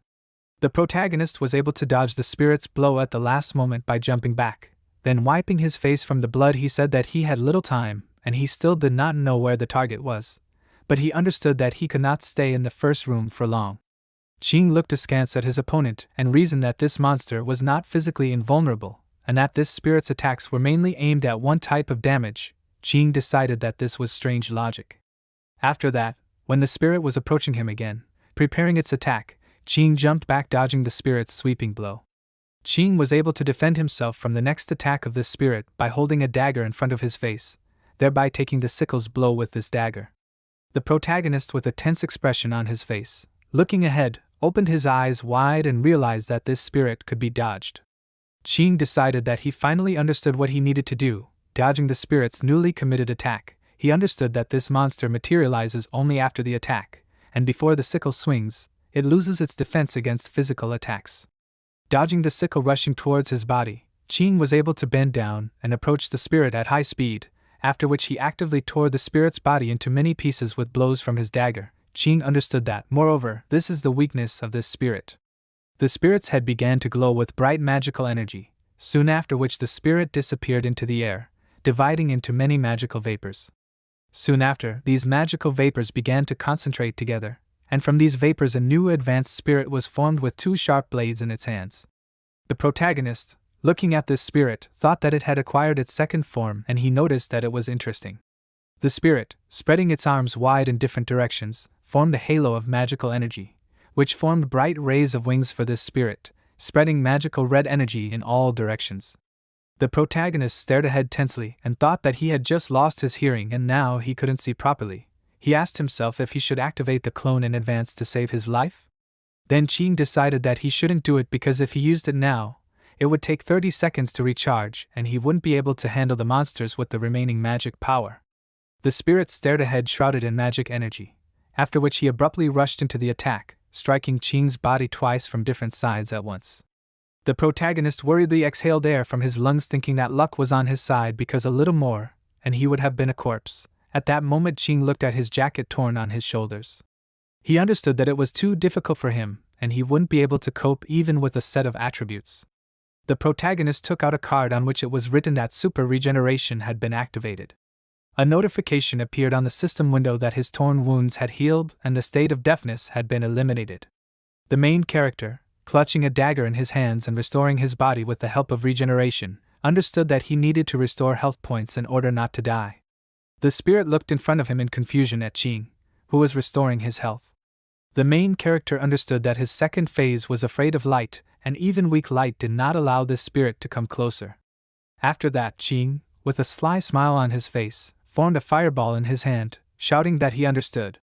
The spirit laughed, looking at Qing. A moment after that, Qing sharply clenched his palm into a fist and formed fire energy in his hand. Immediately after that, he pressed the hand in which he concentrated magical energy to his chest, and a moment later his whole body began to blaze with fire. The main character, straining his entire body and clenching his jaw, looked at the spirit, who moved away from him further. Notifications repeatedly appeared on the system window that Qing was burning. The main character, with a wild smile on his face, began to say that now he at least sees something. The spirit in horror began to fly away from the burning Qing. Qing began to catch up with the spirit running away from him. With a crazy expression on his face, Qing said that this spirit was afraid of flames because darkness was his life force. After that, Qing said that only fire abilities were cursed, and this makes them unusable, but for those who do not know how to cast spells. A notification appeared on the system window that Qing was making a soul dash. Qing approached the spirit from behind at great speed and grabbed him by the shoulders, shouting that in this case he himself would become fire. The spirit in horror began to scream loudly, after which Qing ordered a big explosion. After his order, a large fiery explosion occurred, which, due to the blinding energy emanating from this, illuminated the space surrounding Qing. Because of this explosion, Qing was thrown several meters away. The jacket and t-shirt that were on his body burned to ashes and his pants continued to burn. The spirit fell dead while his body was burning. A notification appeared on the system window that informed Qing that the monster was defeated and his health was reduced by 10%. The next notification from the system window said that his hand was badly burned and he would not be able to hold a weapon or cast a spell. The protagonist, looking at his burned hand and black burned fingers, laughed, saying that the price of victory was high and he would have to wait until his health was restored. Then, looking at the burning spirit, he sharply shouted, asking the flame not to burn the spirit completely. After that, Qing shouted that he wanted to disassemble it for materials. Pointing his finger in front of him, he ordered the magical substance to return the corpse of the spirits. The system window showed a message that this artifact is a soul reaper. A picture of a soul reaper appeared on the card, and the system window under this card said that the soul reaper summons a demonic spirit with a scythe that deals 5 times more base damage, and if any target dies from this skill, it will immediately activate the effect of the Despair Harvest, which restores 5% of its health and mana. Then the system window said that if he summons the Despair Harvest more than 5 times, he will enter a state of emptiness for 1 second, and in a state of emptiness, he ignores all physical attacks and cannot be blocked by creatures. After that, the system window explained that if the attack does not result in death, the user will receive the same amount of true damage. The next system window said that the artifact cannot be equipped, and this artifact is tied to the soul and cannot be exchanged. Ching, looking at the card with the Soul Reaper, said that he finally got at least something useful and noticed that for the first time he sees an artifact card that is attached to the soul. Looking in front of him, Ching said that the Soul Scythe can apparently convert a killed target into health and mana points, and if you use this in a battle with a large number of opponents, these opponents will have no chance. After that, Ching noted that, however, if the enemy is not killed immediately, he will receive the same amount of damage in response or even die, and he needs to use this card wisely. Then Ching, looking in front of him at the substance spreading to the sides, said that the passage was unblocked. A message appeared on the system window stating that the super regeneration recovery time has expired. The protagonist said, "Super regeneration." Immediately after that, he was enveloped in green magical energy that began to restore his health. The skill he used was able to restore even the burned to ashes clothes that were previously on Ching. The protagonist, confidently looking in front of him, addressed his sister by name and said that he was coming. At this time, the monster was standing near a stone table and was gutting a corpse lying in front of it on this table with a huge cleaver. This action took place in a gloomy, musty room, and corpses were hanging from the ceiling in this room on chains with blood dripping from them. On the floor lay a child's plush toy bear. The monster threw the severed arm into a bucket. Xiaozhou, with a confused expression on her face, held a bottle in her hand and looked ahead.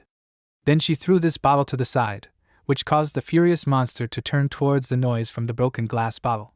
He went in the direction from where the sound came from, and Xiao at that moment tried to get closer to the plush toy, but she failed and fell, tripping over a bag. She made a loud sound and grabbed her head in pain.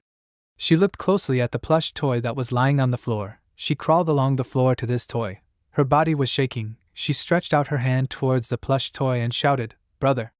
After that, she said that she would never let him be offended. She did not have time to reach her plush toy, because the huge monster crushed this toy with his massive foot. Then he looked intently at Xiaozhou lying on the ground with his red glowing eyes. After that, the monster began to growl furiously, showing off his sharp fangs. The monster stood in front of Xiaozhou lying on the ground and clutched a large metal cleaver in his paw. Xiao, looking ahead in fear, turned to her brother and asked him to help her. A moment later, when the monster raised his hand in which he clutched the cleaver above his head in order to strike, a man appeared behind this monster who jumped up, raising a massive sword above his head. Soon after, the huge sword cut the monster's body in half, dividing it into two. Xiaozhou watched with a frightened expression as the monster fell to the ground, cut in two. After that, a guy appeared in front of her face who killed the monster. He stuck his huge sword into the floor and clutched the hilt of the sword with his hands and looked ahead emotionlessly. This person was a warrior with a two-handed sword named Ming. Xiaozhou, with a frightened expression looking at Ming standing in front of her, thought that this was a hunter. Ming looked at her and then turned around and put the sword on his shoulder and walked away. Xiaozhou worriedly looked at Ming walking away from her, crawled up to him, and grabbed his leg with her hands, asking him to pull her out of here. Ming told her that the monster was no longer there and she could go. Then he explained to her that if she went with him, she would definitely die. Xiaozhou confidently looked ahead and clutched Ming's shoe with her hands and said that she had to get out of here for her brother. She understood that all this was because of the promise made 7 years ago. The doctor who was sitting in his office told the young Qing that the spinal nerves were badly damaged and he was afraid that Xiaozhou would never be able to walk like before, and it would be a miracle if she could at least control the upper part of her body. The protagonist, looking ahead in confusion, asked the doctor sitting opposite him if this meant that in the future she would not even be able to stand up. He asked the doctor if this was true. The doctor answered him affirmatively and explained that such a severe spinal nerve injury is incurable, after which he said that theoretically. The protagonist, with a sad expression, asked him again, "Theoretically?" Then he began to question the doctor. He asked him if he wanted to say that there was a chance of recovery. Then he asked the doctor what he should do.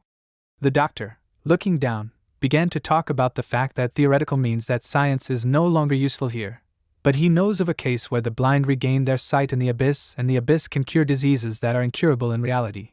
He explained that this is a mysterious force that does not correspond to known scientific theories, and if his sister's disability is caused by a monster from the abyss, then the cure can happen there.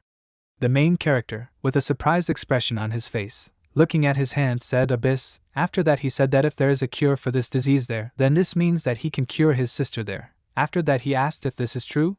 The doctor, with a tense expression on his face, frowned and closed his eyes. put his hand to his forehead and said that only someone who changes his profession can enter the abyss. He explained to him that if he goes down, he will die. Then the doctor asked him if he understands this. After that, the doctor suggested Ching that they think about something more realistic. He told him that the cost of a regular hospital treatment requires a lot of money, and this money is equal to at least 8,000 yuan per day. The protagonist bowed to the doctor and repeatedly said that he would find the money. When they went out into the corridor, the doctor, turning to Ching, who was leaving, told him that he would try his best, but he warned Ching that he needed to pay on time. Ching answered him that he understood him and he would cover everything as soon as possible. At that moment, two nurses were talking to each other in the hospital corridor. One of them asked her colleague, "Is this the one she was talking about?" The second nurse answered her affirmatively, after which she told him that both of his parents died on the same day and his sister became disabled and he was left all alone. The nurse listening to this reacted that she felt unbearably sorry for him. The protagonist with a sad expression approached the entrance door to one of the wards. When he touched the door, a smile appeared on his face. He abruptly entered the ward where his sister was and loudly called her by name. He shouted to her that it was him. With a worried expression on her face, she lying on a hospital bag asking if he had arrived. Ching sat on the hospital bed and with a frivolous expression on his face explained to her that he had gone to see a doctor. Then he told her that her brother was going to a place called the Abyss. Xiaozhou asked him again, "The Abyss?" Then she asked him if it was safe there. Ching answered her affirmatively, and then with a wide smile on his face began to tell her that this place was completely peaceful, and she would soon make sure that they would cure her. Xiaozhou with a thoughtful expression on her face looked at her hands. The protagonist got out of bed and walked away saying that he almost forgot it. He took something and abruptly turned to Xiaozhou and pulled out a plush bear with a loud solemn cry. After that, he told her that he would not be able to come to her often, so when he was not around, he would allow this toy bear to protect her instead of him. Xiaozhou, opening his eyes and mouth wide, turned to his brother and shouted that he was all she had left, and she did not want him to be in danger. Then she began to ask him not to go where there were monsters. The main character listened to her in confusion and then approached her, and with a smile on his face said that he had found a job and very soon he would earn a lot of money, after which they would be able to cure her leg. He told her that if she waited for him, she would be able to walk again. Xiaozhou listened attentively to her brother, and then stretched out her hand in front of her with her little finger extended, and said that if he had to sacrifice himself for money, she would rather sit in a wheelchair for the rest of her life. She turned to her brother again and asked him not to go to such dangerous places. Then she asked him to promise her. Ching stretched out his hand in front of him and squeezed Xiaozhou's little finger with his little finger, and said that he promised that he would never risk his life. At the same time, Xiaozhou, lying on the ground and clutching Ming's leg with her hands, told him that if she stays here, your brother will definitely go into the abyss after her, and she does not want him to risk himself. She explained that she cannot die. When she spoke about this, she was lying a few meters from her overturned wheelchair. Wheelchair. Xiaozhou repeated again, saying that she can't. Ming looked at her attentively and said, "Her thirst for life." Then he grinned and lifting Xiaozhou by her clothes agreed with her. He put her on a wheelchair and noted that, however, if monsters attack, he will not protect her. Xiaozhou at that moment looked at her wheelchair and said that it was good that the wheels of this wheelchair were intact. Ming turned back to her and holding a sword in his hand told her that because she was not his client, he did not care whether she was alive or dead. Xiaozhou answered him saying that she would not interfere. Ming introduced himself by saying that his name was Ming and he was a warrior with a two-handed sword. At this time, the protagonist walked along the gloomy corridor and held a torch in his hand. Looking in front of him, he said that when he worked as a garbage man, he saw many potions that could restore physical injuries and also heal only those parts of the body that were damaged by the creatures of the abyss. He understood that one of the rules of the abyss is that when entering, you cannot go beyond the physical state, which meant that if a burn is inflicted before entering the abyss, this burn cannot be cured. Ching, with a confident expression on his face looking in front of him, said that otherwise he would have found a way to heal Xiaozhou. Then he looked in front of him in surprise with wide open eyes and asked himself, "Is this?" There were many corpses lying on the ground in front of him. Looking at these corpses, Ching assumed that it looked like there was a fierce battle here. Then he noticed that the level of these monsters was higher than that of warriors, and it seemed to him that they were destroyed by a group of monsters. Then Ching said that there were no living demons to be seen, which meant that there were survivors. He looked at the corpse of the huge chopped monster with his eyes wide open in surprise and asked himself, was this giant chopped with a sword? After that, Qing said that the Eye of Insight did not find anything useful. Looking back at the corpses lying on the ground, he said that most of the killed ones apparently were not strong in either agility or strategy. He assumed that they only relied on brute force? And then he grinned and confidently looked in front of him, saying that he was much stronger than this crowd of people who changed their profession. With a sly smile on his face, he said that to be more precise, he was simply an unkillable creature. Some time after that, Ming walked forward holding his huge sword on his shoulder, followed by Xiaozhou on a wheelchair. Her face suddenly distorted. She carefully looked at Ming's leg with a shocked expression. Several bright flashes of light occurred on the ceiling of the room they were in. Ming raised his gaze, paying attention to those flashes. Suddenly those several flashes hit Ming, hitting his body and face. Those flashes knocked him back, causing him to lose his balance. Xiaozhou watched in horror, clutching her head. She started screaming in fear while tears started flowing from her eyes. Ming stood on the floor with a gloomy expression, and there were several holes in his body from those flashes.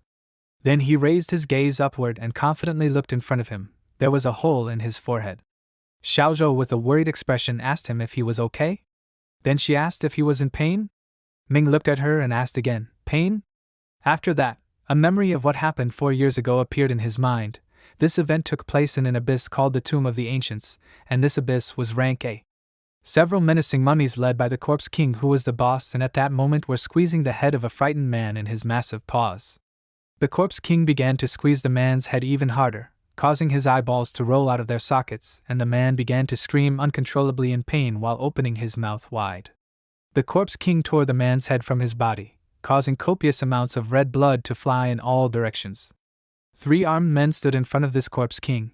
One of these men was Ming, who was staring ahead with a tense expression while clutching his sword.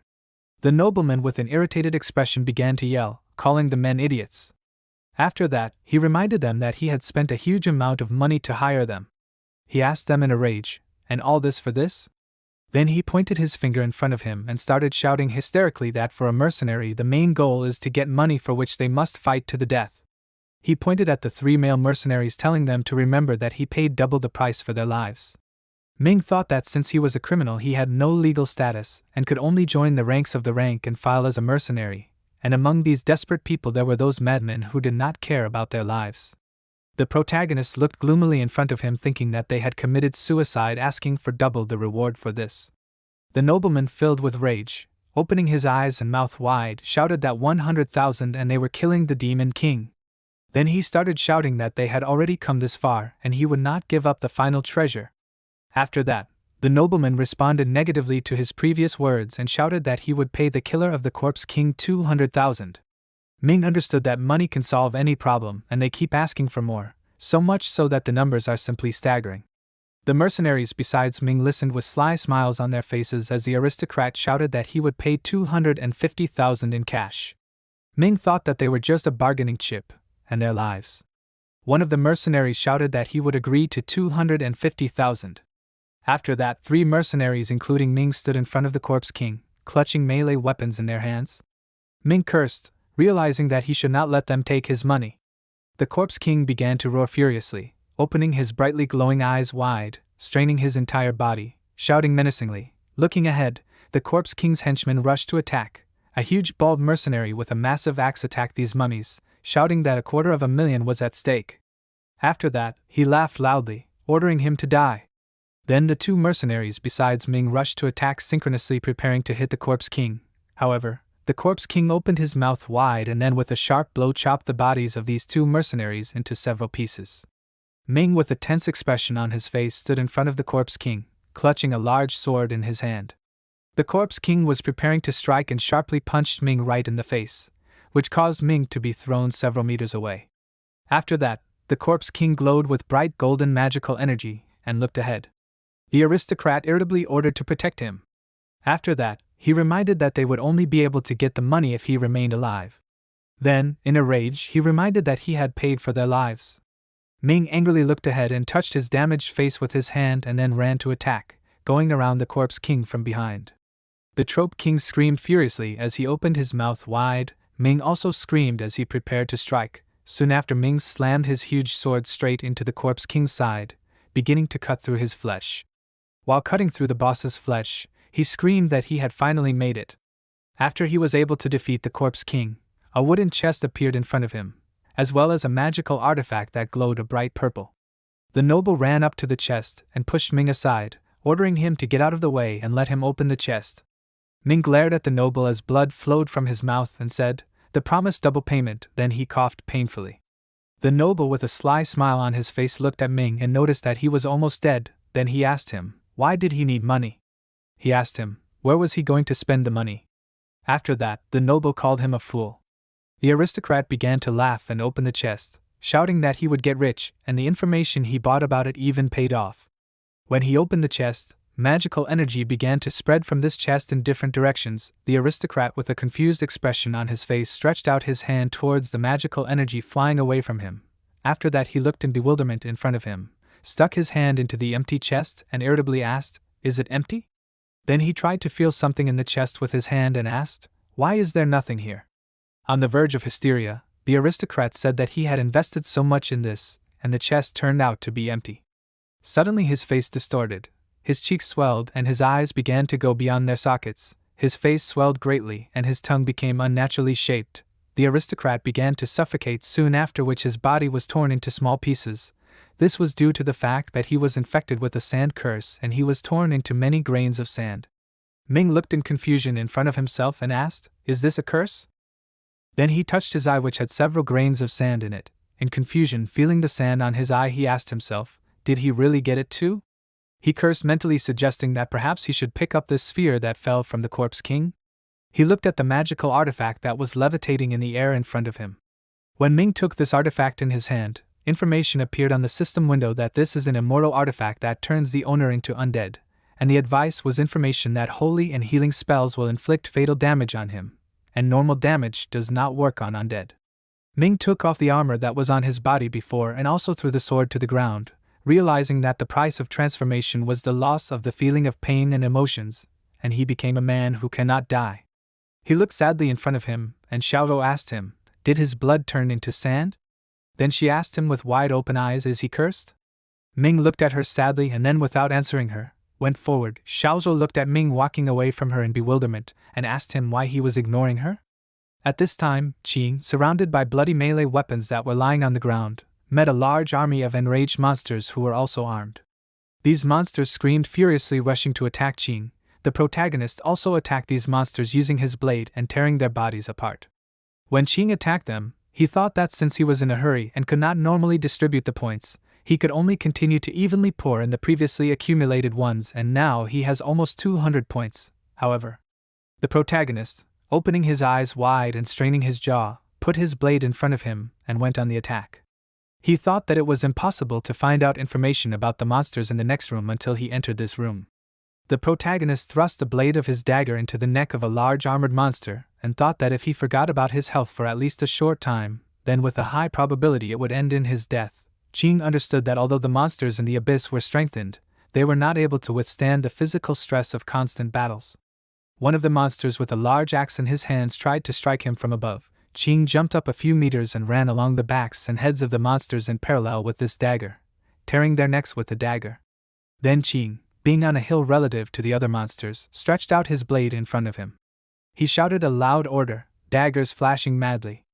A notification appeared on the system window that the amount of mana is less than 5%. The main character cursed mentally and asked himself in bewilderment, could it be that he would not be able to use skills? At this moment, Qing looked ahead with a tense expression. One of the monsters looked at Qing with apprehension and confusion. Qing rushed to attack, throwing a dagger out of his hand. He thought that in this case he would fight with his fists. After he threw out the dagger with his right hand, he clenched his palm into a fist and struck a monster with a shield in his hands. From this blow, the monster flew to the side. The protagonist looked ahead and saw several new monsters that were running towards him, growling menacingly. The protagonist cursed, seeing that there were more of these monsters. Concentrating his gaze, he looked ahead and thought that after 4 battles with monsters, he was completely exhausted and now his mana was almost at 0. The protagonist began to think that all the light magic potions in his backpack had already been used up and only the large bottles he found in the abyss remained. However, he understood that it was better to save these potions for critical moments. The protagonist rushed into the attack at great speed and began to hit the monsters with such force that the eyes of these monsters flew out of their sockets and fangs broke off, Dark thick blood splashed from their faces while Qing continued to attack them with increasing strength. He broke the jaw of one of the monsters and turned another inside out, forcing its eyes to separate from its face. After that, Qing took another armed monster with a choke hold, which had a helmet on its head. Qing with a sharp movement of his body tore the monster's head from its shoulders and jumped to the ground. There were several more monsters in front of him. Qing took out a card that depicted a Soul Reaper. The system window informed Qing that this was an artifact that was a Soul Reaper sickle. The protagonist used this artifact and released the Soul Reaper to attack. When Qing did this, he understood that the sickle was not the best weapon because of the side effect, but he thought that perhaps the Harvest of Despair could cause a recovery effect. The monsters looked at the Soul Reaper approaching them in bewilderment. This Soul Reaper wielding a sickle cut the monsters' bodies with ease, splashing dark thick blood around the space around him. A notification appeared on the system window near Qing that a special effect of the artifact called the Soul Reaper sickle had been activated and the value of health and mana had been restored. The protagonist looked straight ahead with a serious expression while his body was regenerating. After that, a message appeared on the system window stating that his health and mana were 100%. The protagonist exhaled air from his lungs and said that in this way he saved the potion and reduced the frequency of using super regeneration. After that, a message appeared on the system window telling him that the duration of card skills would increase as these skills accumulated.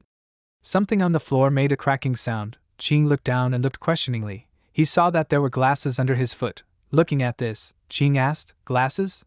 Then he loudly asked, "Where did these glasses come from?" Suddenly, the barrel that was behind him began to make sounds. This barrel overturned. A human hand climbed out of it. The man from the barrel asked Qing to stop and save him. After that, a man named Qi Shan climbed out of there. Qi Shan looked up at Qing and asked him if he had seen his glasses. Qing gave him the glasses, after which Qi Shan happily shouted, "Here are the glasses." Then he introduced himself by saying that his name is Qi Shan and he is a research doctor. After that, putting the glasses on his eyes, he said that he did not know what happened, but monsters suddenly appeared in his room. He said that these were the same monsters that he had just killed. Rising to his feet, Qi Shan said that he was very scared so much that he ran into a completely unfamiliar room and in order to stay alive, he hid in a barrel. The main character asked him if he had seen other survivors. Qi Shan asked him again in confusion, about other survivors? Then he explained to him that this abyss is huge and few people here are able to survive, not to mention the disabled and crippled from the hospital.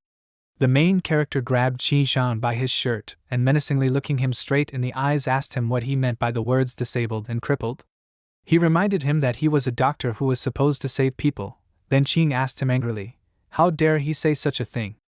Qi Shan fearfully told him that he was just a doctor and not a career changer, and he couldn't do anything about these monsters. Then he asked Qing if he understood him. Qi Shan then suggested that in the face of life and death, one should pay attention to self-defense. Then he asked him, isn't that so? Qi Shan continued to speak with a confused expression, that if he was strong in combat then why would he hide in a barrel? Then he asked Qing again if he understood him. Then he asked him if this meant that he came to save him? Suddenly, Qi Shan's gaze changed. He confidently said that if he was sent to save him then he ordered him to stop talking nonsense. He explained that the lion heart probably promised him an amazing reward for his life. The protagonist asked him again, the lion heart? At that moment, a name appeared in his mind, Caesar. He remembered how the task to defeat Caesar appeared on the system window, and the reward for this task was 150 attribute points. When Zhou Tong walked up to him and handed over a token with a lion image towards Qing, he looked at it in surprise. The protagonist asked him what this was. Then he wondered if that guy had dropped it. Zhou Tong guessed that he thought he had seen it before, and it looked like the emblem of a hunting party called the Lion Heart. The protagonist took the lion token in his hand and said Lion Heart, then he said that this is the clan of the strongest. He said with a confused expression that the bar of these powerful hunting parties is too high. Now Qing turned away from Qi Shan and walked in the opposite direction. Qi Shan actively tried to attract his attention and asked him, didn't he come to save him? Then he asked him with a worried expression, why is he leaving? Qing asked him again, did he mean that he came here from the ward? Qi Shan answered him in the affirmative with confusion and then asked, why should he save these patients? He noticed that they were poor anyway and he couldn't get money from them. The protagonist apologized without looking at him and explained that he needed to save his sister. Qi Shan asked him again, his sister? After that, he quickly tried to stop him, noting that he was not here to save him and he was not a monster hunter. The protagonist confirmed his assumption and told him that he was recycling trash. Then he turned to him and with glowing purple eyes stared into Chinchan's eyes, explained that, however, he did not hoard trash.